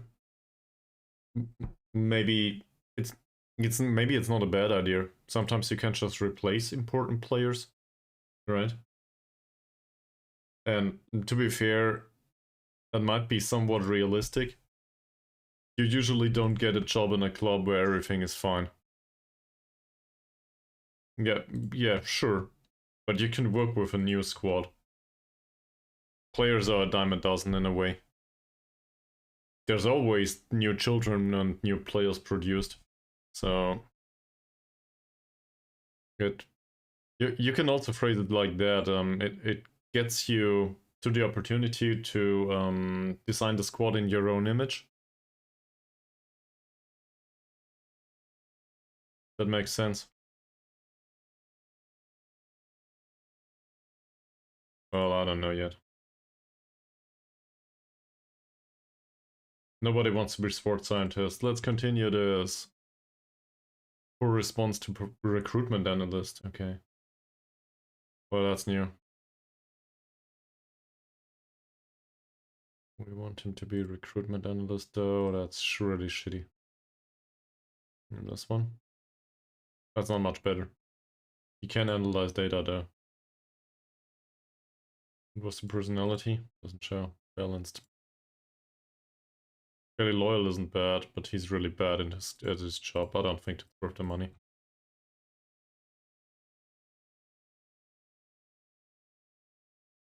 I guess it's the same in real life though. Some people have no patience whatsoever, and other people have way more patience than would be acceptable. Isn't it? Just think of work experiences in real life.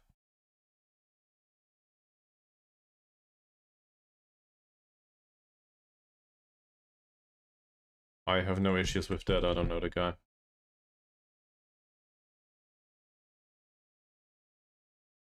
I can't look at all of these. Okay, loan approach for... That's not what I was looking for. How much is this? 15. Say that's 10 per month. So that's a 4 basically, something like this. They pay 20% of his wages? No. You pay all of it. I'll go down to 90. You pay 90% of his wages.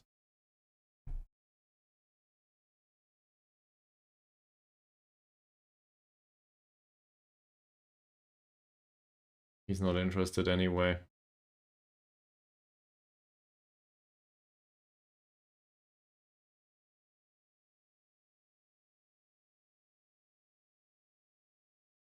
Similarly here. They must have some money. Okay. We had a look through all the trial lists, so I will not do that again. We can skip over all of these, more or less. It's good.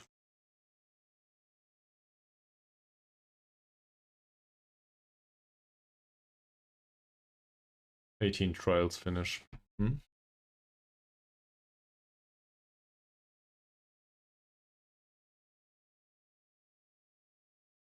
Nazarudin. I think at this point we're not interested anymore. Is he still on a short list somewhere? He got released 2026, okay. I'll remove him from both. I think Nazarudin is not a reasonable choice at this point. He served us well at some point though. Bakri. He could definitely be removed from that shortlist, I don't care. Coaching applications. So we have a fitness coach though. That's not a thing. Don't need that. Attacking and defending coaching is shitty. Same here. We'll continue this. Quality isn't right. So they want to find a senior affiliate. We just can't afford. No, we just didn't find one. Cool.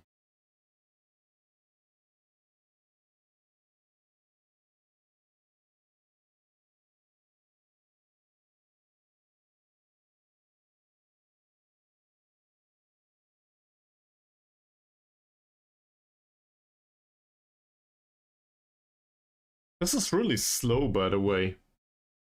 In a way, I'm kind of proud of myself. Usually on stream, I tend to skip over most of this stuff and not fiddle day by day with it. Sabah ain't an approach. No. Leave him to us. The estimated wage is even lower than what we offered.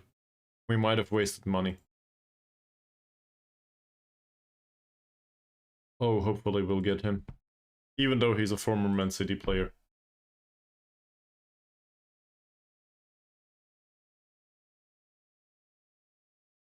Oh! That's the one we knew about. I wanted to sign this guy.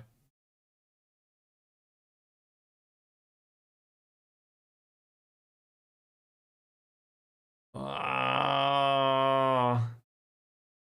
They released him.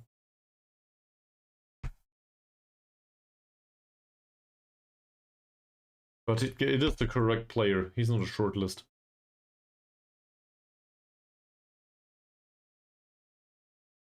That's not bad. It's too expensive for a youngster that is here for a backup role, though.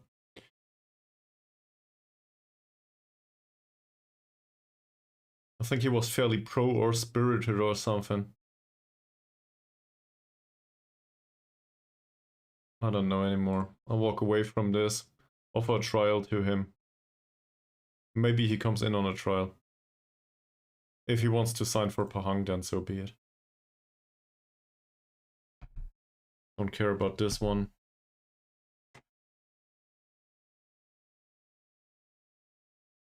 They don't move.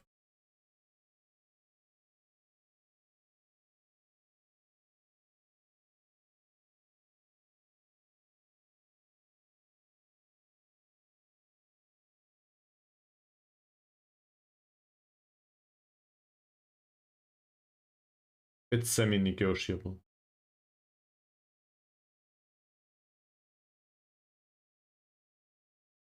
Same here. We can talk about 60%. We cannot talk about... I don't care about the monthly fees. I just want money for them. A little bit. At least pay the wages somehow. We're really cash strapped. We only just got qualified for the Champions League, so we need the money. To improve our squad, obviously. I do not have a strong opinion on this one.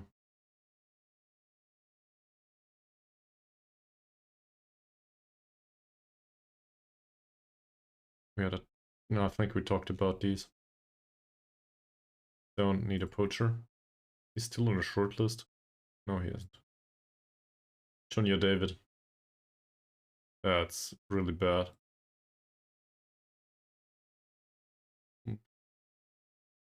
Better. Did we talk about this?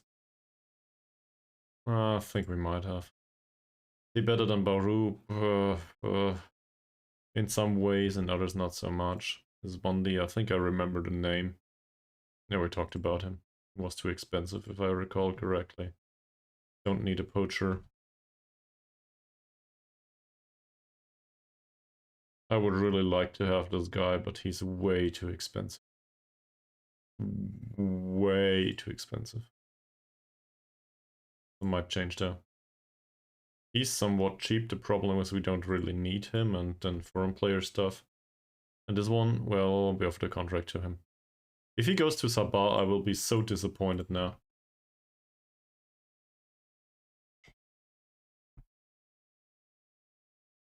Yunus joined Pahang on 85 euros a week.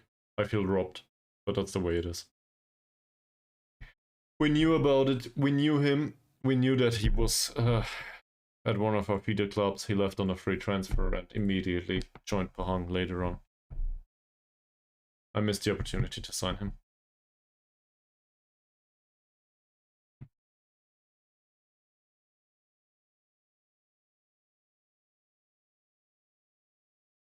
Don't know the guy. I don't think I'm interested. Okay. I don't think I'm interested in this one either. I really don't want somebody that knocks the ball past the opponent there. They've withdrawn the offer for everyone. They don't want to pay the wages. Not even a small percentage. So...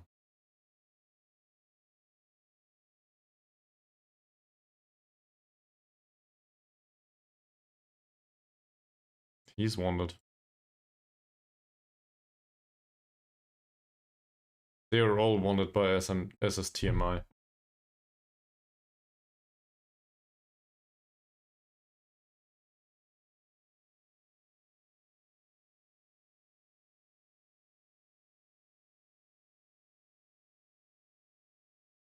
Could also just try to sell them on a permanent basis, by the way.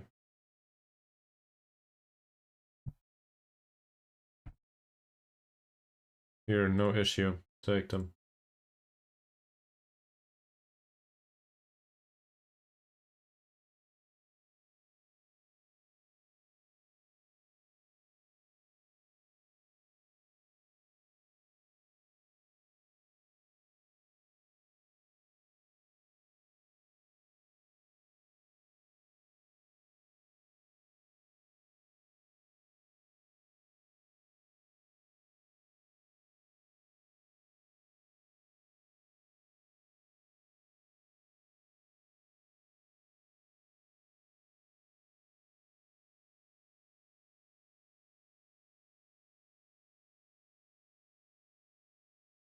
Okay, I don't think I want him. No offers for 7 players. Trials finish. I'm not interested in this guy. But thanks.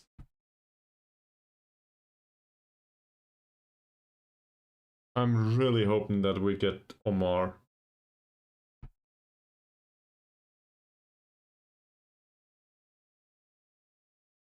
Dainal Abdul Hamid. Barely pro. Low estimated wage. Compensation is 175k. What? Why did we do that at all? Signing. Our shortlist now contains players that we don't need anymore. That said, it's good that we scout them again. So then the report will come in and we'll find out. On the other hand, it costs a ton of money.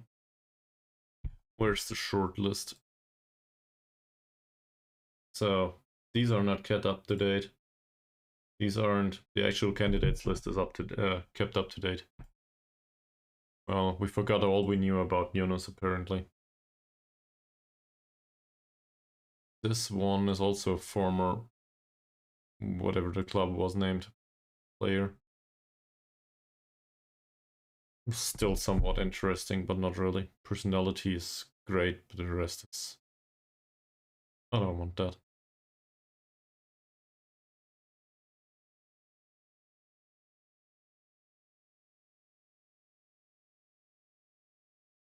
We can remove him at this point. He's not an actual candidate anymore. These.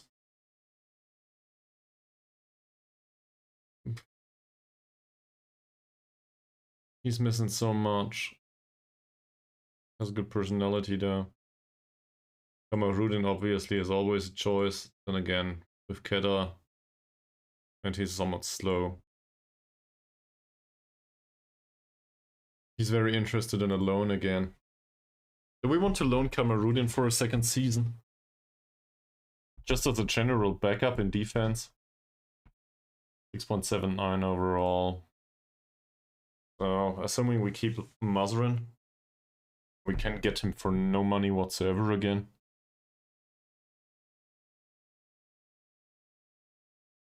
Could be worse. No wage contribution. Well, in that case. He's for free. Apparently there's an optional future fee in here for some reason. I don't know why. Maybe I made an offer for him recently.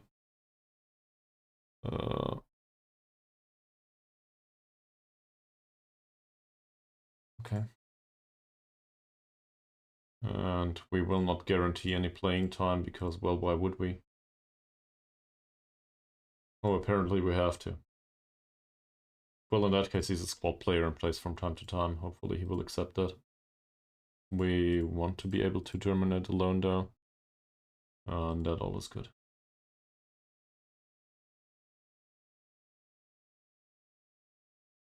Well, that future fee is a little high.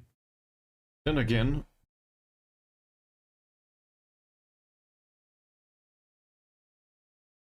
let's make it 25. Let's set this to squad player and just go away with this. Still want him to be important player. You know what? We'll remove this. Set this to squad player. Remove this.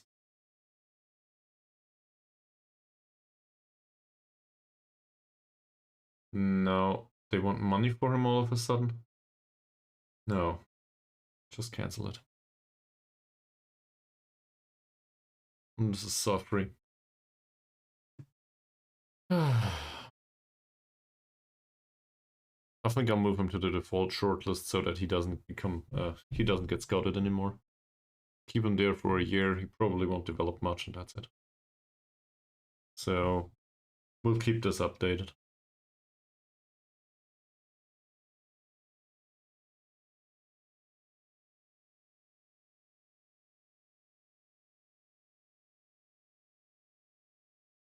Don't know that person.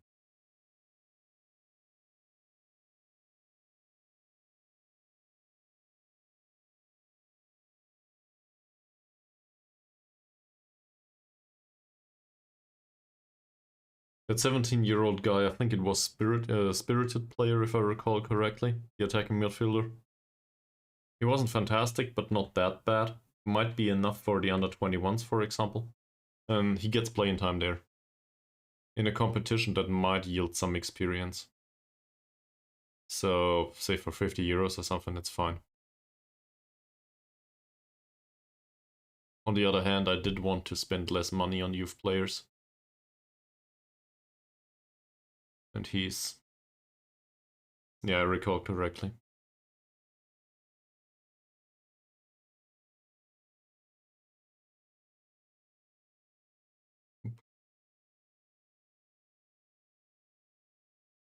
Norden. I recommend making a formal bid for him. For what? He's spirited, I like that. He's not good otherwise. So, no.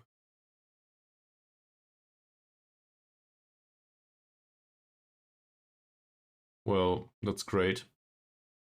He's not willing to come in for a trial though. I don't know the personality. Maybe I would want to offer money for him. Serious money. I just don't know it though.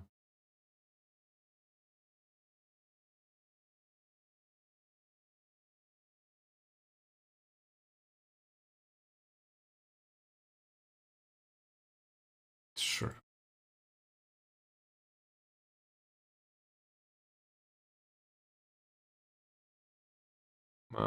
Don't think I want that person. We have similar and the wage requirement is way too high. Can we get the signing of Oleg? Okay.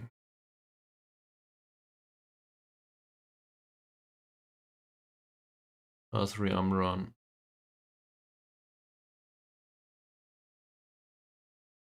Doesn't look that impressive.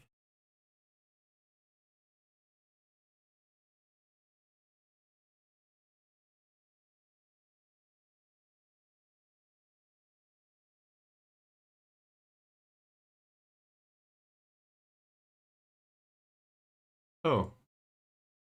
Well, we find somebody that wants to be scout for us.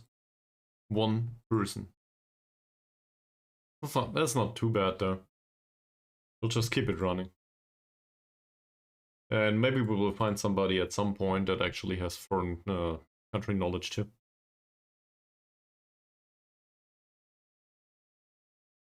Okay. I don't think I will. So, let me wrap it up for now. I think stream's been long enough, 4.5 hours. We did nothing but talk about contracts and stuff. It's been a day. And we will find out next time if Omar wants to sign for us. So, have a good night, Mies. Thanks for watching as always, and thanks for being a good sparring partner. Yeah, so in that case it fits. And I hope you enjoy the rest of your week. Maybe we will have an additional stream, around the time of Easter. But Friday most likely, given that it's free, I might have some time. But we'll see. Sleep well, and we will see each other soon. Bye.